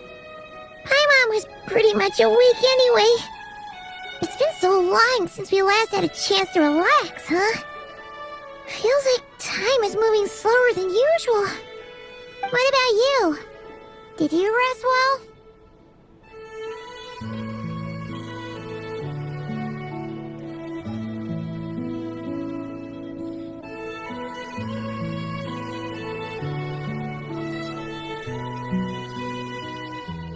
Still winding down from everything that's happened? Or are you wondering how our friends are doing? Or is it about what Dotori said to you?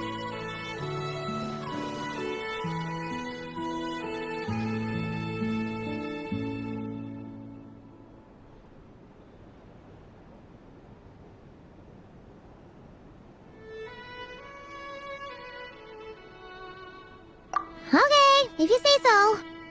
But don't push yourself, alright? Let Paimon know if you need to talk. What we just went through was a lot. It's totally normal if you need some time to get back in your groove. Luanatar disappeared after Columbina came back. Apparently, she was part of Columbina's soul or something. Still, Paimon kinda misses Luanatar somehow.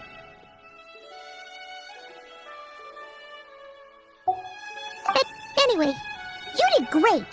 So did Paimon. We all worked our butts off to contain this disaster, and in the end, we made it. So, chin up, Traveler. You should be proud of yourself. Hey, don't poke fun. You should be glad that Paimon didn't think you'd mention it. You have no idea how anxious Paimon was. She was worried sick about you. Well, if you really want to show Paimon you're sorry, you're gonna need to make it up to her. You better be ready to splash out on a lavish meal.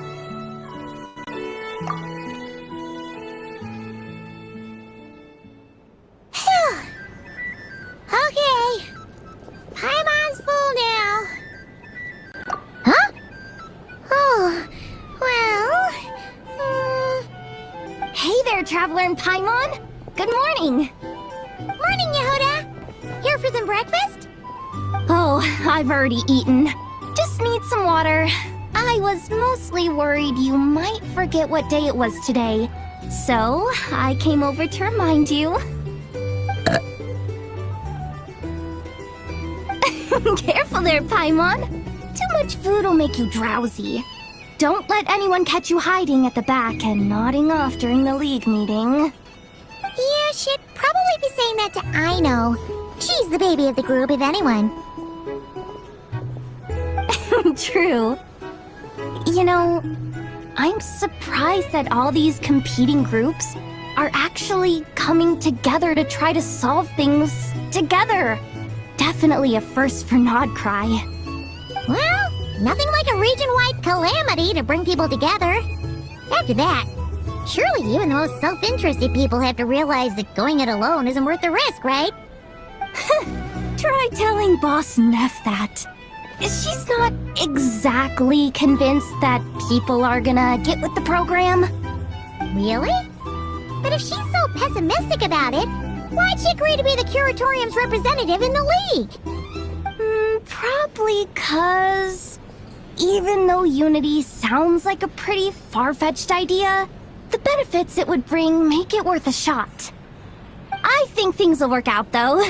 I swear, Nodcry feels like one big family now with everything that's happened. More than it used to, anyway. Paimon's with you on that one. And it seems like... All right! Everyone's been rebuilding these last 2 weeks, and the evacuees have been coming back in droves. Life's slowly returning back to normal. Which means my workload's probably gonna shoot back up. Were you about to head out? Yeah! We were gonna take a stroll around the square and say hi to some friends first. Sounds good.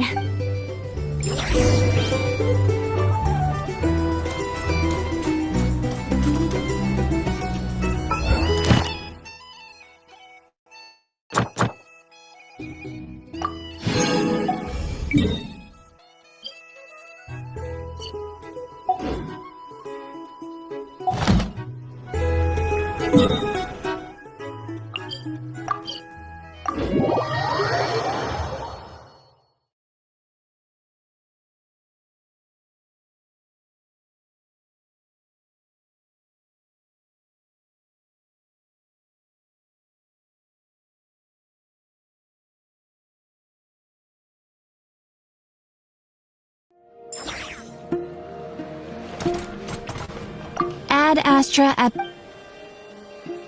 Thank you for completing... Ad Astra...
This land holds nothing but promise for adventurers from all walks of life. Wouldn't you agree?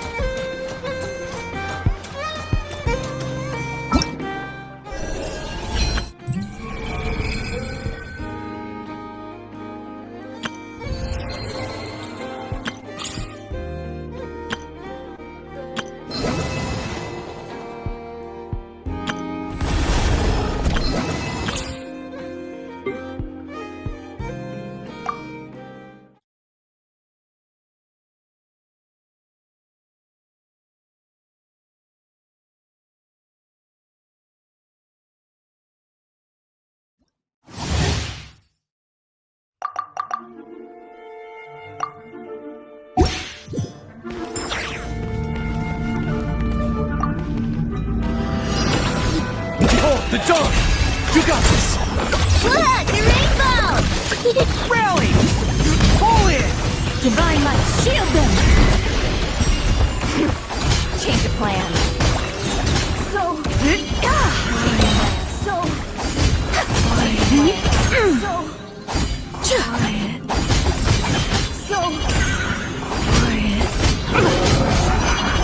The sky's clear, the glazed moon shines! Everyone on me! Charge! Ding dong, water bomb! Be gone, shadow of darkness! While the light shines... Without further ado, fly the dust!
Please accept today's boon. Have a nice day. Are Paimon's eyes deceiving her? Or is that Inefa handing out food for the Frost Moon Scions? Hello there. Would you like a feast of the moon, along with some snacks of the day? So, what's new, Inefa? It was only a few days ago when we last saw you, but it looks like you've joined the Frost Moon Scions in that time. And I know too? What are you talking about, Paimon? We're just here to help. Duh. In the wake of the disaster, it's all hands on deck. We responded to Lauma's request for support. At times like these, the smallest good deed can inspire others and help them through the hard days ahead. And we're using eggs and heating tubes to make that a reality. In true... Inefa! Did you hear that?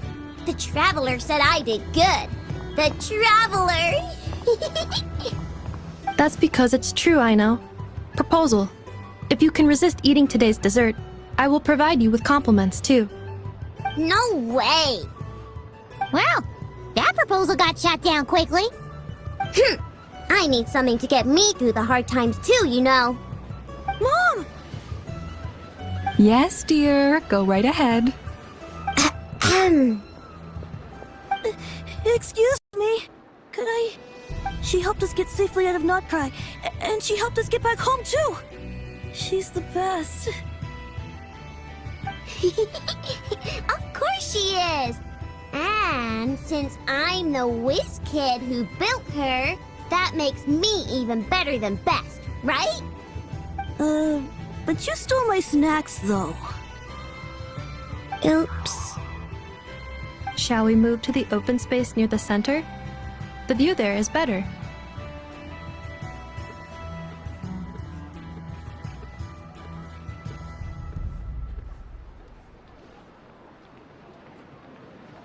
Thank you!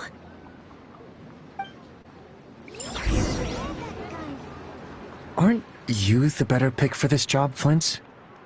You underestimate yourself yet again, Master Ilua. Not at all.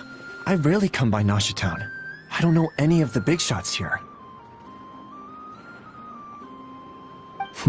All in good time. Socializing is a step-by-step journey. But you're much further ahead on that road, aren't you? You're not seeing the full picture. You know the truth now. My friends do not understand my habits.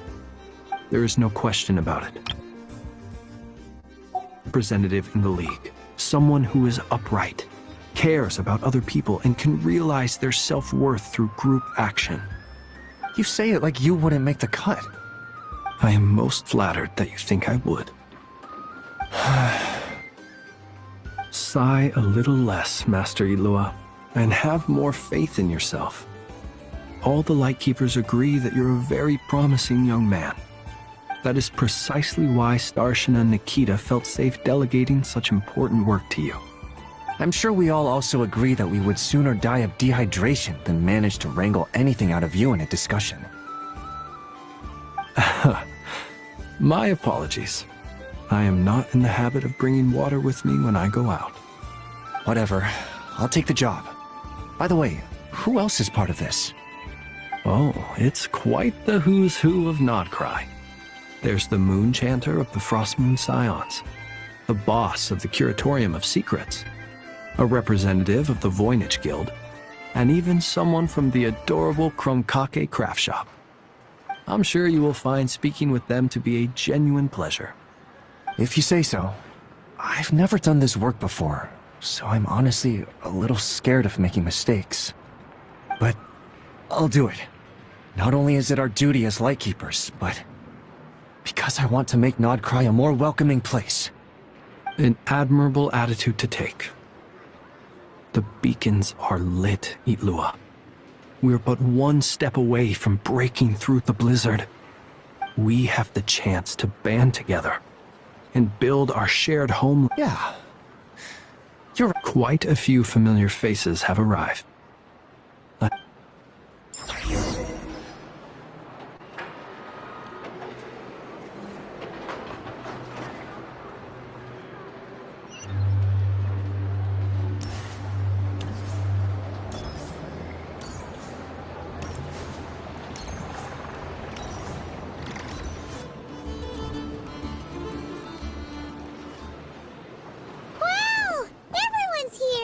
You seem well rested. I know no one's asked, but I'm sure you all want to know, so let me just say, we're doing great. Thanks. Well, great, but not perfect. Starting to lose my mind from boredom. Can't drink a drop of alcohol while I'm waiting for my wounds to heal. I'm sure you had a sneaky swig or two. Wait, how'd you find out? I'm sure you must be missing Mondstadt after all these years away, Grandmaster. Yeah, you could say that again. Every time I get news from Mondstadt, it makes me want to go back and see the place for myself. Honestly, once things are wrapped up here, I think it'll be time to head back home. Hey, looks like someone's taking the stage. Can everyone see okay? Anyone need a boost? I'll just listen from the back. It's fine. You're taking this pretty seriously, huh, Durin? Well, it's not every day that I get the chance to see how people speak in official settings. Soak it up like a sponge. I'll make sure you get a chance to practice for yourself later down the line. Actually, I know just the thing. You can debrief the Knights of Favonius for me. Mr. Varka, are you forgetting that I'm not a Knight of Favonius? I can knight you. Any particular title you'd like? Is he joking? I really can't tell. You'll have to figure this one out for yourself. It'll be a good learning experience.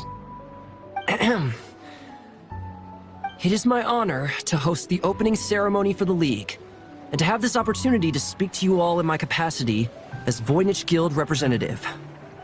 Could this person also have been pushed onto the big stage by the real big shots? Guess I'm not the only one then. We come here today, having weathered the trials and hardships of yesterday, and having learned from them the importance of unity and cooperation. Alright, here we go. Uh-oh, looks like Aino's off in Dreamland already. Wait, Boss is looking kinda drowsy too. What's up with her? Come on, get this speech over with already. Nodcry is our home, the land we rely on for survival. And as we chart a course for the future, may we persevere through the storms ahead as we sail towards a new era of prosperity, freedom, and hope.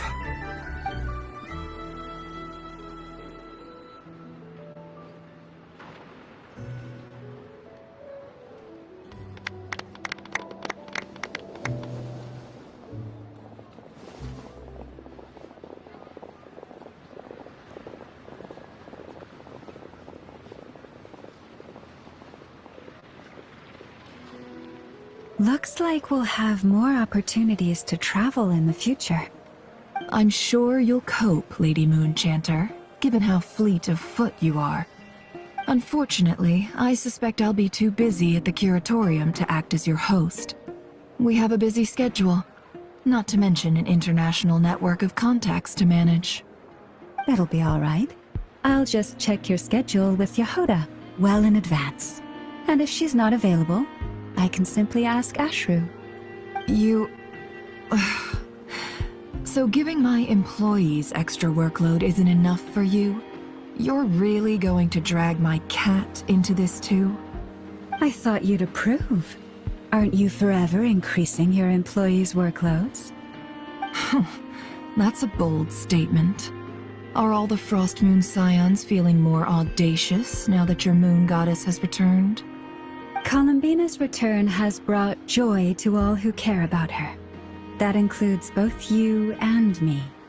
As for the Frost Moon Scions, we are learning how to thrive independently, without relying on the moon goddess. It is up to us to make our home a more livable place. Joining the League is one of the steps we are trying towards that end. I like the word try. It's nice and non-committal. You can opt out at any time and still say you tried. You don't see a bright future for the Frost Moon Scions? Or did you mean the League? I'm just not as optimistic as you. The Frost Moon Scions should count themselves lucky that they have a leader as stubborn and enterprising as you. But Nodcry's a big place, with all kinds of people. Most of them don't enjoy answering to a leader, or even listening to reason. Well, that's where you and your methods come in. Unless the Curatorium of Secrets is only here for appearances. For now, yes. And that won't change until this venture becomes worth my while. What would make it worth your while? Getting out more than I put in. Right now, I'd barely break even, but I'll grant that it's a good start for Nodcry.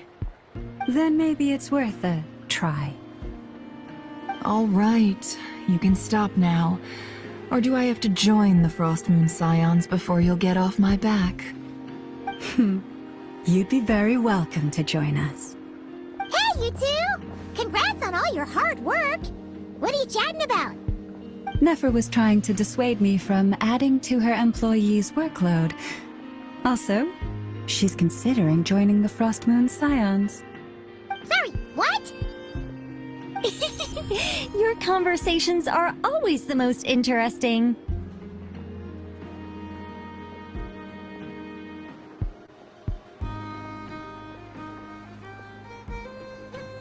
Would you two care to join me for some tea?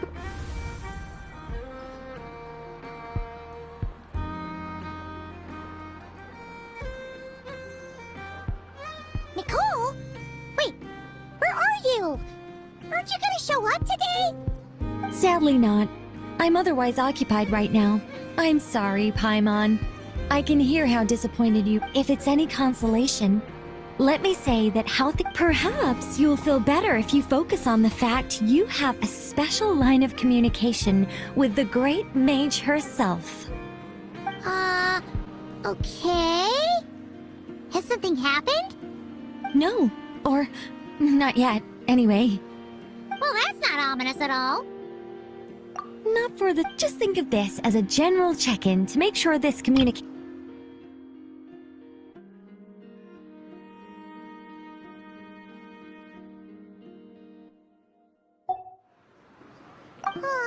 You could have just said so. Haven't got all worked up for nothing. Still, the best friendships are built through face-to-face interaction, you know. It's never gonna stop being weird having tea with you when you're not there and just talking to thin air. All right, fair point. I'll bear that in mind for next time. Yeah. Any update on that crisis at the world's borders? Alice just informed me that they had their work cut out for them, and now everyone's thoroughly exhausted. But they did finally get things back under control. Still, we can't let our guard down yet. The disruption caused by this disaster has made Tevat easier to She plans to wait for things to stabilize, then reschedule her Mondstadt vacation plans. As for me, I agree with Hat Guy's perspective. This is a time when many new variables are emerging, and the situation is changing constantly. Plus, most of this change is for the worse. We have to remain vigilant and ensure that the embers of chaos are not rekindled. I did notice that the energy in Nodcry changed somewhat after the War of Funerary Flame, but since it was still aligned with the Light Realm, I never gave it a second thought.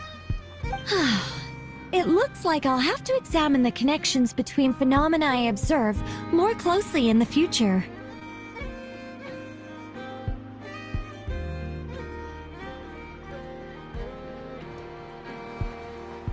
Just doing my duty. It's more or less second nature by now. Of course! To give you the full picture, I'd have to start with the substance from which angels were formed. Never mind. Paimon's right. Showing off my knowledge would be much more satisfying in person. By the way, you did receive the gifts from the Hexen Circle, yes? I'm not trying to claim credit or anything, but my pride demands that I at least mention it. They're quite similar to the protective talisman that Alice gave Dory, but with some very special enhancements. Oh! So that's what kept our friends safe when Dory trapped them. Indeed. We went to great lengths to make sure they were invisible to his eyes. I'm so happy they came in handy. Still, not fishing for gratitude, by the way. I just want you to be aware that sometimes your friends may be protecting you in ways you cannot perceive. Anyway, I'll contact you if anything else crops up. If not, you know what they say, no news is good news. Oh, my angelic instincts are tingling. They say you should head to the docks next. Your friends are about to board their ship home.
You're here.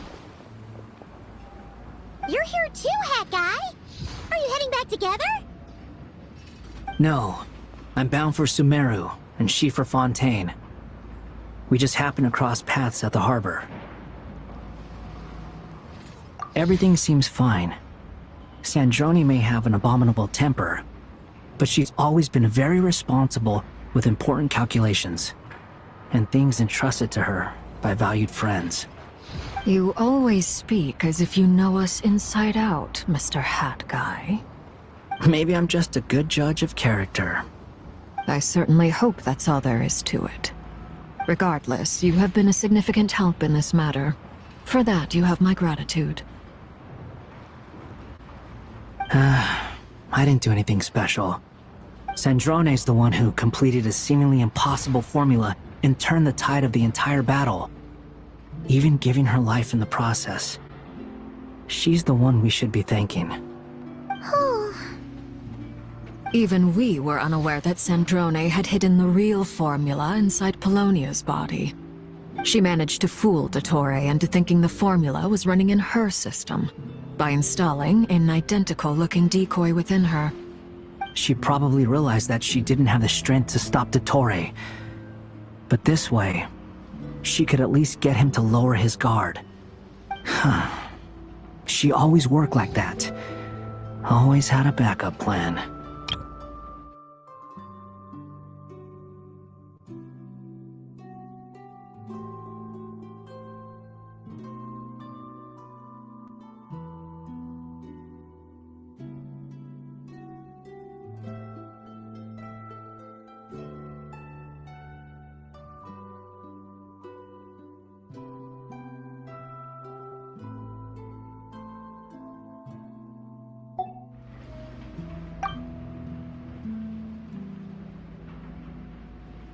Well, that's why I'm traveling to Fontaine.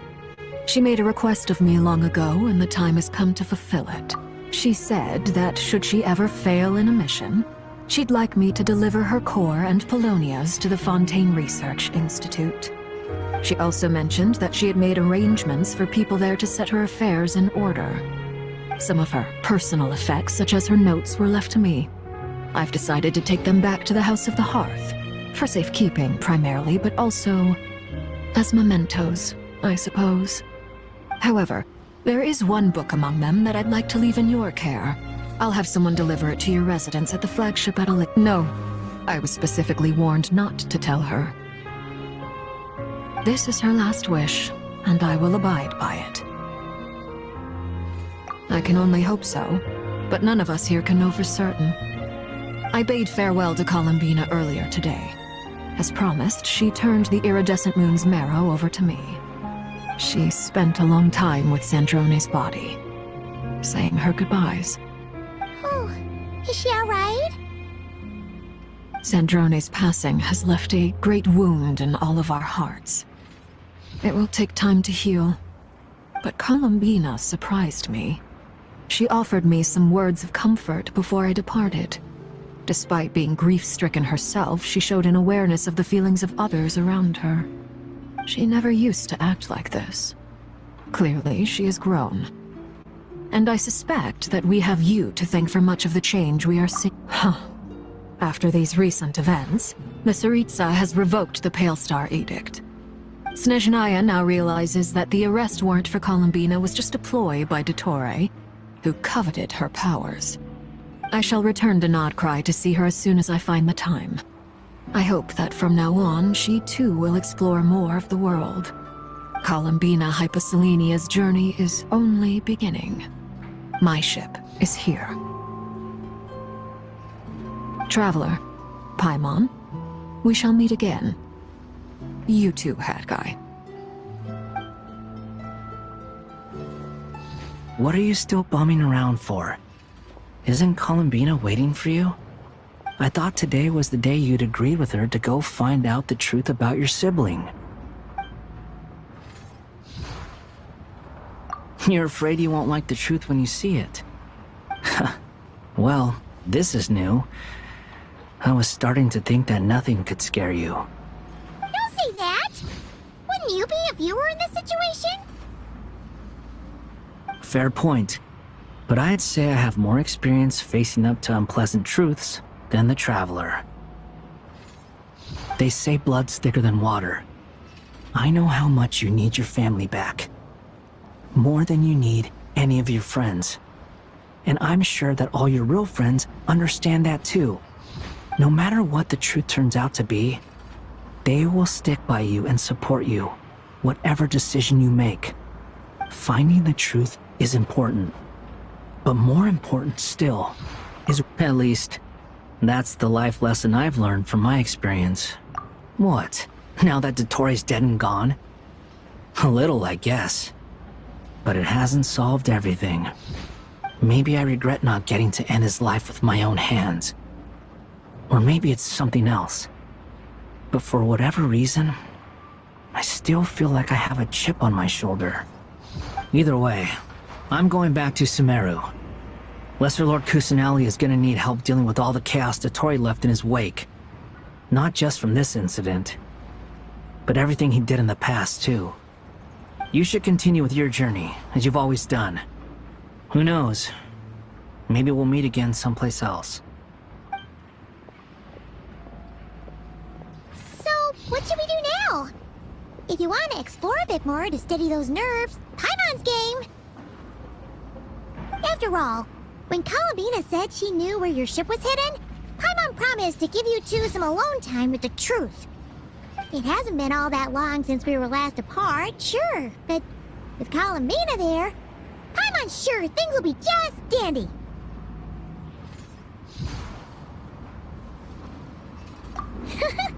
Ain't no biggie. Paimon might be all about that food and fun, but she knows how to do right by people. Paimon's sure you'd prefer to digest the news about your sister in peace. But, no matter what you see, just know you can share it with Paimon. Of course, as long as it's not super private. If you can't make sense of something, let's give it some thought together. And even if we both can't figure it out, glad to hear it.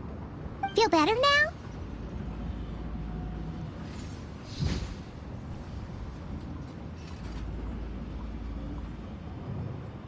Alrighty. Next up, time to meet with Columbina.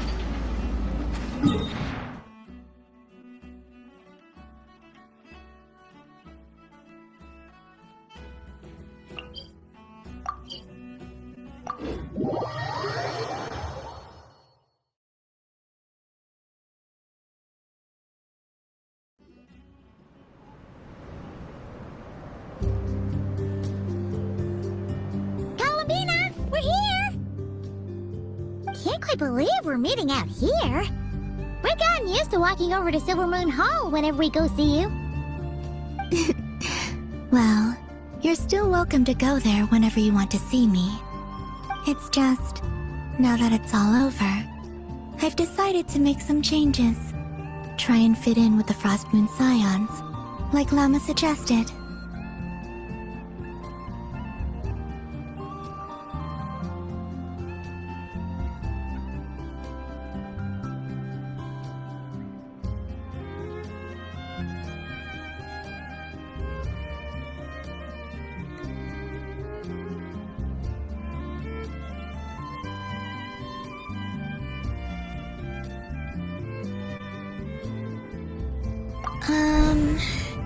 The older generation are still timid around me. They don't dare get too close, and they bow their heads when I walk by. But things are much better with the children. I see more curiosity in their eyes. Hopefully, by the time the next Moon Prayer night comes around, I can enjoy the festival with them as myself, without having to pretend that I'm only dressed up as the Moon Goddess. You'll do fine, Columbina. I'm unsure they'll realize you're super nice once they get to know you better. You really think so? When we first met, you thought I was a little up in the clouds. We were just starting out then, come on! So Llama told you, huh?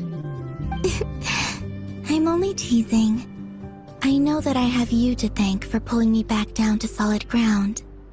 It feels good to finally stand firm on the earth where I was born. Oh, that's great!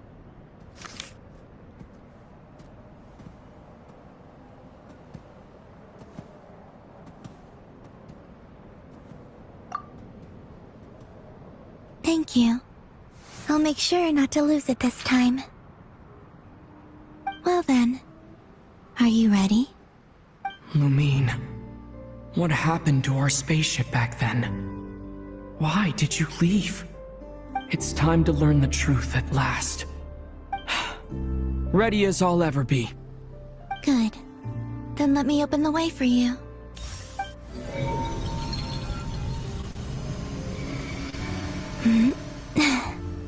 Where does this lead? To our shared destination. Huh? Do you remember me telling you about my missing prologue back when we just met? I said that my story began on the moon. But while I was inside the moon's reflection, I realized that my prologue was really hidden in the future. I just had yet to discover it at that point. The story of the time before I was born was in fact the story of my distant future. It's truly fascinating. But when I obtained the Trilunar Authority and returned to our present reality, I sensed something I hadn't expected. Your prologue. So you mean... Yes, your spaceship. All this time, it has been hidden on the Frost Moon, which lay beyond the sky, the great ruler of the firmament. The heavenly principles. Wait, them? Why would they do that? I don't know. Perhaps your ship contains something that is incompatible with Tevat. Or something that cannot be known. Oh, did I pick a bad time to say this? I know it must have been hard to work up the courage to do this. Maybe I should have waited until you were on the moon, with no chance to back out. That would have been kind of mean, you know.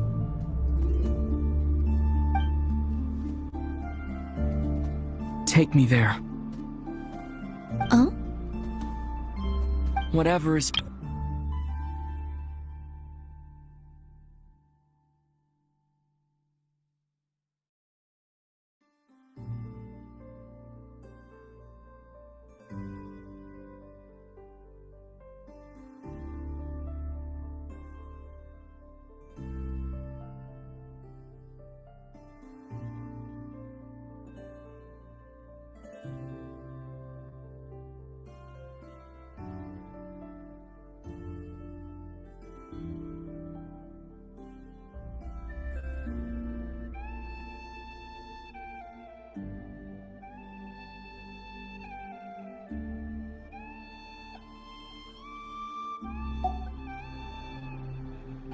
No one else has the right to decide whether I should or shouldn't know about it. Not even the heavenly principles. Very well. Then let's go. You two take care, alright? And don't forget to come back soon! Rest assured, Paimon. We will. Traveler, after you. Thinking about the story that we'll find hidden on the moon? Yes. And hoping that it has a happy ending. Stories like that don't exist, you know? You don't believe in happy endings? I don't believe in endings.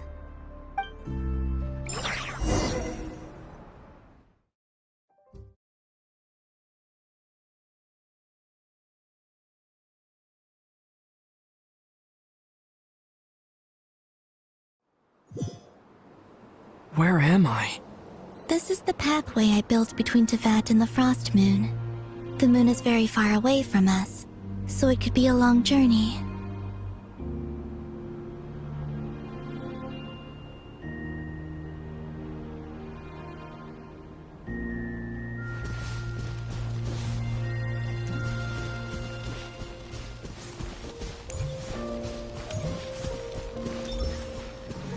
After I obtained the Trilunar Authority, I unwittingly saw past events from many of my friends' lives. One was Lauma. She was so young when they chose her to be the Moon Chanter. From then on, the Frost Moon Scions looked to her to bring messages from their goddess. But, for better or worse, I had left Hisi Island before she was ever born. It was not until much, much later that she met me. I think it's for the best. Because of the way things turned out, you had the opportunity to become friends. You're right. In that sense, I think we were both very lucky.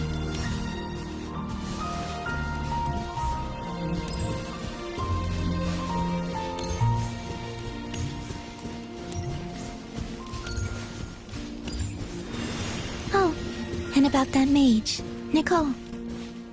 I only recently learned that she has lived in Teyvat since the time of the Three Moon Sisters. The Moon Goddesses always had a good relationship with the angels. I suppose our friendship continues that tradition.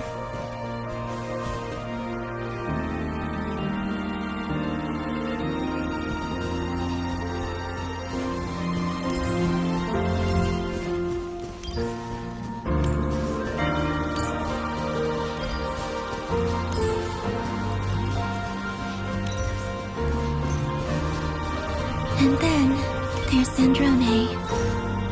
I never knew that much about her, beyond the fact that she was created by someone called the Lord Artificer. She, too, suffered for a long time before joining the Fatui.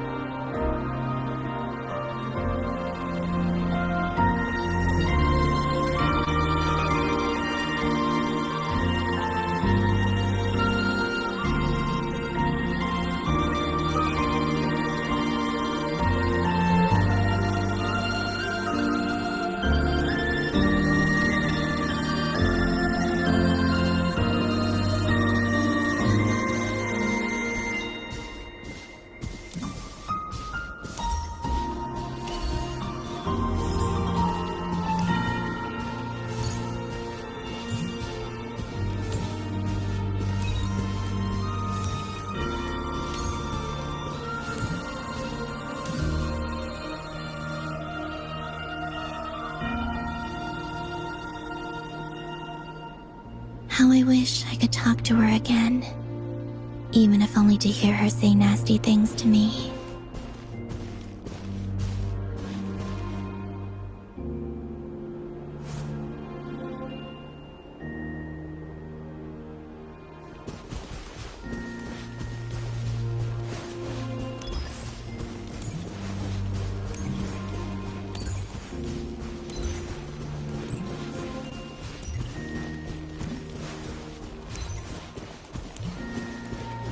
Also, I saw your siblings' story.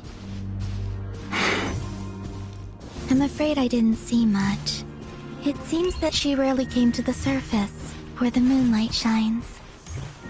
But I did notice that back when you first set out on your journey, she would often appear nearby, gazing at you from afar with a guilty look in her eyes. Lumine. Let us speak no more of the past.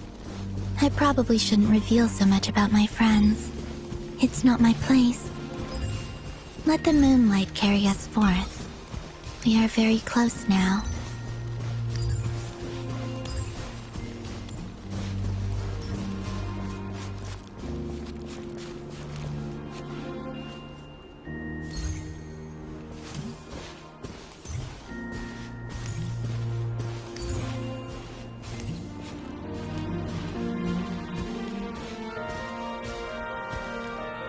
After this, I'd like to bring some kuhenki to the moon as well.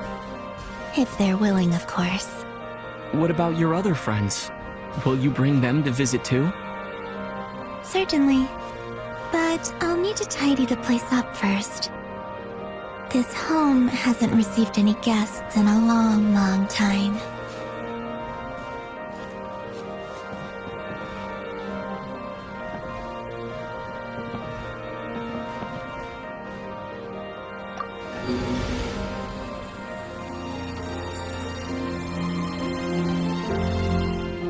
I remember writing something similar with you on Moon Prayer Night. I believe it was called... Dodoko's Whirligig. Yes, that was it. You asked me if I was afraid to return to the moon, and I said that I was. The idea that I had gained something precious, only to lose it so quickly. That frightened me. But I'm not afraid anymore. Besides, this time, we're traveling together.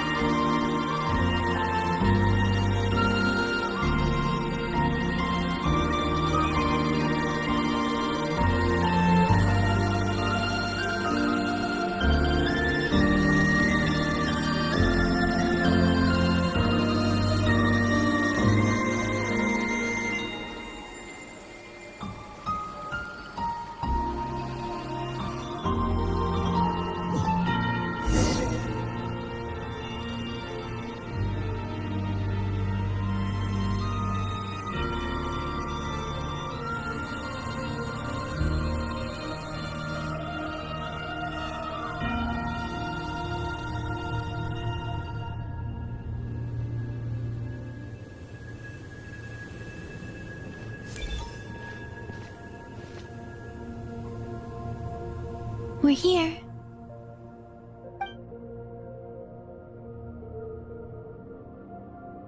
Over there.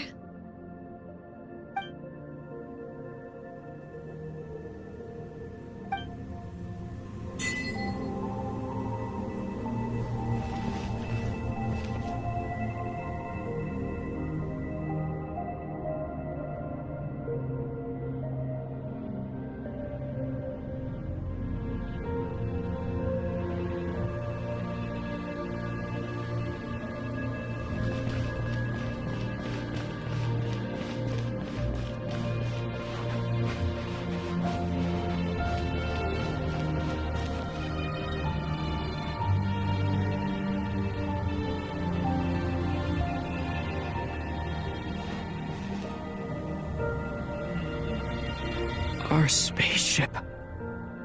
It's huge. I suppose that the moon is the only place one could hide it.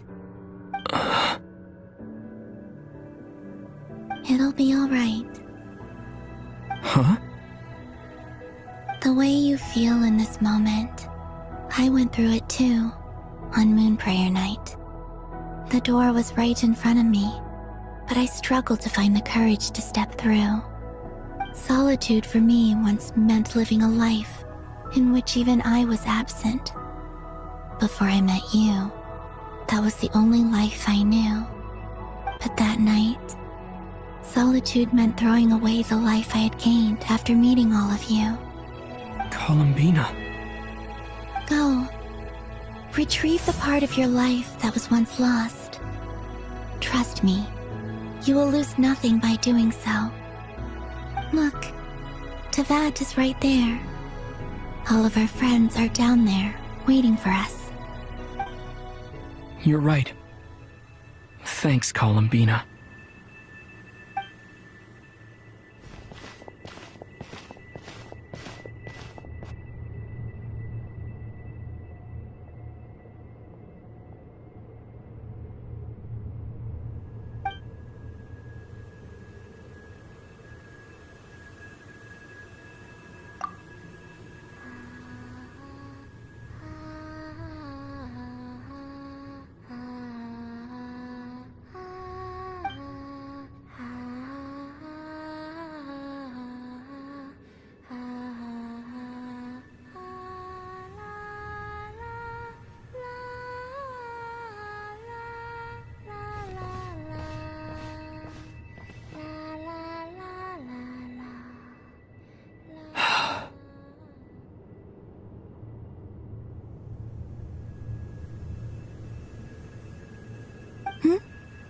Finished?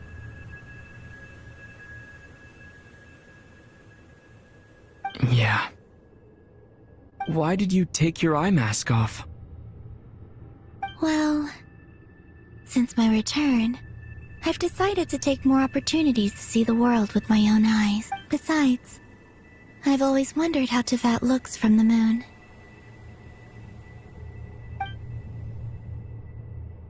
And what do you think? It's beautiful. I could spend a whole day here just gazing at it. What about you? What do you think of the truth you found? I haven't looked at another person's expression in a long time, but... Keep this up. Oh, I don't think that's going to happen. I'm much more used to sensing what's going on around me with Kuvaki. I think I'll save my eyes for seeing special moments I really want to remember. I read the spaceship's flight logs. I always assumed that this was my first time in Tevat. I thought that Lumine and I must have been hibernating in space for centuries on end. But the logs show that our spaceship flew over the skies of Tevat once before. Flew over? So you didn't land? No, the ship barely came to a stop before flying on again. After that, it continued traveling through space for a long time. Some of the data is corrupted, but I suspect that it kept flying for thousands of years. It was only after that that the ship made a forced landing in Nodcry. When Lumine found me, she came from outside the ship. Could this mean that she left the ship long before I did? Maybe even during our first pass over Tevat. Are you alright? Yes, I can feel that the truth is coming together, one small piece at a time. I remember Lumine telling me that when she first arrived in Conria, she could not recall the past. So this might be something that even she doesn't know. Here, I made some space for you. Your mind must be racing, and this seems like the perfect place to relax and clear your head. Oh, wait, there's one more thing. What is it? Wait here a moment.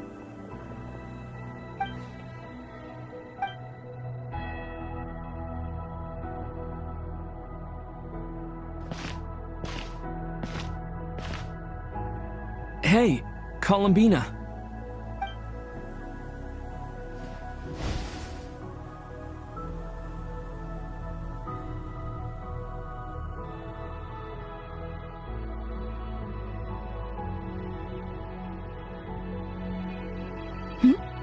Is that a new outfit? An old one, technically. It's been in a cabinet inside the ship this whole time. It's a matching pair with Lumine's. She always liked this set more. Huh. I don't think there's a huge difference. Really? Yes, it's still the same you. You're the same person, no matter what clothes you wear. Only Columbina would make an observation like that. Traveler, do you consider Tevat your home? Home is wherever Lumine is. But then after all the time I've spent here, and everything I've been through, yes, I'd say it's my home. Would you change your answer if Tevat changed appearance? I mean, if the truth about Tevat turned out to be different than... I don't know. The truth is not what matters most to me about Tevat. When I was first born, I longed for a home. And when you get something before you're mature enough to understand the world, you just take it. I thought that a home was a transaction. You give me what I want, and but you and your friends taught me what a true home should look like. You never asked for anything. That's because your friendship matters to us. It was worth it.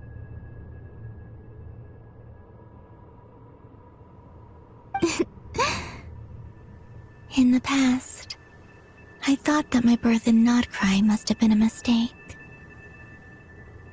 But after journeying to the distant past where the story began, I realized that it was I who chose Notcry to be my future home. Now, I am glad that I made that choice. I'm sure your friends are just as glad. In fact, I intend to make the same choice today as I did back then. What do you mean? Well, I've given the Eternal Moon's Marrow to Lauma, and the Iridescent Moon's Marrow to Arlecchino. And now, I shall return my Kuvaki to Nodcry again, that it may continue to protect my chosen home. Wait, but what about your body? Hmm? Oh, are you worried that I'll disappear again? I won't. Not this time. The Frost Moon has now entered the fall sky, and I am the Tri-Lune Goddess.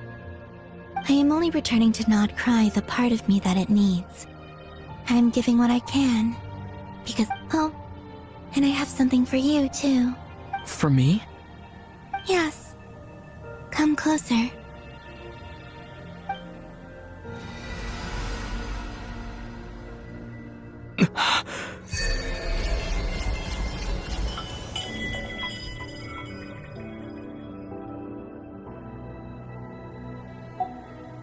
What was that? I lifted some of the restrictions this world placed on you. I trust this will help in your future adventures. My power. It feels like it's grown. I can use the elements more freely now. Thank you. This will be a great help. You're welcome. I see you as family, and after everything you've done for me, In fact, no. Here, this flower is for you.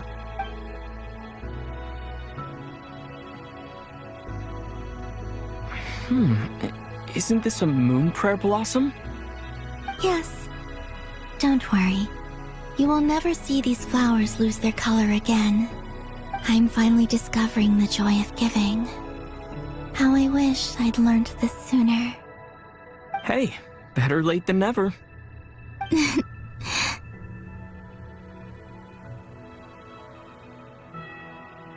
What are you thinking about now?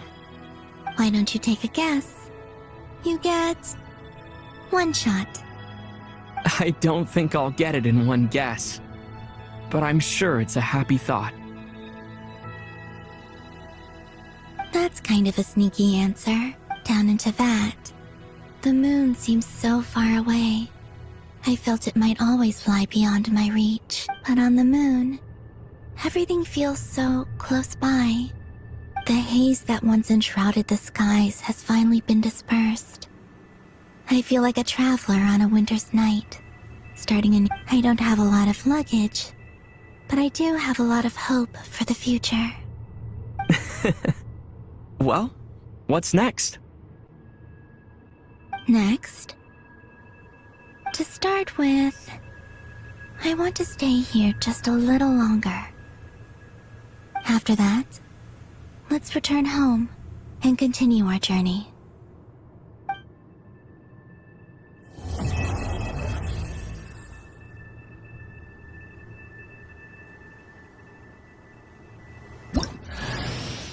These clothes bring back so many memories.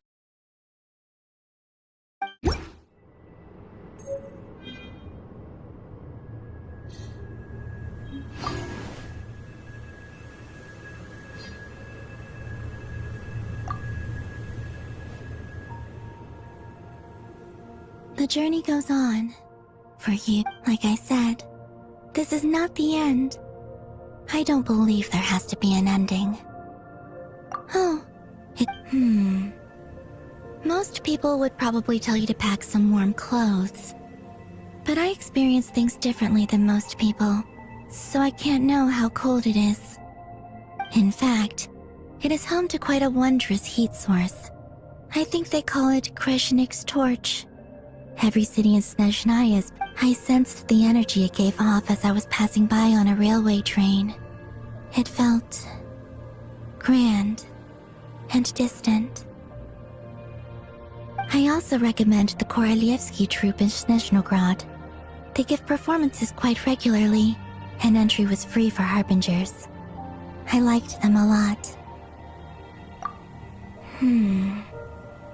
Ice cold and sharp. Crystal clear in some ways, yet profoundly unfathomable in others. Like, That's just the impression that Tsaritsa gives me. I was never able to glimpse what truly lies beneath that icy exterior. In fact, I don't think the people of Snezhnaya even know what kind of power their god wields. Maybe that's because the Tsaritsa herself has never acknowledged, nor accepted that power. Oh, is that your... In fact, I also recommend the Korolievsky troupe in Snezhnograd. They give performances quite regularly, and entry was free for harbingers. There's Regrator, the Rooster. Between them, they control a lot of what happens in Snezhnaya. But I can never wrap my head around how exactly power is split between... I noticed that the Rooster and Regrator often appear to get along on the surface, while working against each other in secret. And theirs is not a friendly... But I wasn't particularly interested, so I tended to keep my distance. Now that I think about it, the term myth, once things settle down in Nodcry, I'd like to explore the world beyond Snezhnaya. You've told me so many stories about the other places you've been to, and all the friends you've made there. It would also help me learn more about the journey that has made you into the person you are today. Okay. As you continue on your journey, don't forget to gaze up at the moon once in a while. It shall cast down its true moonlight, connecting us in truth.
To Jean, Acting Grand Master of the Knights of Favonius.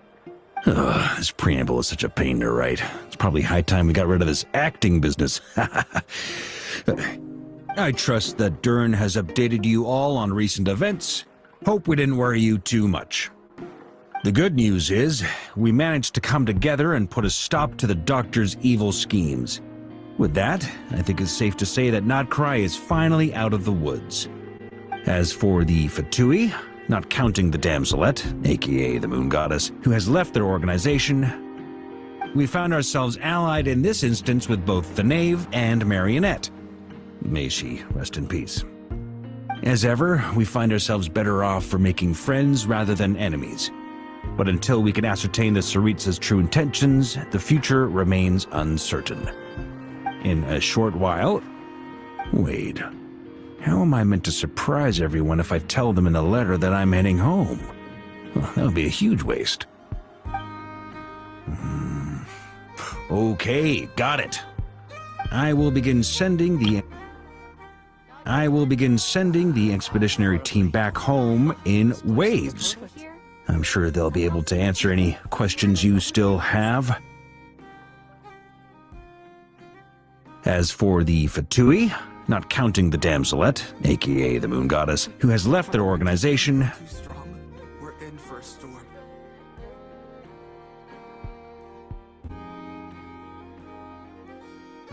Time for a break. This place looks perfect.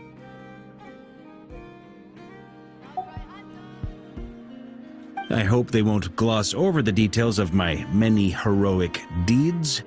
But if they do, I think of Mondstadt daily. Please give everyone... P.S. The honorary knight went above and beyond this time. Are there any other honors with P.P.S.? Please be extra nice to Klee for the foreseeable future. I cashed in on the last favor that the Hexen Circle owed us, so we need to earn some more goodwill. If there's any serious problems, feel free to stick me in solitary confinement when I get back. And that, as they say, is all she wrote. End of an era. And with the moon shining down brighter than ever, I think everyone is going to sleep well tonight.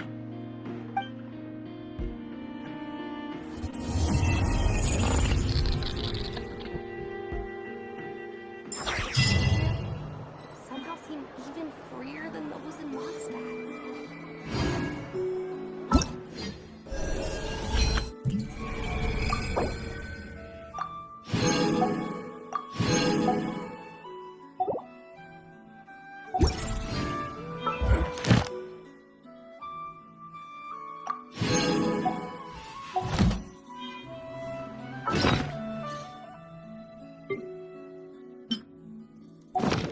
Combat data update.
appreciate it.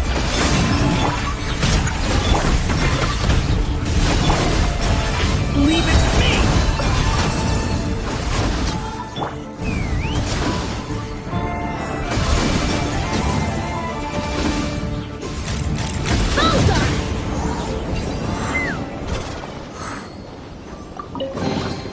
Mora makes a lot of problems go away. So you can never have too much Mora, huh?